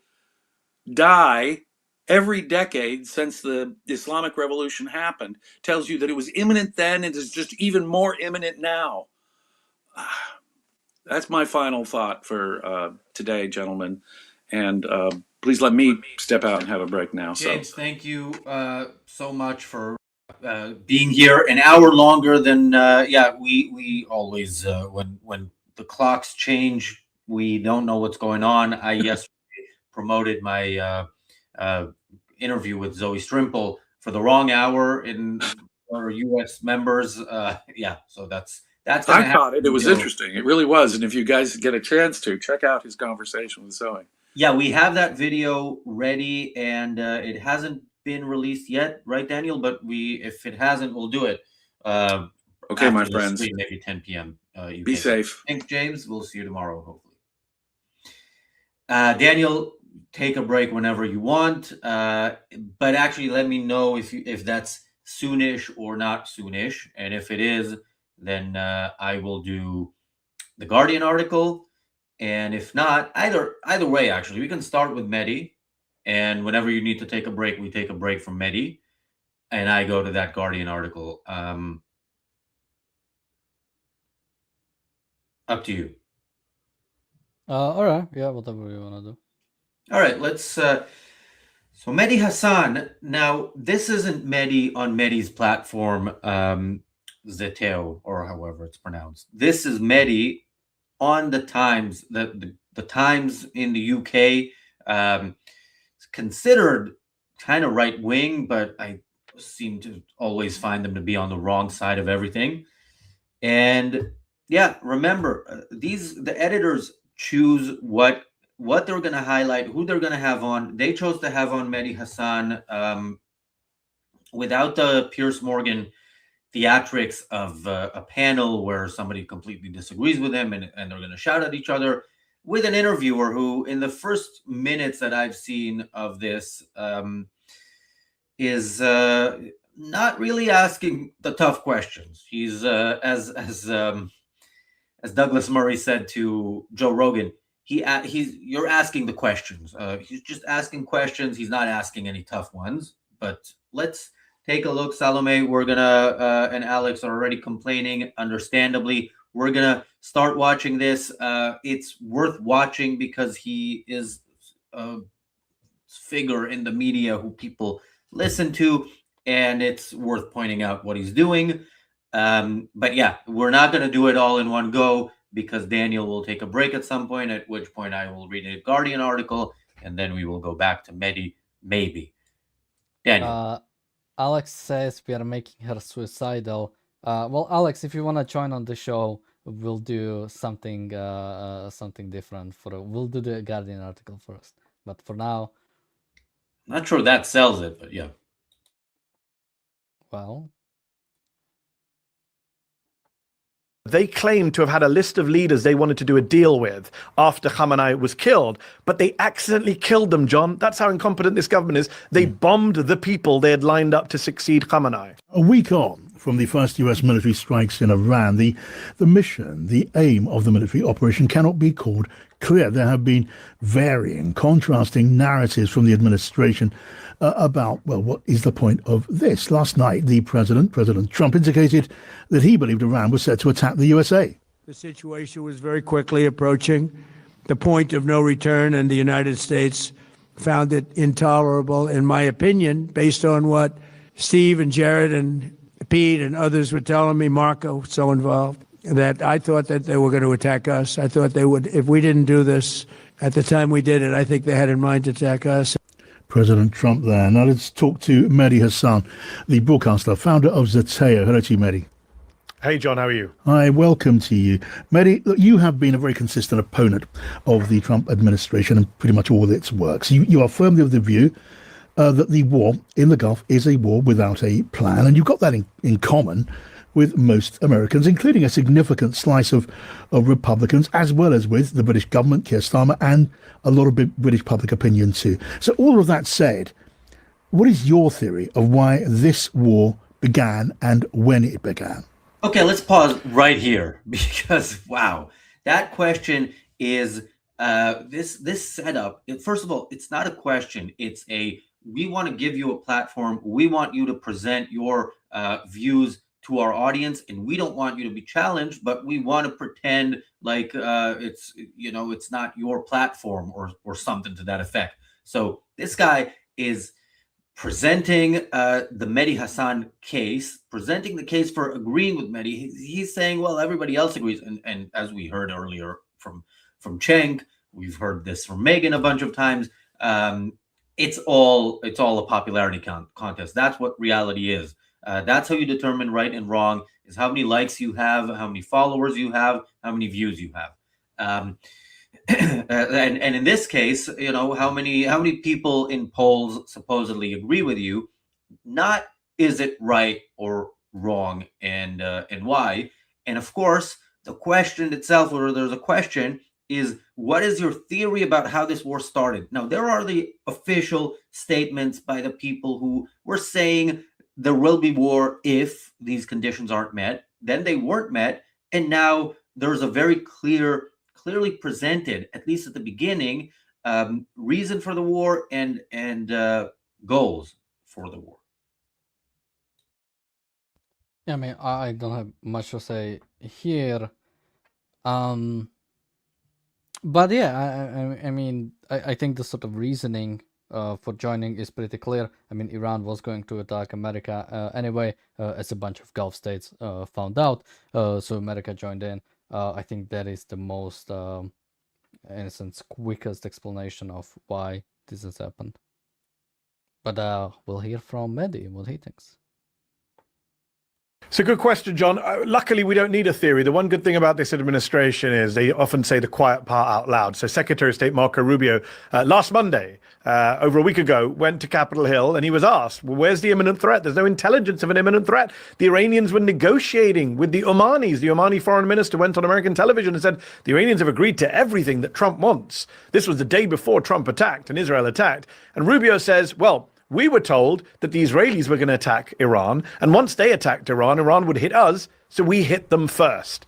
That is what the Americans define as an imminent threat. A rather ridiculous answer, I think you'd agree. If Israel was going to attack Iran and they were worried about getting hit, the simple solution would be to stop Israel from illegally attacking Iran. So Israel plays a big role in all this. Benjamin Netanyahu hasn't hidden it. He said he's been... So which is it? Is it that the quiet part was said out loud and Israel actually controls what the U.S. is doing, and U.S. policy is all basically what the Jews tell the American leadership to do? Or is it we could have stopped Israel from acting first, knowing that Iran is going to attack our bases? Also, what kind of an argument is it that if we know another country is going to defend itself? Remember, Iran fired first, not just indirectly multiple times, but also directly in 2024. So it did come from Iran. Israel hadn't responded properly at any point. The idea that the fact that Israel is now firing back means that this is Israel that wants war is ridiculous. And we know this because Iran has it in their official slogan.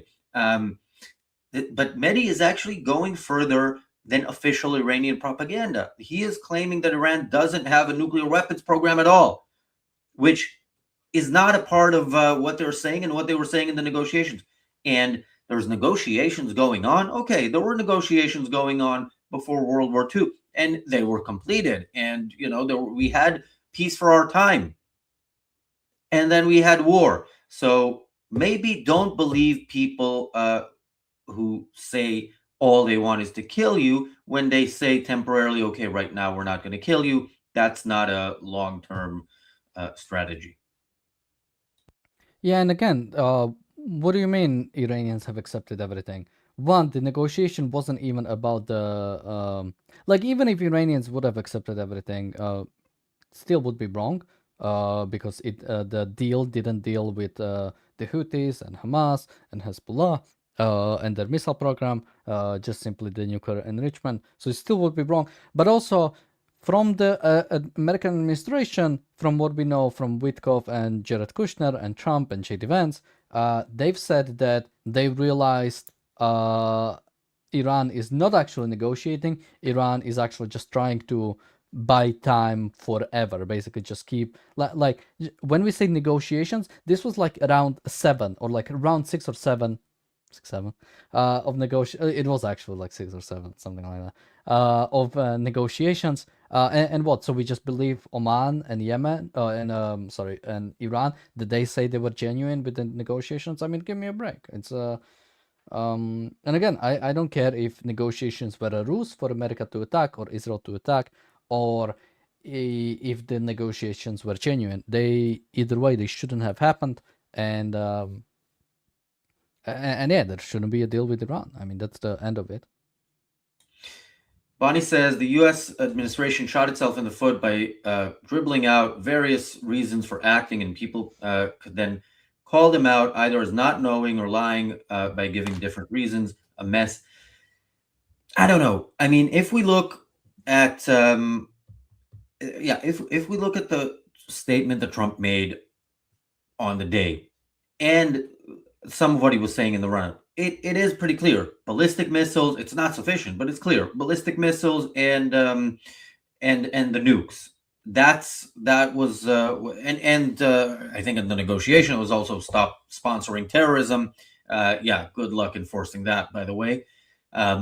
So yeah, those are the objectives. But at no point did he say the things these people are saying he would say. Where does Mehdi get the idea that the goal was to kill Khamenei and then have somebody else take his place, but accidentally they killed him? Where is it?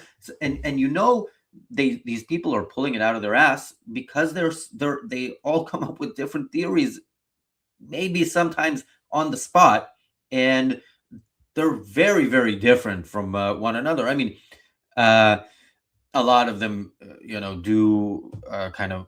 First of all, they all push the narrative that Israel forces the U.S., and of course, Israel benefiting from this is what they have an issue with. But yeah, the in terms of understanding the goals, I don't think that's a problem understanding. I think it's an attempt to tell a story that isn't true, that we can know isn't true because we have the statements from the leaders. Thank you, Jonathan, for the super sticker. And we are now. Oh. Wait. There we go. Wait, that's wrong. That's the previous one. Well, we are getting there. We're about 2/3 of the way. Just about 2/3 of the way. All right. Yeah. 64.7. So we are 35-30 away from getting rid of ads. Let's watch more of Mehdi. Been dreaming about this war for 40 years, and Donald Trump is the first president who listened to him. Senator Lindsey Graham, a prominent Republican hawk, one of the big backers of the Iraq war, he said on the weekend, I went to Israel and I coached Prime Minister Netanyahu on how to get Donald Trump to join this war. Okay, now to that line of criticism, you have that in common with obviously many people there in the United States on the Democratic side of the aisle, and others too are not necessarily, deeply politically aligned. So can I ask you this, Mehdi? What plan do you think you would support to confront the threat from Iran, the threat that Iran poses to the region and to the West? Okay, let's pause there. I question the premise. But we got to hear him say that he questions the premise, and yeah, I think maybe I had a spoiler in my previous comment. Maybe he didn't say yet that Iran doesn't have a nuclear deterrent, or maybe he did and he's going to say it again. But yeah, to me, it's the questions, because Mehdi, my expectations of Mehdi, he is meeting perfectly. This is what I expect from Mehdi. But you're going to interview him. You pretend to be not left wing, and you're saying, "Oh, look, again, it's also the same setup for the question." Mehdi, your ideas are so popular. Why isn't Trump following you instead of following Netanyahu? That's essentially the question asked twice. So Why is there an interviewer? Why isn't this the Mehdi Hassan podcast on Times Radio? Of your question, what was the threat from Iran? According to the IAEA, according to Rafael Grossi, the head of the Atomic Energy Watchdog, Iran doesn't have a nuclear weapons program, despite lots of constant false claims in the media and in certain Western capitals about. That's not even the quote. Even I freaking hate that acronym. IE whatever. The International Atomic Energy Agency, I think is the full title. They don't say that Iran is. They are saying that Iran is enriching uranium and that they cannot get a hold of it. Who is he quoting here? I mean, I can just quickly look up because now he's doubting like my own sense of reality. But well, he also made me doubt something, and I'm just wondering if it's a complete lie or what exactly it is. But the thing he said earlier, where Lindsey Graham said that he went to coach Netanyahu on how to convince Trump. Is that how Lindsey Graham put it? Well, I just looked up, and yeah, the International Atomic Energy Agency say that Iran is enriching uranium. Now, wait, what did Mehdi say? Because he said they don't have nuclear weapon. Is that what he said? Wait, let's listen again. What exactly is that? IAEA, according to Rafael Grossi, the head of the Atomic Energy Watchdog, Iran doesn't have a nuclear weapons program, despite lots of constant false claims. Oh, he says nuclear weapons program. So no, they have that, like, or are they just enriching uranium for fun? Let's see how high we can get it. I mean, it sounds nicer when it's enriched. It has a nicer ring to it. I mean, that's pretty much what like, again, even if we go to the Atomic Agency, they say that Iran is enriching uranium beyond the civilian use capability, with the only reason being you want to make it a weapon. There is no other, like, unless, like we say, they're just doing it for funsies. Like, let's see, like, he's just lying here. And again, when somebody's lying, it's different when somebody's like dishonest and when they straight up lie. Like, it's insane. Yeah, if you can also find me what Lindsey Graham exactly said, because I'm curious. I'm curious if there's ever a sentence that comes out of Mehdi Hassan's mouth that is not a lie, like once in a while. I'm not expecting, double figures percentage. Okay, is there any ever? Or did Lindsey Graham actually say, "Oh yeah, I went to coach Netanyahu on how to get Trump to do something that's bad for America, supposedly, because, as far as I can tell, because it's good for Israel." There's nothing additional there on why it's bad for America to get rid of the debt to America regime that says, although Mehdi Hassan denies on their behalf, that they're planning to carry out that plan. Okay, so apparently IAEA says that Iran has no structured program to build nuclear weapons, but that seems to mainly come from the lack of their evaluations, the fact that they are simply not there. But again, so yeah, maybe he's not lying. Maybe he's just being dishonest because again, like, there's clearly something else we mean when, like, Iran is trying to enrich uranium, trying to go towards building a nuclear weapon, and yeah, what is it saying, that, like, Iran doesn't have a desire to develop nuclear weapon? Like, my question, like, here, obvious question is, okay, so why is Iran enriching uranium? Like, that's an obvious question from the Times or from the interviewer to Mehdi Hassan right now. And I don't know about Lindsey Graham. I don't even know how to look that up. Like, did Lindsey Graham say he went to coach Netanyahu? I mean, in Google terms, I just put Lindsey Graham coaching Netanyahu. If it's ChatGPT, I would probably discuss it, and refine the answer. But while we wait for that, let's see if Mehdi gets better. in the media and in certain Western capitals about that. And as for the actual Iranian nuclear program that they do have, which is not a weapons program, they, as I say, were negotiating with the Trump administration in good faith after the Trump administration, don't forget, tore up Barack Obama's nuclear deal, which dealt with the Iranian nuclear issue in a way that experts said worked for at least a decade. And they were negotiating with the Trump administration 2 weeks ago. There was a deal on the table. Trump's supposed to be the big deal maker. He's an erratic figure, as you know.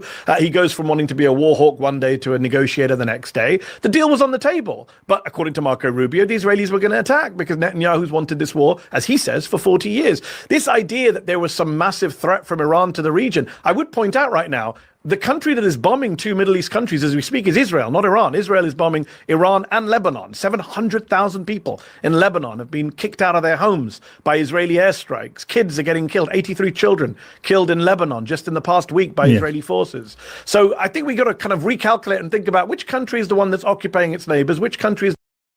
Wait, I just want to say, is like Hassan, or what's his name? Mehdi Hassan. Is he like pulling a trick again? Because like technically Iran is not bombing, it's just sending missiles and drones, so it doesn't count as bombing a bunch of Middle Eastern nations. Is that, or where was this published? Was this published before the war?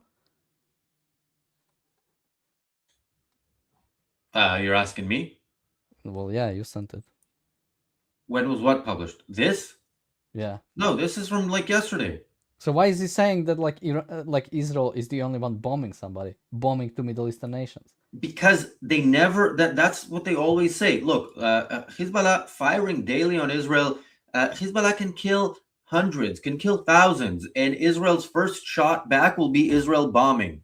That's, and look, much like with Owen Jones, this is goal-directed action by Mehdi Hassan, and we've seen the goal, being carried out in attacks. There was another video I saw today of people being attacked in Los Angeles because they were speaking Hebrew and they were beaten up very, very badly.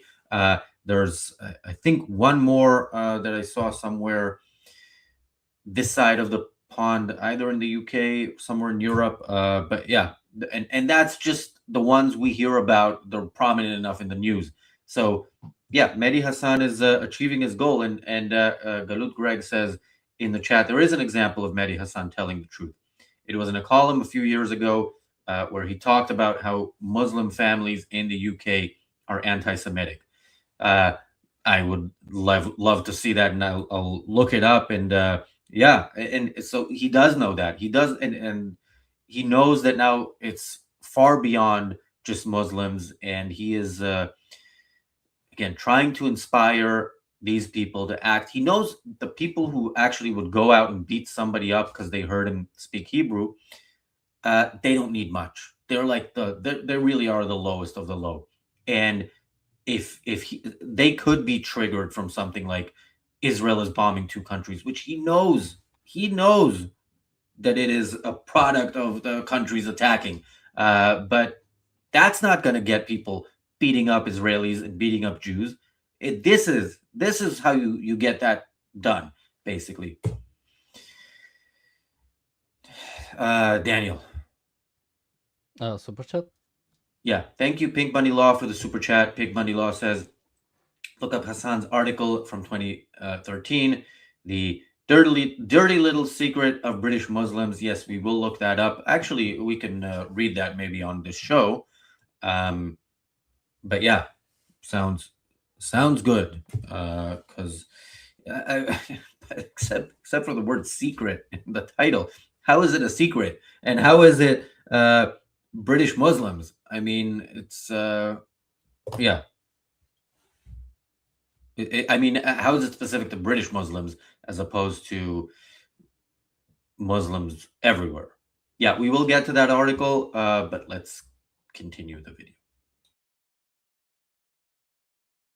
The one illegally attacking other countries in the region. By the way, which country in the region, John, has nuclear weapons? It's not Iran, but it's another country that starts with I. Okay, so Mehdi, I mean, you have, for example, the International Atomic Energy Authority with you when you dispute the idea of an imminent threat from Iran, certainly in nuclear terms, and the authority absolutely denies that there was a threat of a 2-week hence attack, nuclear attack. Insane. No one believes that. They say that's entirely wrong. But if I talk about a threat from Iran, I'm thinking perhaps more about the proxies around the region, the many proxies, forces and militias around the region. I'm thinking about the threat of the active threat of terrorists acting at the behest of Iran in various parts of the world, including the West, including Europe. I'm talking about what we see in this country, Mehdi, as you will know well, threats to individuals who the regime in Tehran looks on with disfavor, the threats of harm, of death carried out through proxy gangster groups. I could go on, but that does add up to a significant threat, doesn't it? How do you address that? Okay. So again, let me just because I first of all, this is the first question that's actually a question. But the Israel has nukes thing is something that we need to go back to every time these people talk about it, because Israel has had nukes for 60 years or so, and or hasn't. Yeah. But if it has had them for 60 years, during which it has been attacked repeatedly and has never used them. Iran has death to Israel in its official slogan. What do you think? And all it has done is attacked Israel repeatedly. Now you can't, you wouldn't know that listening to Mehdi, because Mehdi is the B'Tselem camera of journalists, which is they wait for the for the victim to fight back, and then they press record. Yeah, and again, what is this like broad interviewing style? Like something Iran is doing somewhere in the West, like Houthis, Hamas, IRGC, people instructed by IRGC in America to kill Trump. Like, say specifics. Why are we so broad about like general threat of Iran, as if we have like no specifics when it comes to this instance? Because now Mehdi Hassan can just respond in broad abstractions instead of actually like confronting specifically what about the Houthis or other groups. Qualify your question. There are, of course, terrorist threats, and we've seen terrorist attacks from Muslim groups over the last couple of decades in the West. Majority of those, John, I think we'd agree with Al-Qaeda and ISIS, which are not groups backed by Iran. They are Sunni jihadist groups, and Iran is a Shia but country other groups, Mehdi, were and are backed by Iran, and the threats I described in this country. You mentioned the UK, John. Well, you mentioned the UK. I'm saying the vast majority of Islamist jihadist terror threats in the UK, the US, do not come from Iran. As for threats in the region, So the action in Syria was okay by the Western states, because since he has problem with Al-Qaeda in Iraq. So Afghanistan war was also okay, according to Mehdi Hassan, because we dealt with Al-Qaeda, of course, right? And also action then in Pakistan. Would he say that that is okay? Like, again, like letting him get away with it. Like he says, well, that's just ISIS and Al-Qaeda. Okay, so, but can we act against ISIS and Al-Qaeda then? Should be also the question. Let's be very clear. Why now? That's the question. Was there some increased terrorist threat that we don't know about? There's no intelligence saying that. And in fact, John, if we're worried about terrorism, this war is going to increase terrorism. We're already seeing increased chatter of threats. We're already seeing intelligence warning of threats. It's great that we get to blowback, because earlier we heard that the problem was we didn't have Obama's deal, and this, of course, is a logical continuation, or that the Obama deal was torn up by Trump. The Obama deal is now raining down on the Middle East as we speak. That's the Obama deal. That's the money Obama gave to the Ayatollah, and it is now being used to kill people.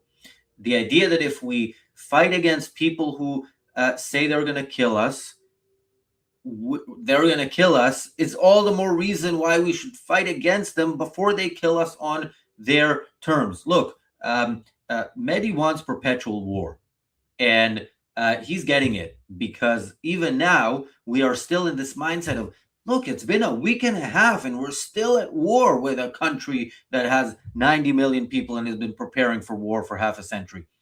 How is it possible? How can we go on? And go back to the last time America fought a war properly with the goal of winning, and that's how you get actual peace. You want peace, you defeat those who stand in its way, like Britain and America did with Nazi Germany and with Japan.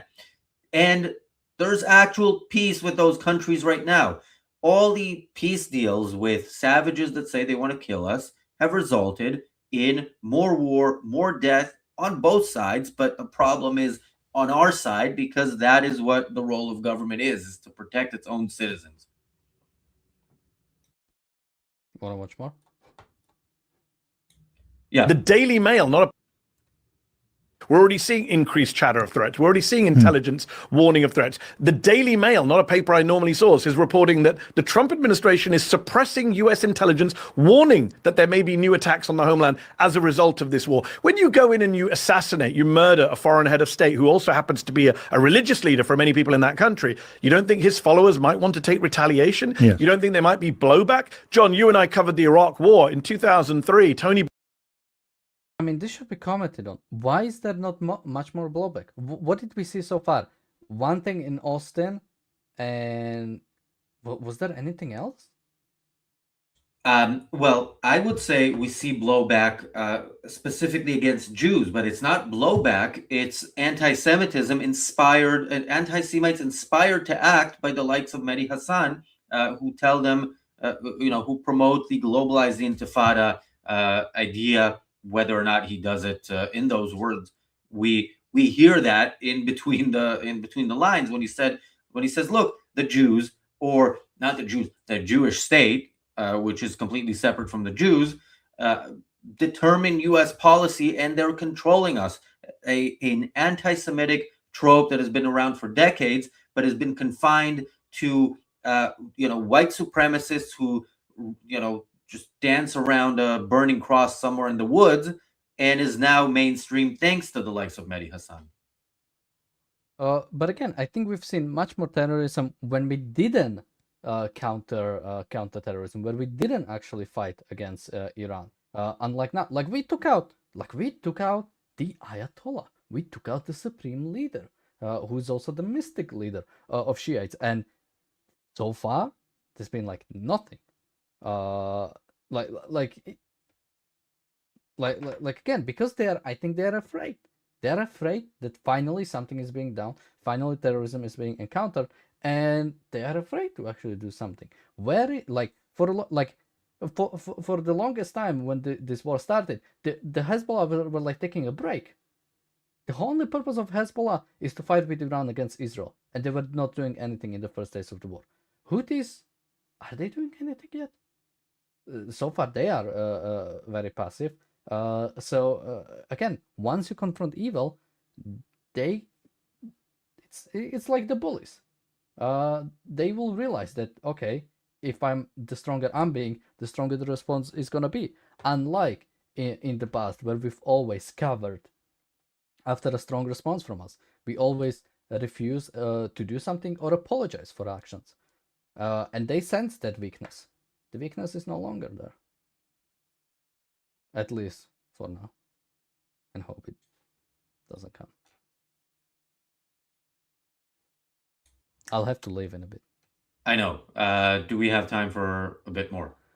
Yeah, but I'll have to pause it, and I won't be able to comment, I think. But I can play, and at some point I might have to run away. So all right. Pause it then. Blair was warned by the joint might be blowback. John, you and I covered the Iraq War in 2003. Tony Blair was warned by the Joint Intelligence Committee that if you illegally invade Iraq, there will be an increased terrorist threat to the UK. Blair ignored that warning, and we got the 7/7 attacks a couple of years later. God forbid that we get retaliatory terrorist attacks as a result of this war. Yeah, but I do invite you, Mehdi, to address the threat from Iran. I mean, you may be right that the weight, the volume of threat, just by numbers, by volume, that are detected and intercepted by the security services in this country, special branch police and so on, that may lie, by volume more heavily elsewhere. But there is a threat from forces, individuals, gangs that are paid for and inspired by Iran, at least according to reliable reports. Mehdi, you have seen them from police and security forces in this country. Hold on, John. You're a British journalist in the UK. I'm a British-American journalist in DC. The British government is not attacking Iran, so I'm not sure where this conversation is going. The British government, in fact, has refused to join, thankfully, that is so. the attack on Iran. And the British public oppose an attack on Iran. And as far as I'm aware, there's no intelligence suggesting Iran was about to hit the UK. So under international law, John, Okay, I do have to run. But by the way, Iran hit UK. I don't know. Like again, he's just lying.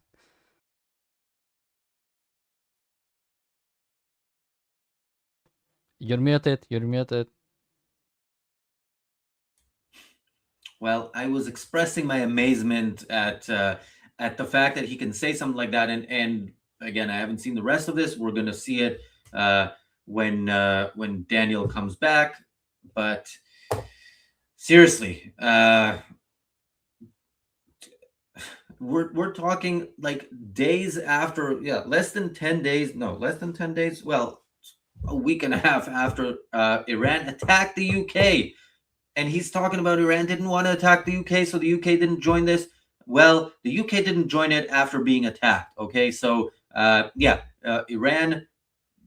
Israel didn't attack Iran either, and Iran chose to attack Israel. Remember that. He's not going to mention it, just like he doesn't mention that Lebanon via Hezbollah attacked Israel before Israel started bombing 2 countries in the Middle East. Yeah, countries that attacked it. The Mehdi Hassan. The Mehdi Hassan method is a very, very clear one that unfortunately he gets away with it at the times, even though again there was some pushback there after 2 questions that were completely empty of any substance. The following 2 questions had some substance, but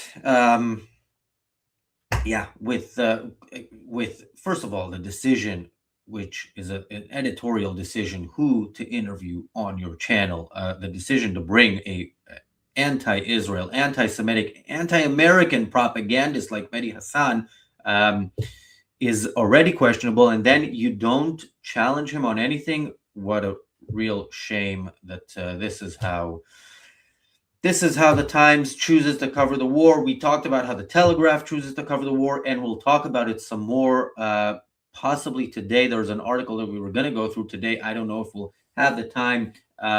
We'll see when Daniel comes back what we can go through. What I can go through on my own is an article that we were planning to do as well, which also I haven't read, but the headline says it all, and we're going to read it together as we did yesterday, because with that Telegraph article, and see what gems we can find here. With the Telegraph, it's different because there's some level of expectation, although with their coverage, I don't know if there should be. With their editorial pages, there should be, and it is some of the best stuff in the country in British media, which is not saying much, but their reporting is disappointing. All right. So the headline of this is what caught my eye, because there's a narrative that's being pushed, and so we'll get to it right away after we read the headline. The headline is Iranians living in UK tell Starmer that war will only strengthen Tehran regime. Nazanin Zaghari-Ratcliffe among more than 100 signatories to letter urging Prime Minister not to get drawn further into conflict. Okay, before we get into that, it's very, very interesting that this is how they choose to title it, Iranians living in the UK, because we've seen tens of thousands of Iranians living in the UK out on the streets, celebrating, marching in support, thanking Israel, protesting in front of 10 Downing Street about the UK's terrible stance on this war. So you would think, if you read just The Guardian, that Iranians in the UK are worried about what, and this is the interesting thing. It's not pro-regime Iranians. It's Iranians worrying that military strikes on the regime will strengthen it. How will it strengthen it? I guess maybe we'll find out in the article, and I'm sure it is some type of bullshit, but we'll get to it. All right, here's the article.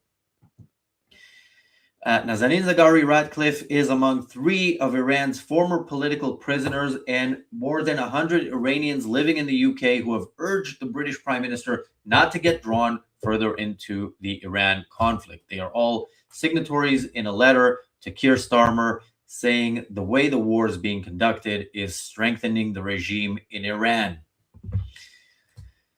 Okay, we'll get to the rest, which looks interesting from what I can see. But so first of all, you found political prisoners, former political prisoners, which is impressive. You found 3 of them and more than 100 Iranians. So in all the UK, they found more than 100 people from Iran willing to sign this letter.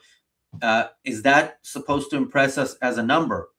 I don't know. I don't know the exact number of Iranian Brits that are currently living in this country. I'm sure it is, is much higher, because I've seen the pro-Iran celebrations at pro-Iran as an anti-regime and pro-liberation of Iran. And yeah, 100 is not the popular opinion that the Guardian tries to present it as. But anyway, let's continue with the article. The letter acts as a counterpoint to those in the diaspora backing Reza Pahlavi, the exiled son of Iran's former pro-Western monarch, and who support the attack on Iran as a prelude to regime change. Pahlavi has offered to lead a democratic transition, but Trump has said he is looking for an internal candidate to lead the Middle Eastern country. Okay, let's just make it clear. Trump says a lot of things, and he says he wants a leader that's acceptable to him. It's not 100%. First of all, he's also spoken favorably about regime change, just as something that he wants the Iranian people to do once Israel and the U.S. are done damaging the regime's offensive capabilities, and in some cases, as Israel did from day one, also damaging the ability of the regime to oppress protesters and any sort of opposition to their continued rule. But yeah, this letter, it's very much the kind of thing that the media has been telling us for a week and a half, even at the start of the war, when it was overwhelmingly done right. We were hearing, hang on, how is this? They killed the leader and there's no regime change. Where is this going? There's no clear goal, even though the goal was stated right away. So yeah, why not also tell us that somehow Iranians are not on the side? Look, they might not be on the side of Pahlavi, although they're chanting his name in the streets of Tehran. But the idea that they don't want the regime damaged because this is going to strengthen them, this is the kind of left-wing, upside-down logic that you can expect to find in The Guardian. But it's a bit embarrassing that it's done at this time, after the slaughter of tens of thousands by this very regime that these people are defending, even if they will say otherwise, and they will say otherwise in the letter. Let's go ahead and continue with the article. In their letter, they say, quote, "Nobody can claim to want the end of the Islamic Republic more than we do, but attacking the country in this way will have the opposite effect.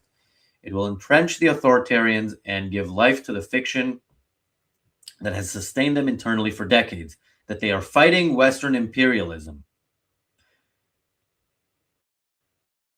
Okay, let me pause there. I see the next paragraph is obviously what one would expect.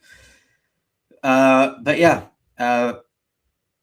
so this is very clearly left-wing thinking. This is there were communists in Iran who fought against the Shah and fought alongside the Islamists, and then were completely shocked when they got murdered or hunted down. Some of them survived, and some of them survived, I guess, and either them or their ideological descendants want to continue in that line of, this is actually, look, the people in Iran who oppose the regime are actually, their approach is the same as us, and they they are fighting Western imperialism, or this is what they're selling to the people because that's a good sell.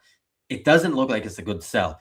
When people are chanting Netanyahu's name from the rooftops and from the balconies, it doesn't sound like your left-wing ideas that the West is evil and we don't like this regime, but it will win because everybody thinks like us. And when it looks like they're fighting Western imperialism, people will prioritize that over their own lives. Yeah, it's really despicable that people. These people are the as a Jew Jews, like they're the Dave Smiths of Iranians. The letter continues.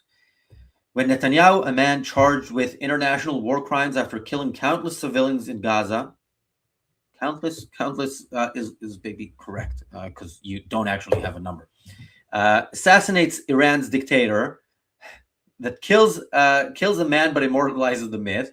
Iranians wanted him tried and punished for his crimes, not given the martyr ending he craved.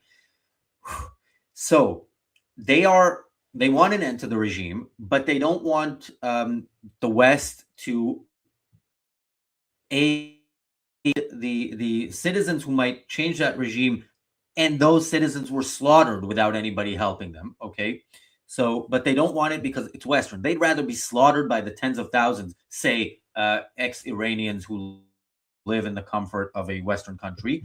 And the worst thing for them is like that now the dictator that they were fighting against, now that he was killed instead of standing trial, when would he have stood trial? Now they're going to say, they're going to completely change their mind. Look, your hatred of Jews, and which, of course, Netanyahu is the symbol of the Jews for you, so you hate him the most, it is not shared by people who are getting slaughtered. Okay, people who are getting slaughtered have different priorities than Western, well-off leftists who want to destroy the system that has given them the kind of life that they never could have had if they had actually won the battle of ideas and implemented the system they're advocating for. All right, I am annoyed enough that I need a sip of water before I continue with this article, which I can already so that part of the letter at least.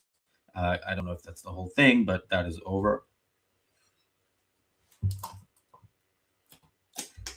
Thank you, Jeff Bannister, for the super chat. Jeff says 12 this before it's over.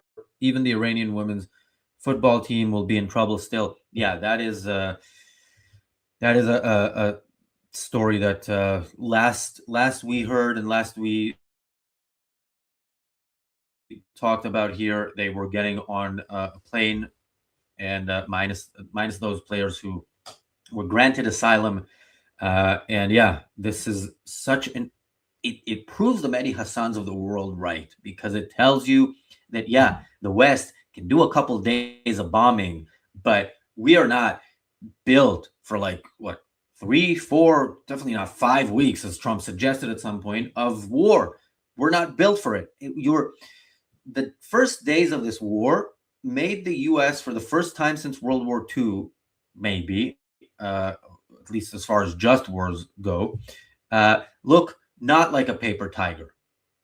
And nothing makes you look more like a paper tiger than being on the verge of victory and then just deciding, okay, this was too much, so much bombing. We can't. How can we keep this going?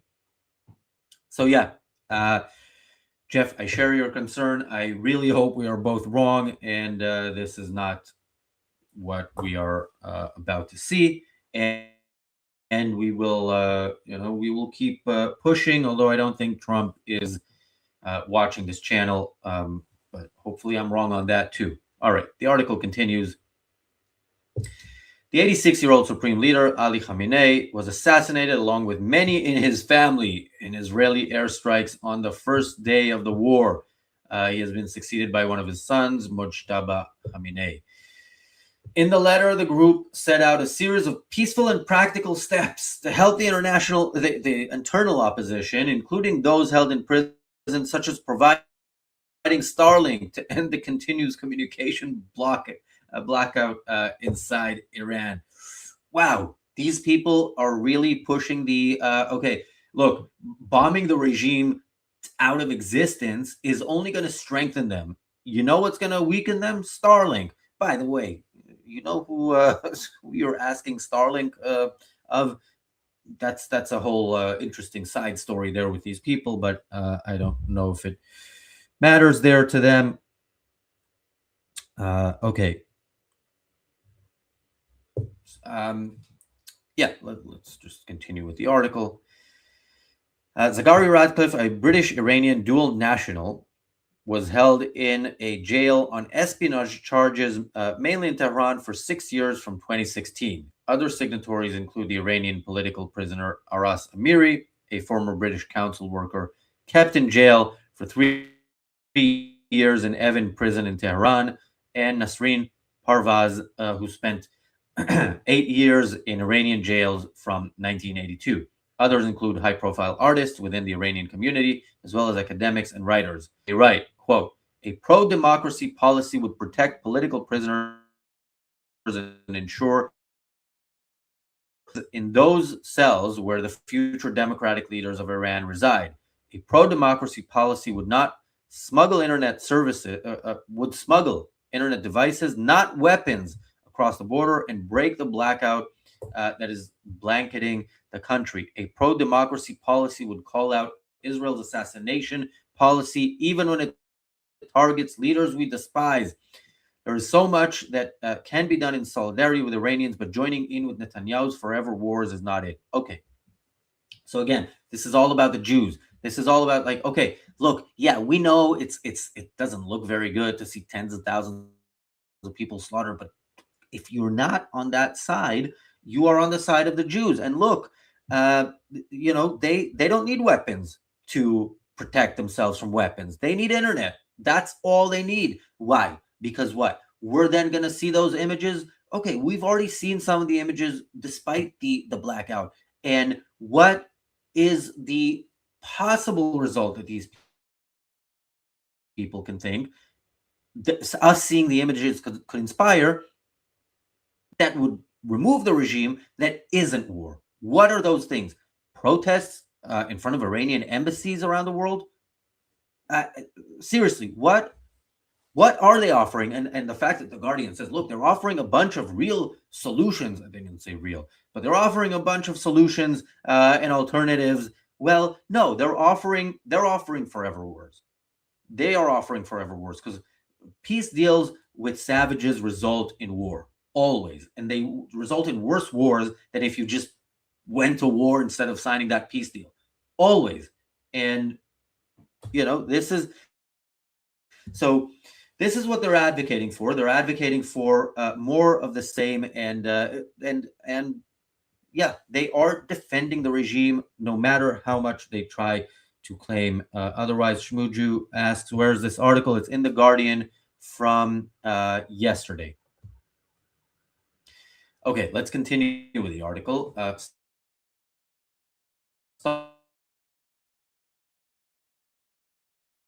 Starmer adjusted his policy of refusing any cooperation with the U.S. under attack from Iran. The Iranian group say in the letter they are, quote, overcome with grief.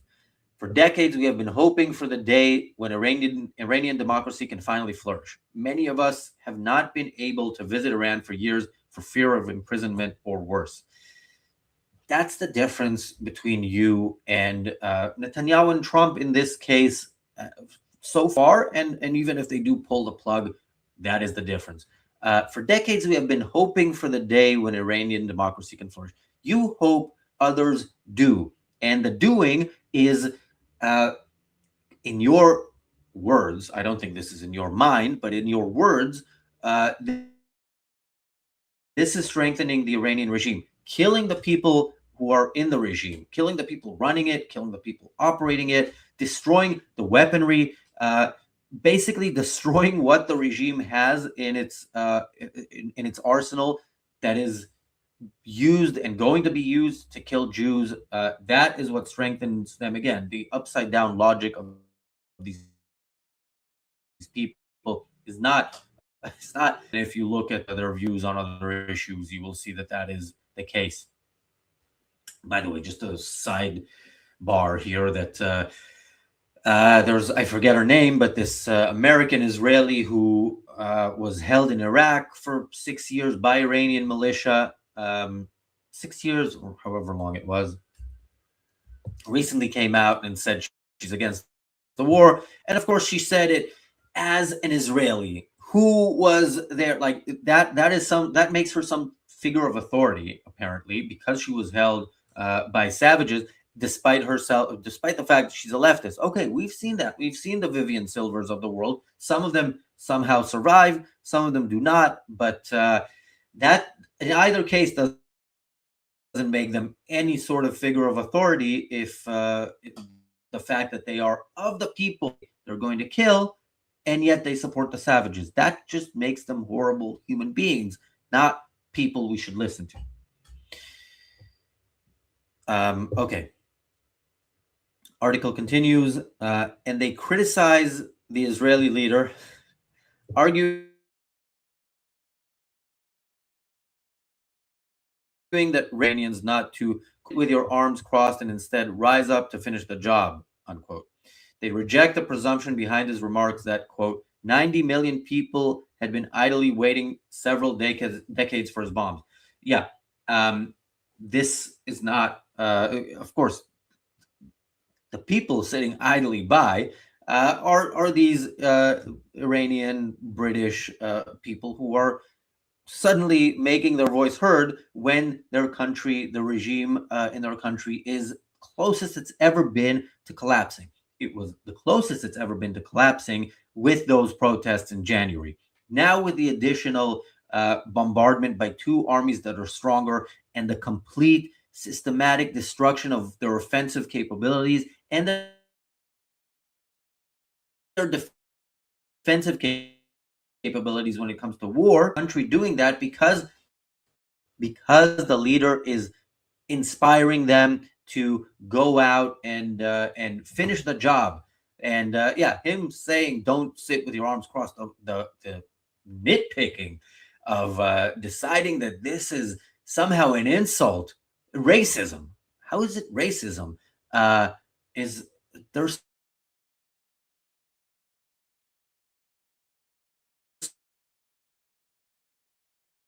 something specific to Iranians about sitting with their arms crossed? Like, always thinking about the audience of these people. I say that always when we watch videos, and they're really treating their audience like complete idiots who don't have the ability to look stuff up on Google. I'm not even talking about getting into a long conversation with ChatGPT. Like, did this happen on Google? You're assuming they don't have the ability, or they don't have the intellectual curiosity to do that kind of stuff. But yeah, racism. I really think they kind of automatically throw out some of these words, and they landed on racism. They could have landed on sexism. Somehow with this one.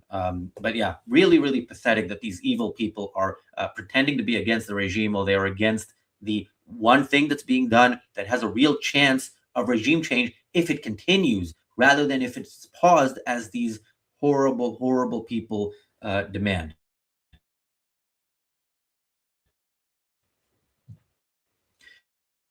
Okay, let's continue with the article. They add, not just Netanyahu's war, Trump and the U.S. are a significant part of it. But as U.S. Secretary of State Marco Rubio said, quote, the president made the very wise decision. We knew that there was going to be an Israeli action. We knew that that would precipitate an attack against American forces. And we knew that if we didn't preemptively go after them before they launched those attacks, we would suffer higher casualties. So the U.S.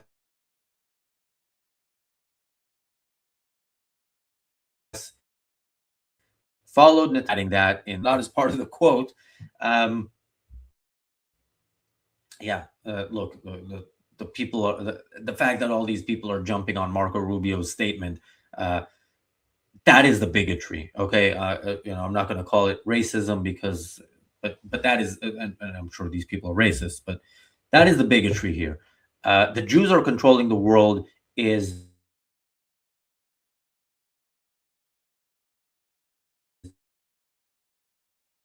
used to pretend a Ku Klux Klan kind of thing. Now it has become such an integral part of like of just the whole anti-Israel spiel that they can't talk about anything related to Israel without bringing this up. Like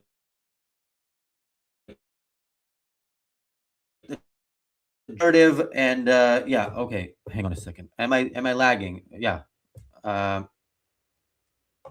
Okay.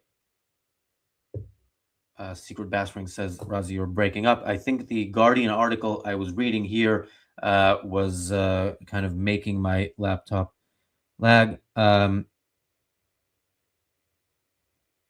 Okay, Daniel, are you rejoining now or are you rejoining soon? Why am I small again? How much was lagging? How much did you miss? I mean, it's like 2-3 seconds at a time.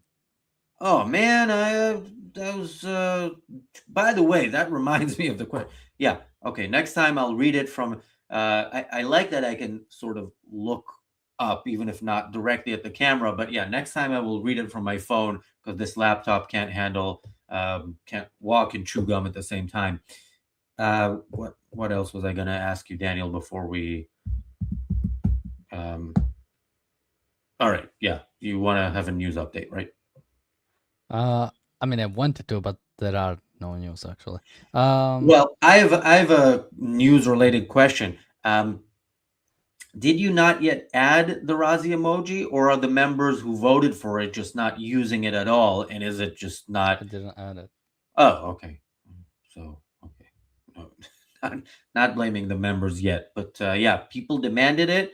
Once it's there, I expect to see the Razi mic drop emoji. Yeah, all the time. How is that news related? Because it was yesterday. It's new. Any comments on the article? Whatever bit of it you heard me read?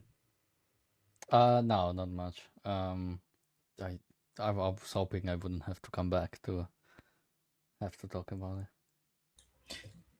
Well, okay, then what we can do is go back to Mehdi and then maybe read the article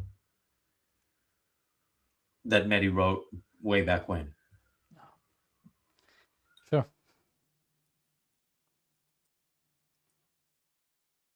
As you know, you can respond against a threat to your country, yes, but it has to be an imminent threat. It has to be self-defense, or it has to be approved by the Security Council. Iran, as far as we know, was not about to attack the United States or the UK, yes, and therefore there was no justification for this war. If you want to deal with the threat from Iran, as Barack Obama did, especially the nuclear threat, you do a deal. And the whole point of the nuclear deal was to deal with the nuclear issue, and then you deal with all the other issues. Clearly, there are many other issues with Iran. Iran has a lot of grievances against the West. The West has a lot of grievances against Iran. That has to be negotiated with. That has to be dealt with. The idea that assassinating a foreign head of state and bombing Iran is going to make people in Britain safer. I mean, most experts I'm reading right now, John, are saying once the dust settles, this regime will still be in place. They'll still have a leader called Khamenei, who's probably more anti-Western than his father, and will probably have a greater threat against our citizens. So I'm not sure what security threat this war is resolving. Yeah. Look, I recognize the lack of an immediate link between the threat okay. that you're describing there.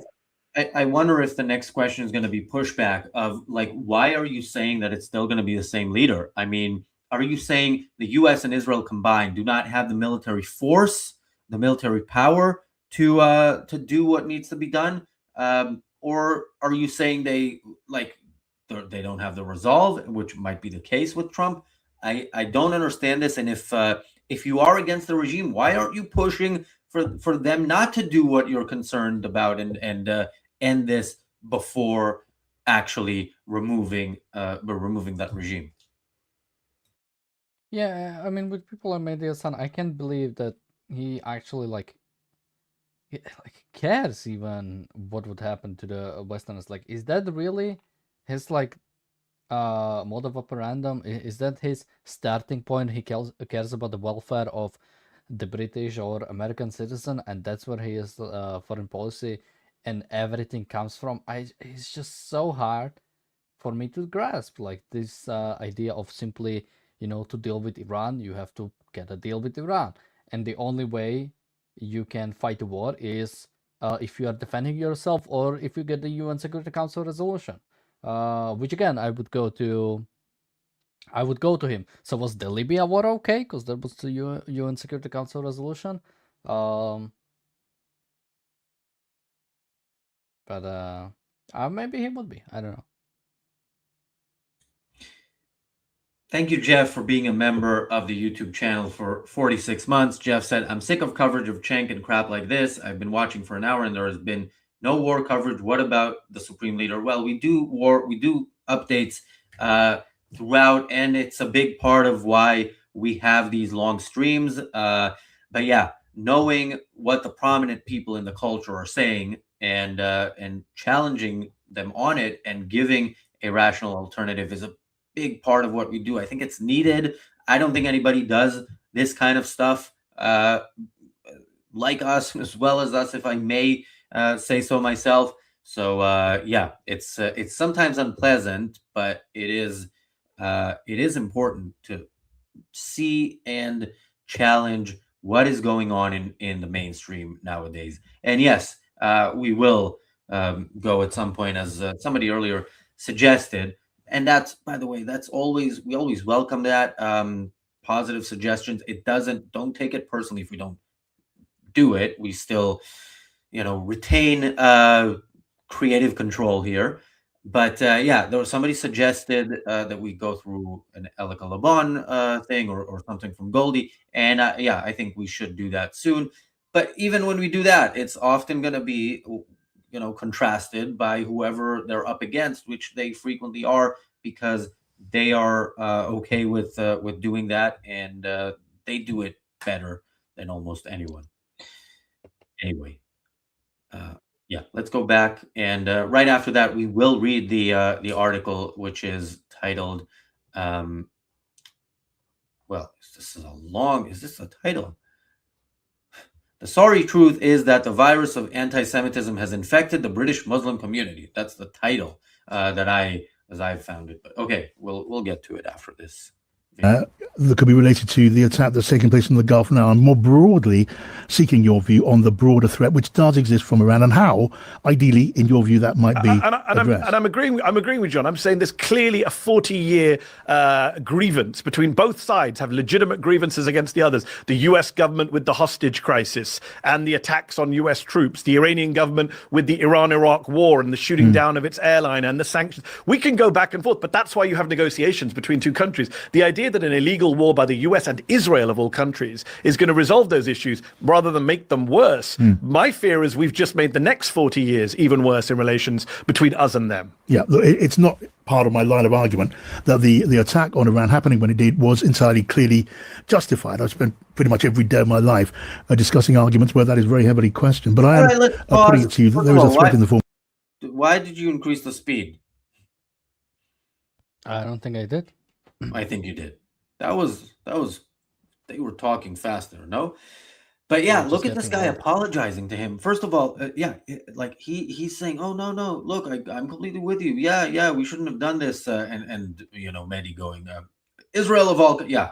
Salome says exactly what I was thinking. Israel of all countries, yeah. Yeah, Israel of all countries, because that's the one country in the area that doesn't want the savagery that the Iranian regime does better, unfortunately, than anyone else. Yeah. Also, you'll notice he did say there it wasn't meant to tie in together, but he did say it's not surprising that he did. He did say there what that Guardian. The letter that we read an article about in the Guardian also claims, which is, this is going to be so much worse going forward. Because we did this, Iran is going to be more of a threat. Which, by the way, Iran was not a threat at the beginning of this interview, which Mehdi made it very clear. But it will be a threat because its capabilities are being diminished at the very least, if not its whole regime changed. Yeah, I would only say, I mean, again, and I'm assuming honestly from Mehdi, But why is it always on us to like go and negotiate? Why is it always on the West to go and negotiate with Iran? Like, okay, us taking out the supreme leader, that's beyond the line, or that's gonna make the situation worse. But what about the Iranian support of the Houthis and Hezbollah and Hamas? That is not making the situation worse. That is okay, or is it because Israel is in the region? Now it's okay for Iran to support the Houthis. Like, what is the real mechanics here? Like, where is the desire from Iran to like negotiate or to be peaceful with the West? Why is the expectations always on us? No matter what dictatorship it is, to like compromise, to negotiate. Yeah, I just don't accept this.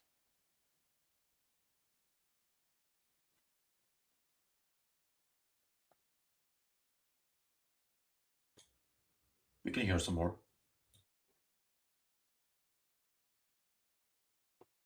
With Iran, at least, the shape that it was before the war broke out. And I'm saying that threat will be much worse after we've killed over 1,000 of their people, killed their leader, bombed their oil depots. I'm saying that threat's going to be much worse, John. So if this is about security, we've done a very bad job of it. Just as the Iraq war made us less safe, not more safe, the Iran war will make us less safe, not more safe. That's why it's the most unpopular war of my lifetime. That's why the British public, American public, are much smarter than our politicians and some in our media. They don't want this war because they learned the lessons of Iraq. Unfortunately, many of our leaders did not learn the lessons of Iraq. I mean, how do you read, as a matter of interest, how do you read President? So again, this would be a place, interviewer person, to challenge this really pathetic thing that we keep hearing from the Iran apologists, which is the case against the war here is Iraq. The Iraq war failed, and now we're going into another war. And there is, as Ayn Rand wrote, was it in Philosophical Detection? The question there was, what follows? I think this is a very different context. Was it a very, anyway. What follows if the Iraq war what follows if the argument against the Iran war is the Iraq war? What follows is the U.S. can never go to war and win. It can't. It doesn't have the capability. It doesn't have the capability against weaker enemies because Iraq was weaker. Iran is weaker. Iran is stronger than Iraq was, but the U.S. is still stronger than both of them, and both of them combined. And it has those abilities. Again, it has capabilities that it isn't considering using. It has capabilities it hasn't yet used. It has a whole bank of targets. It's not thinking about targeting. So there is so much more that can be done. But the thing about Iraq, and look, this is of all repetitive things, this I guess will be the most repetitive thing on these streams. The Iraq war was won in 20 days. The regime was removed in 20 days. What failed in Iraq was nation building. Pete Hegseth, the press conference that I was so impressed with, he was mocking the idea of nation building because it should be mocked. It shouldn't be attempted. It's not the job of the American armed forces, and it's not the job of American taxpayers to pay for it. So, just removing the regime was done in Iraq relatively easily, despite rules of engagement that also Pete Hegseth mocked. So, and we are seeing a war that doesn't look similar in any way to the war in Iraq, because the war in Iraq had a ground operation, had boots on the ground from day one. It was a war. It was called Operation Iraqi Freedom. The goal, the supposed stated goal, they talked about WMDs, which, by the way, another thing that I don't know if it was necessary to talk about, even though we knew it to be true at some point. But yeah, the name was Operation Iraqi Freedom. The goal was liberating the Iraqi people. Not this is going to be maybe a positive outcome of it, but the goal of it. So this is not the same. Now, does that mean the outcome won't be the same? Well, if there are no boots on the ground, the outcome can't be what it was in Iraq anyway. And that is also not mentioned. And it's not being challenged by any of these interviewers who are interviewing the likes of Mehdi Hassan. Want to watch more? No, but I'm guessing we will. We don't have to. We should, because I want to see if this interviewer. Yeah, let's watch some more. Yeah, we're. I'm almost thinking done. at this moment. I know that's not always an easy task. Do you think that the economic interests of the people of the United States and the United States economy and public opinion, which is not with President Trump, do you imagine that will act as a constraint on him and his administration in the conduct of the war? In normal times, John, yes, being super unpopular, having high gas prices, petrol prices, would make a president think twice. But these are not normal times, and this is not a normal president. He's pointed out that he simply doesn't care about growing casualties, about high oil prices, about the length of this war. He's simply doing what he wants to do, as is so often the case. He behaves kind of like a mob boss, even in relation to allies like the UK and Canada. And look, I don't understand, to be honest, and I don't understand many things that Donald Trump. The reasoning here, this is a guy who ran on an anti-war platform, who got a lot of votes from independents, even some Democrats, even many Muslims who thought this guy is going to keep us out of foreign wars that the Democrats have gotten us into. And what does he do? As soon as he comes to office, he bombs 7 countries in his first year. He starts 2026 by attacking Venezuela, and now he's trying to do regime change in Iran. He's pissed off a lot of people, as you mentioned in your introduction, including some in his own base, high-profile people. And I think it's going to come back to bite him. Right now, he was already on course to lose his party, the House of Representatives, the lower chamber in the midterms in November. Now he probably will lose the Senate as well, although they're trying to pass a voter suppression bill right now in Congress to try and depress turnout, because that's the Republican solution to everything, to try and rig elections. But look, in normal times, yes, all these things would be hurting a government. He's got super low opinion ratings, his lowest approval ratings, I think, ever right now. And this is, as I say, I'm amazed, John. Most wars in the US, even which are unpopular before they start, once American troops are committed to action, the public gets behind the war. Happened with Iraq, happened with every other war. Not this time. I mean, you'll know, I need to say, Mehdi, the constraints may be slightly different where you are now, but here you used a pretty strong expression, and I just need to apologise to listeners who might have been offended by it. I apologise to listeners and to Ofcom. I forget I'm in the US, not the UK. What it is, a bit of old-fashioned British good manners there. I mean, last question, Mehdi. I mean, look, what happens in the future in Iran, and therefore more widely, is a cloud of uncertainty. Do you happen to believe the US administration could influence what follows from this? And if so, how? In what sense? Sorry, John. In terms of whatever succeeds this regime in Tehran, because the Ayatollah has gone, layers of leadership have gone. It's possible, and you suggest, we could end up with another regime similar in character to the one which was there at the start of the war. And the implications for that for the region are unknown. Is there anything in your judgment the US administration could do about that? No, not this administration. This is an administration that doesn't have any plans, went into a war without any debate. I mean, John, you and I remember Bush and Cheney, for all their many sins and crimes. They went to Congress. They went to the UN Security Council. I can't believe I'm actually praising George Bush and Dick Cheney, but they at least had a debate in public. They may have lied about the WMD threat, but they had a public debate before the war. Trump just did this overnight with no discussion, no debate, no justification, and no exit plan.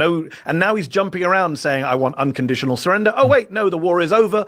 I don't think they know what they're doing. Remember, they claim to have had a list of leaders they wanted to do a deal with after Khamenei was killed, but they accidentally killed them, John. That's how incompetent this government is. They bombed the people they had lined up to succeed Khamenei. I wonder what you made of Tony Blair, who you will remember well from your time here, and his rebuke to Keir Starmer for not getting involved in the war at the earliest stage. I think the best thing Keir Starmer has ever done is not listen to Tony Blair in Iraq. I know he listens to Blair on many things. Tony Blair is a man I believe should be in The Hague, not giving advice to modern British governments. He wrecked his own Labour premiership with the invasion of Iraq in 2003. Keir Starmer's already a lame duck prime minister in many ways. I'm not sure why he'd want to wreck his premiership any more than he already has by joining an unpopular, illegal, unnecessary war that will only endanger British citizens. So I'm glad to see Yvette Cooper and other members of this government pushing back against Blair. But this is who Blair is. He's sitting on Donald Trump's ridiculously named Board of Peace. He's always wanted to cozy up to Republican American presidents. And finally, people are not listening to him for once. Okay. And I think lastly, I know the answer to this, Mehdi, but the harm that's been done to the so-called special relationship, I'm guessing you're not overly distressed about that.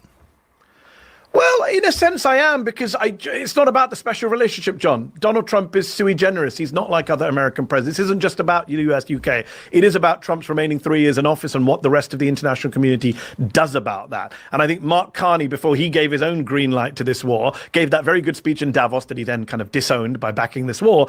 But I do think countries like the UK, Canada, France, the other countries do need to get together and have some kind of plan to deal with Donald Trump running roughshod over international law. The problem is Europeans only seem to care about that special relationship and about international law when it's Greenland being threatened. When it's Iran being attacked, then they get on board. And I think that's just not sustainable for 3 more years of Trump.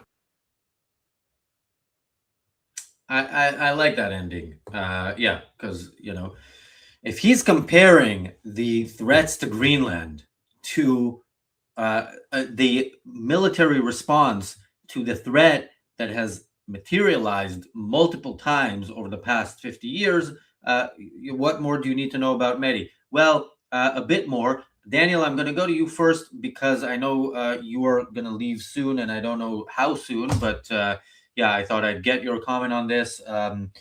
Then I have some stuff to say about what we just heard. Then we'll do some news, and then we'll go to that Mehdi Hasan article and wrap it up with one final look at the news.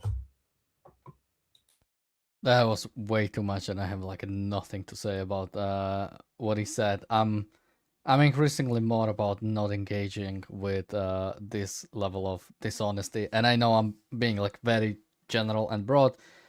Some of the things he said about Trump, I might even agree with. But again, comparing Iran to Greenland, like there's just so much. And I'm trying to find words for this, but this is like almost like not serious. Like I've said earlier, I don't know if he like cares about British citizens or what are exactly his motivations. But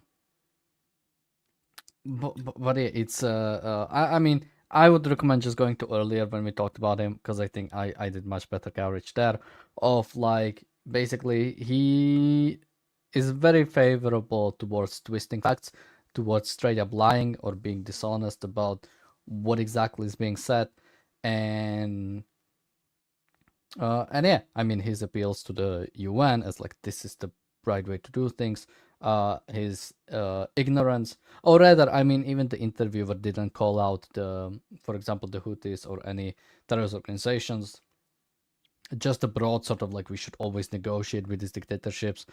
Again, there is an assumption that Iran wants to have a peace with the West. They just simply have some grievances, They just are.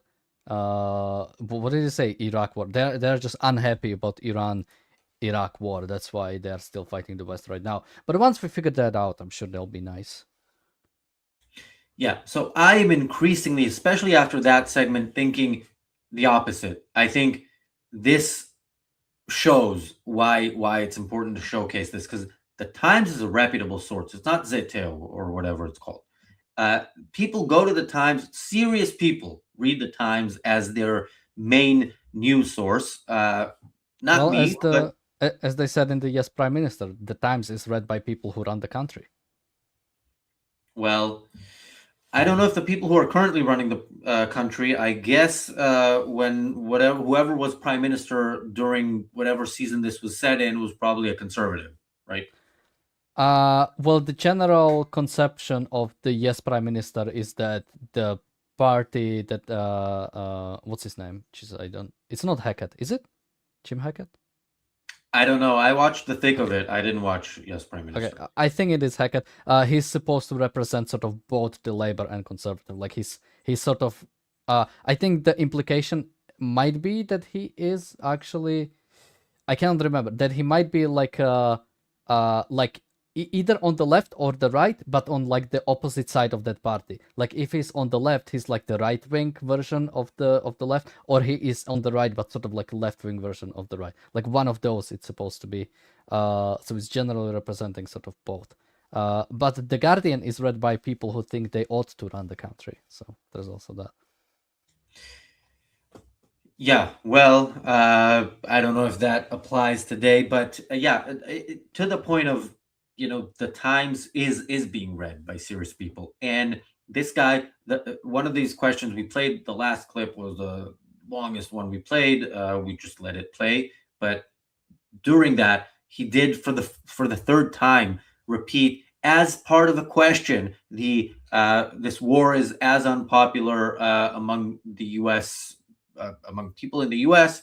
as as as you suggest and as you would want it. And so they're bringing this despicable propagandist of jihadists who I should remind people what was done, what Mehdi Hassan did right after the Charlie Hebdo massacre.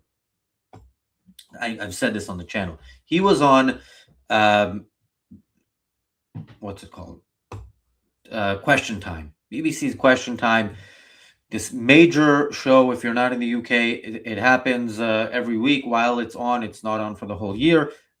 They have typically, back when I used to watch it, because I don't watch the BBC anymore, they used to have conservative, like prominent conservative, prominent Labour politician, prominent Lib Dem politician usually, or a different smaller party from time to time. And usually one journalist who's kind of right wing and one journalist who's kind of left wing, and that was and there's an audience and there's questions from the host and from the audience. He was on the first one on the Thursday, 2 days after I believe the Charlie Hebdo massacre, and his first statement was, just because it's not illegal to fart in an elevator doesn't mean you should. And this was in reference to the drawing of Muhammad. So he's essentially suggesting that maybe it shouldn't be illegal, but he is justifying, or not justifying. He's completely ignoring intentionally and moving the focus from the murderers to the people who drew Muhammad, which of course is consistent Mehdi Hassan. Because he talks about Lebanon being bombed, he doesn't talk about Lebanon doing the bombing first and Israel deciding to stop the bombing, and that's why they're acting. This is not this is completely excluded from what he said. So he chose the first thing to say about the Charlie Hebdo massacre. As the first thing to say, he chose a criticism of the very fact they were drawing Muhammad. That is Mehdi Hassan, to me, in a nutshell, although I will read that article soon and see what he said about anti-Semitism in the UK. A couple of other things. He's talking about Bush and Cheney, and he's going through, even Bush and Cheney, blah, blah, blah. Of course, Bush and Cheney, Bush was Hitler when Bush was president. Now Trump is Hitler. And why? But I can tell you why as a wrestling fan, because I watch WrestleMania every year, and every year the announcers tell us this is the greatest WrestleMania of all time, because that's what promoting the show is. And this is what they are doing. Whatever president is from the side they don't like is going to be the worst ever, and whatever he's doing is going to be the worst thing that's ever been done. And when they want to criticize a president from their side, they will say, this is almost like, what's his name? Insert, most recent president from the wrong side.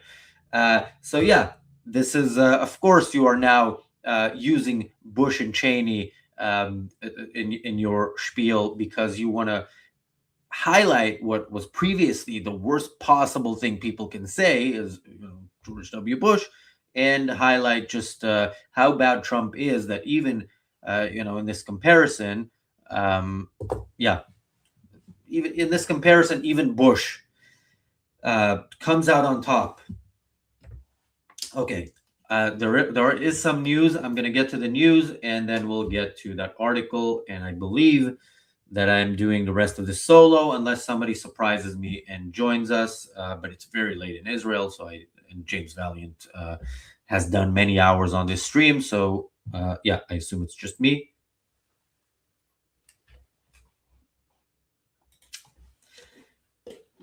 Okay, so the article title, it's in the New Statesman. Sorry truth. That's the title. The sorry truth is that the virus of anti-Semitism has infected the British Muslim community. I wonder how, Mehdi. It's a shameful fact that Muslims are not only the victims of racial and religious prejudice, but purveyors of it too. Okay, I'm sure we well. I'm sure there will be an explanation at some point about how Islam is a race. I've been waiting for it for just a while, but it is coming any day now. Let's get into the article.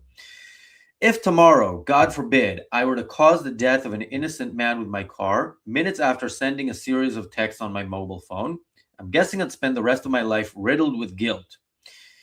What I wouldn't do is go on television and lay the blame for my subsequent 12-week imprisonment at the door of, wait for it, the Jews. Yet that's what the Labour peer Nazir Ahmed did in April 2012, less than 5 years after causing a car crash on the M1 in which Martin Gombar, age 28, was killed. Quote, my case became more critical because I went to Gaza to support Palestinians, he says to his Pakistani interviewer in Urdu in a video recording obtained by The Times. Quote, my Jewish friends who own newspapers and TV channels oppose this. The judge who put him behind bars, Lord Ahmed claims, was appointed to the High Court after helping a, quote, Jewish colleague of Tony Blair's during, quote, an important case. To claim that your jail sentence for dangerous driving is the result of a Jewish plot is bigoted and stupid. The peer has since been suspended from the Labour Party and forced to stand down as a trustee of the Joseph Interfaith Foundation. Wow. I'm not sure how many, quote, Jewish friends he has left, if that is, he had any to begin with. All right, let me pause here just to say, the people who recommended this article, thank you. This is my favorite Mehdi Hassan moment in history so far because, he is, as I believe PB Law said earlier, he is literally tearing into his own arguments. Let's continue. Full disclosure. I know Lord Ahmed and have defended him in the past. In 2007, he flew out to Sudan to help free the school teacher Gillian Gibbons from the clutches of the odious Islamist regime in Khartoum. In 2009, an appeal court judge noted how the peer had, quote, risked his life trying to flag down other vehicles to stop them colliding with his car. He is not a latter-day Goebbels, but herein lies the problem. There are thousands of Lord Ahmeds out there, mild-mannered and well-integrated British Muslims who nevertheless harbor deeply anti-Semitic views. Wow, Mehdi, you are, were on fire 13 years ago when you accidentally told some truths. Yeah, as I always say, what is a moderate Muslim? By and large, it's somebody, the moderate part is they can drink, maybe they'll eat pork, maybe they'll commit other sins, but the Muslim part is that they still hate the Jews. Let's get back to the article. It pains me to have to admit this, but anti-Semitism isn't just tolerated in some sections of the British Muslim community. It's routine and commonplace. Any Muslims reading this article, if they are honest with themselves, will know instantly what I am referring to. It's our dirty little secret. You could call it the banality of Muslim anti-Semitism. I can't keep count of the number of Muslims I have come across, from close friends and relatives to perfect strangers, for whom weird and wacky anti-Semitic conspiracy theories are the default explanation for a range of national and international events. Who killed Diana and Dodi? The Mossad, say many Muslims. They didn't want the British heir to have... They didn't want the British heir to the throne having an Arab stepfather. What about 9/11? Definitely those damn Yehudis. I mean, why else were 4,000 Jews in New York told to stay home from work on the morning of 11th of September 2001? How about the financial crisis? Jewish bankers, obviously. Oh, and the Holocaust? Don't be silly. Never happened. Growing up, I always assumed that this obsession with the Jews was a hallmark of the first-generation immigrants from the subcontinent. In recent years, I've been depressed to discover that there are plenty of second-generation Muslim youths born and bred in multiracial Britain who have drunk the anti-Semitic Kool-Aid. I'm often attacked by them for working in the, quote, Jewish-owned media. Okay, this is a good place to pause and ask, why is it that even second-generation Muslims are still hate the Jews and still have this kind of, Muslim, have the ideas from which, with which their parents came to this country? I mean, people flee horrible cultures to come to the West for a better life, not for the same life they had with better surroundings.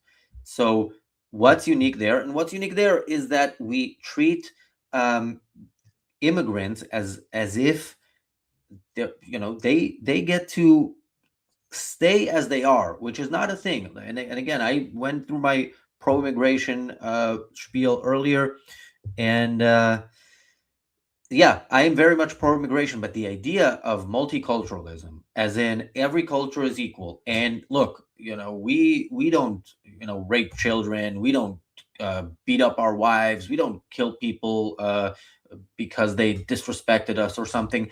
But who are we to tell Muslims not to do that? Even in our own country, that's why. So yeah, Mehdi, I'm really curious to read other stuff from Mehdi from this period to see what actually he was saying then and how he went where he went with this. But this is, this is.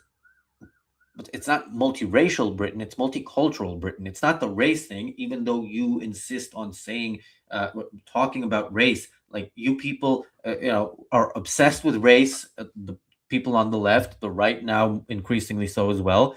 But yeah. Anyway.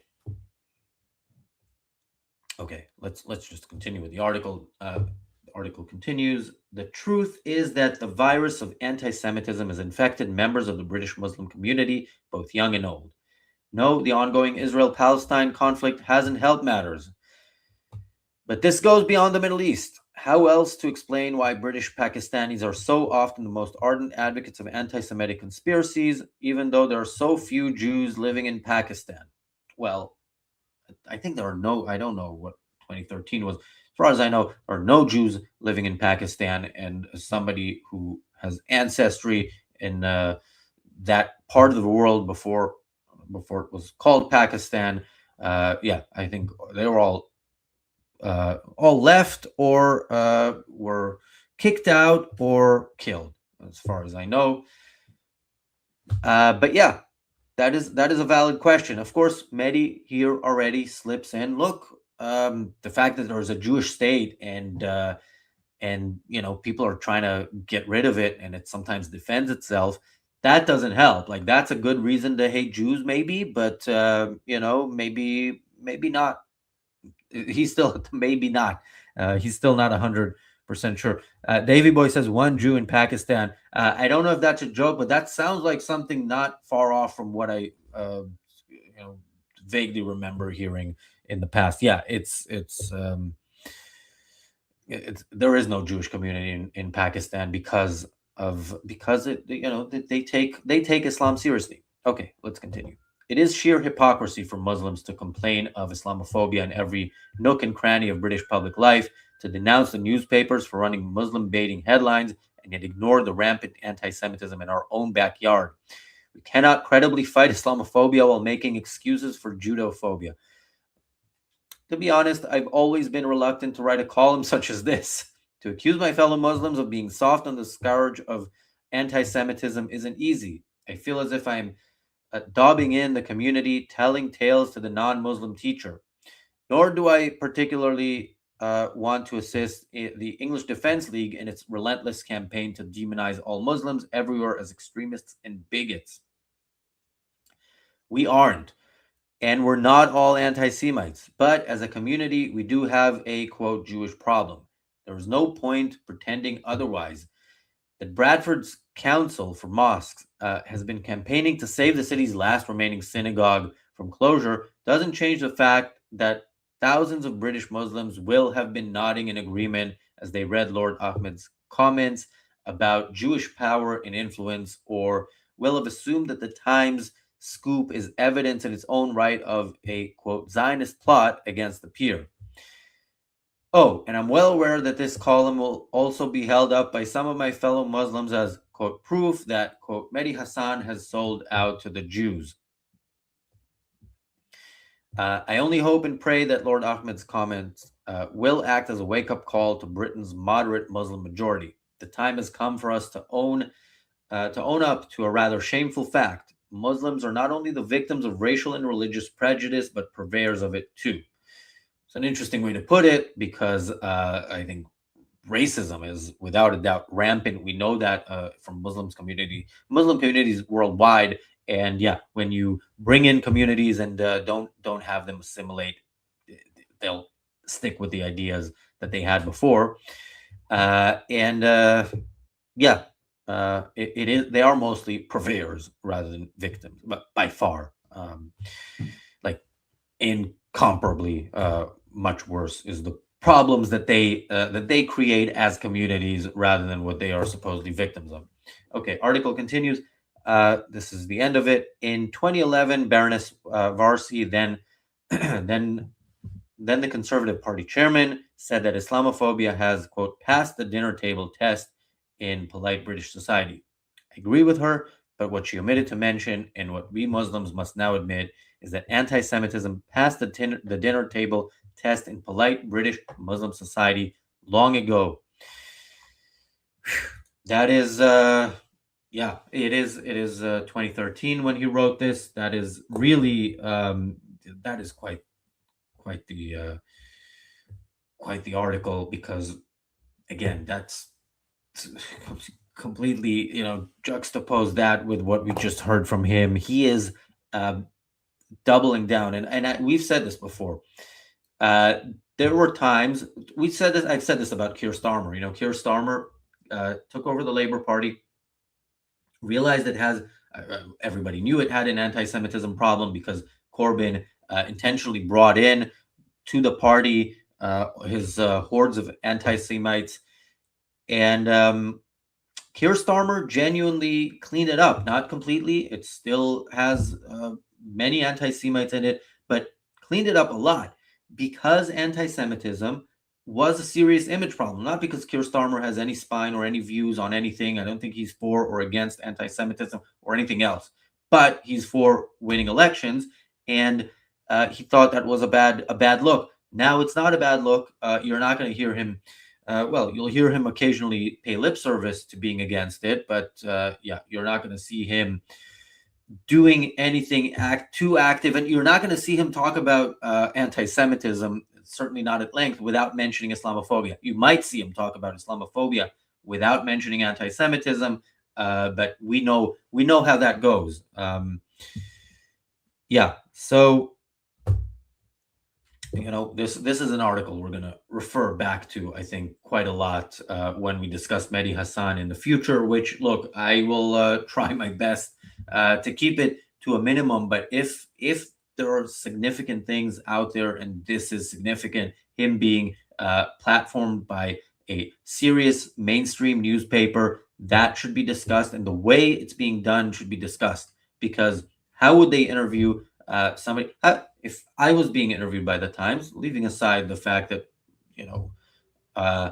audience size, they probably wouldn't be interested, but just how do you think they would interview me if I express the kind of views I express on this channel? How do you think this interviewer would talk to me? Would he tell me how popular my views are repeatedly? I mean, they're not, so that would be a lie. But would he give me all these softball questions? Would he apologize or apologetically say how he's on the same page as I am on whatever it was that he agreed there with Mehdi? I doubt it. But Times person, if you want to talk, call me. Let's see how that. Let's see if I can get through a whole sentence in that interview, which is not going to happen. Yeah, Pink Bunny Law says, thank you, Razi. No one ever confronts him with it. Piers Morgan loves him, by the way. Oh, yeah, Piers Morgan. We know why Piers Morgan loves these people, which is also why I thought the Young Turks video was absolutely worthy of watching, because the Young Turks are defending Piers Morgan for a reason. It tells you something about what they know about him and where he genuinely stands, as opposed to him trying to pretend like he's this person, neutral person, which is, how is that virtuous in any way? But that is what he's, I guess maybe that's the way it's virtuous, is that it's, it's for media purposes. You're not taking a side and you're letting others highlight their differences. But that's not what happened. And that's not what happens on Piers Morgan Uncensored. And that's the reason why Ben Shapiro, who is generally, I think, good on a lot of things, not as good as I would like him to be, is in conflict with Piers. And Anna Kasparian, who tweeted recently, what was it? Bitch, the goyim are waking up, deal with it. That's the kind of people who praise Piers, and that tells you something about his platform. So, yeah. Anyway, let's go back to the news and see if we have anything interesting going on. As always, no news is good news in war. Although, some actual news would be good news as well. If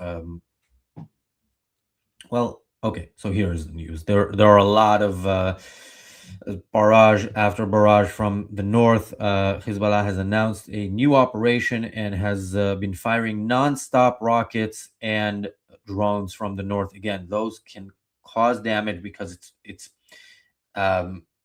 you don't really have time to react, as much as you would like. Oh, Jesus Christ! The IDF spokesperson has said every day of this war pushes the next round further. That might be the worst, the most terrifying statement I've heard so far. Why are you pushing the next round further away? Don't push it further away. Just make it not a thing. Just eliminate the threat. You have the opportunity now. Just do it. And I understand that with Iran, there's Trump there. He's not going to stand in the way of things in Lebanon, I don't think. And if he does, if you have any fear that he might, and also, what? Hang on, was he talking about? Okay, I'm wondering if he was talking about specifically. Yeah, he was talking about Lebanon. Oh, yeah, he was talking about Lebanon. There is no next round.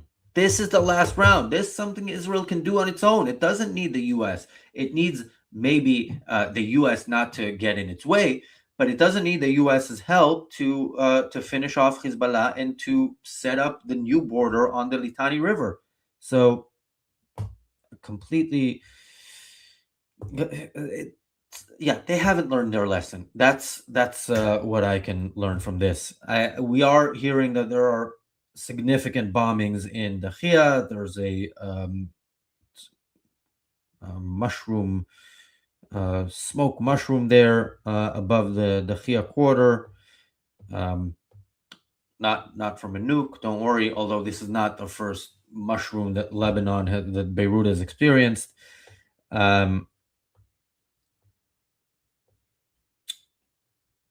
Okay, Trump said we pretty much, I'm translating from Hebrew, pretty much destroyed the Iranian army. We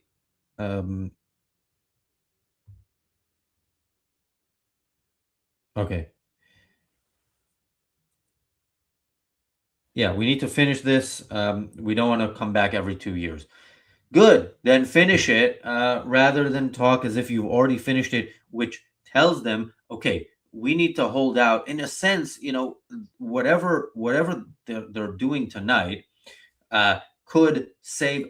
The irony of this is, like, if actual damage and actual lives are lost, if Iran does do what it says,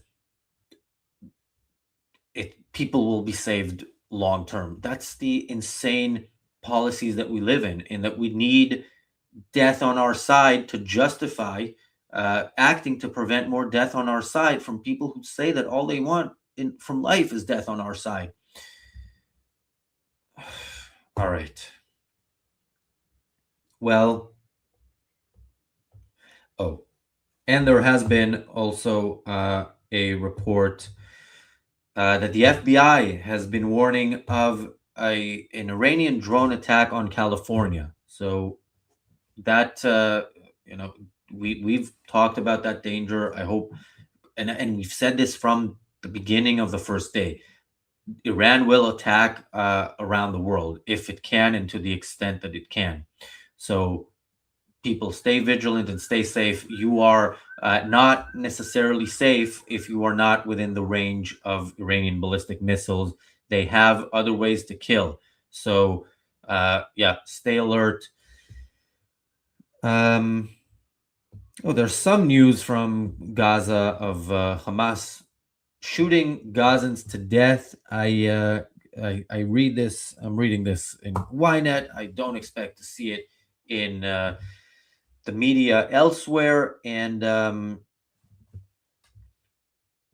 I do expect ultimately that the death toll will be added to, will be probably enhanced and then added to the death toll from the war. So, thank you, Moody. I'm always assuming that it only takes one person to be interested enough in this show and come do something, but that is the world we live in. Did they say which part of California? Let's see. No,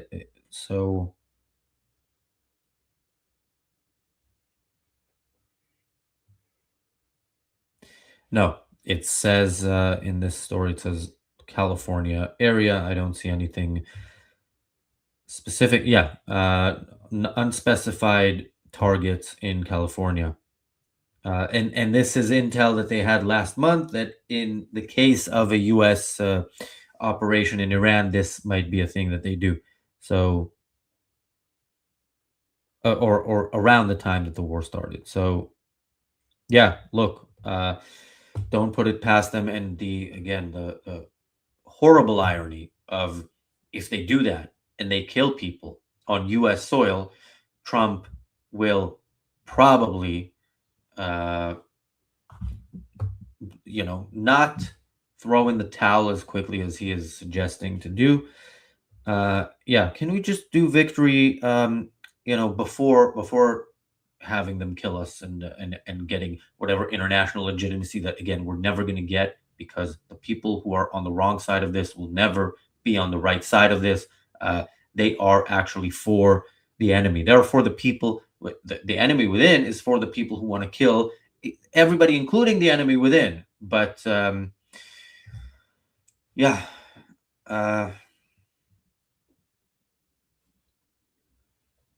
okay, Moody says John Bolton video, Netanyahu tricked Trump into the war. I will look into that. I'm not going to do that now because I am going to be on my lonesome for the duration of this stream, which is coming to an end, and sharing videos. As we saw, I was reading an article from The Guardian and it was lagging behind because of that additional window. And I can read an article from my phone, but I can't share a video from my phone. I can, but I don't think me holding it up to the camera is 2026 content, enough. All right. Okay. I think we can wrap up here. I will refresh the news one more time to see if there is anything last minute. But in any case, we may not have met the goal, but again, thank you so much for our many supporters who have made these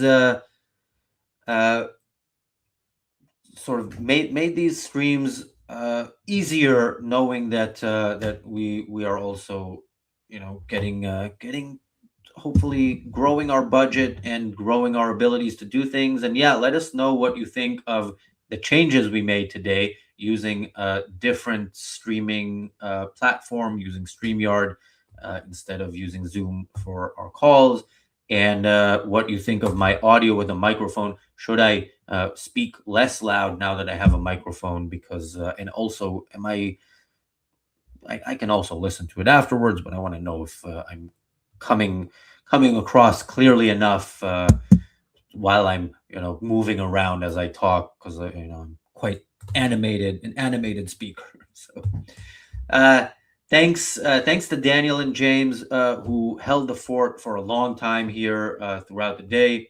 And yeah, Willful Thinker says your mic level is better than previous days. Yes, that is because there's a microphone.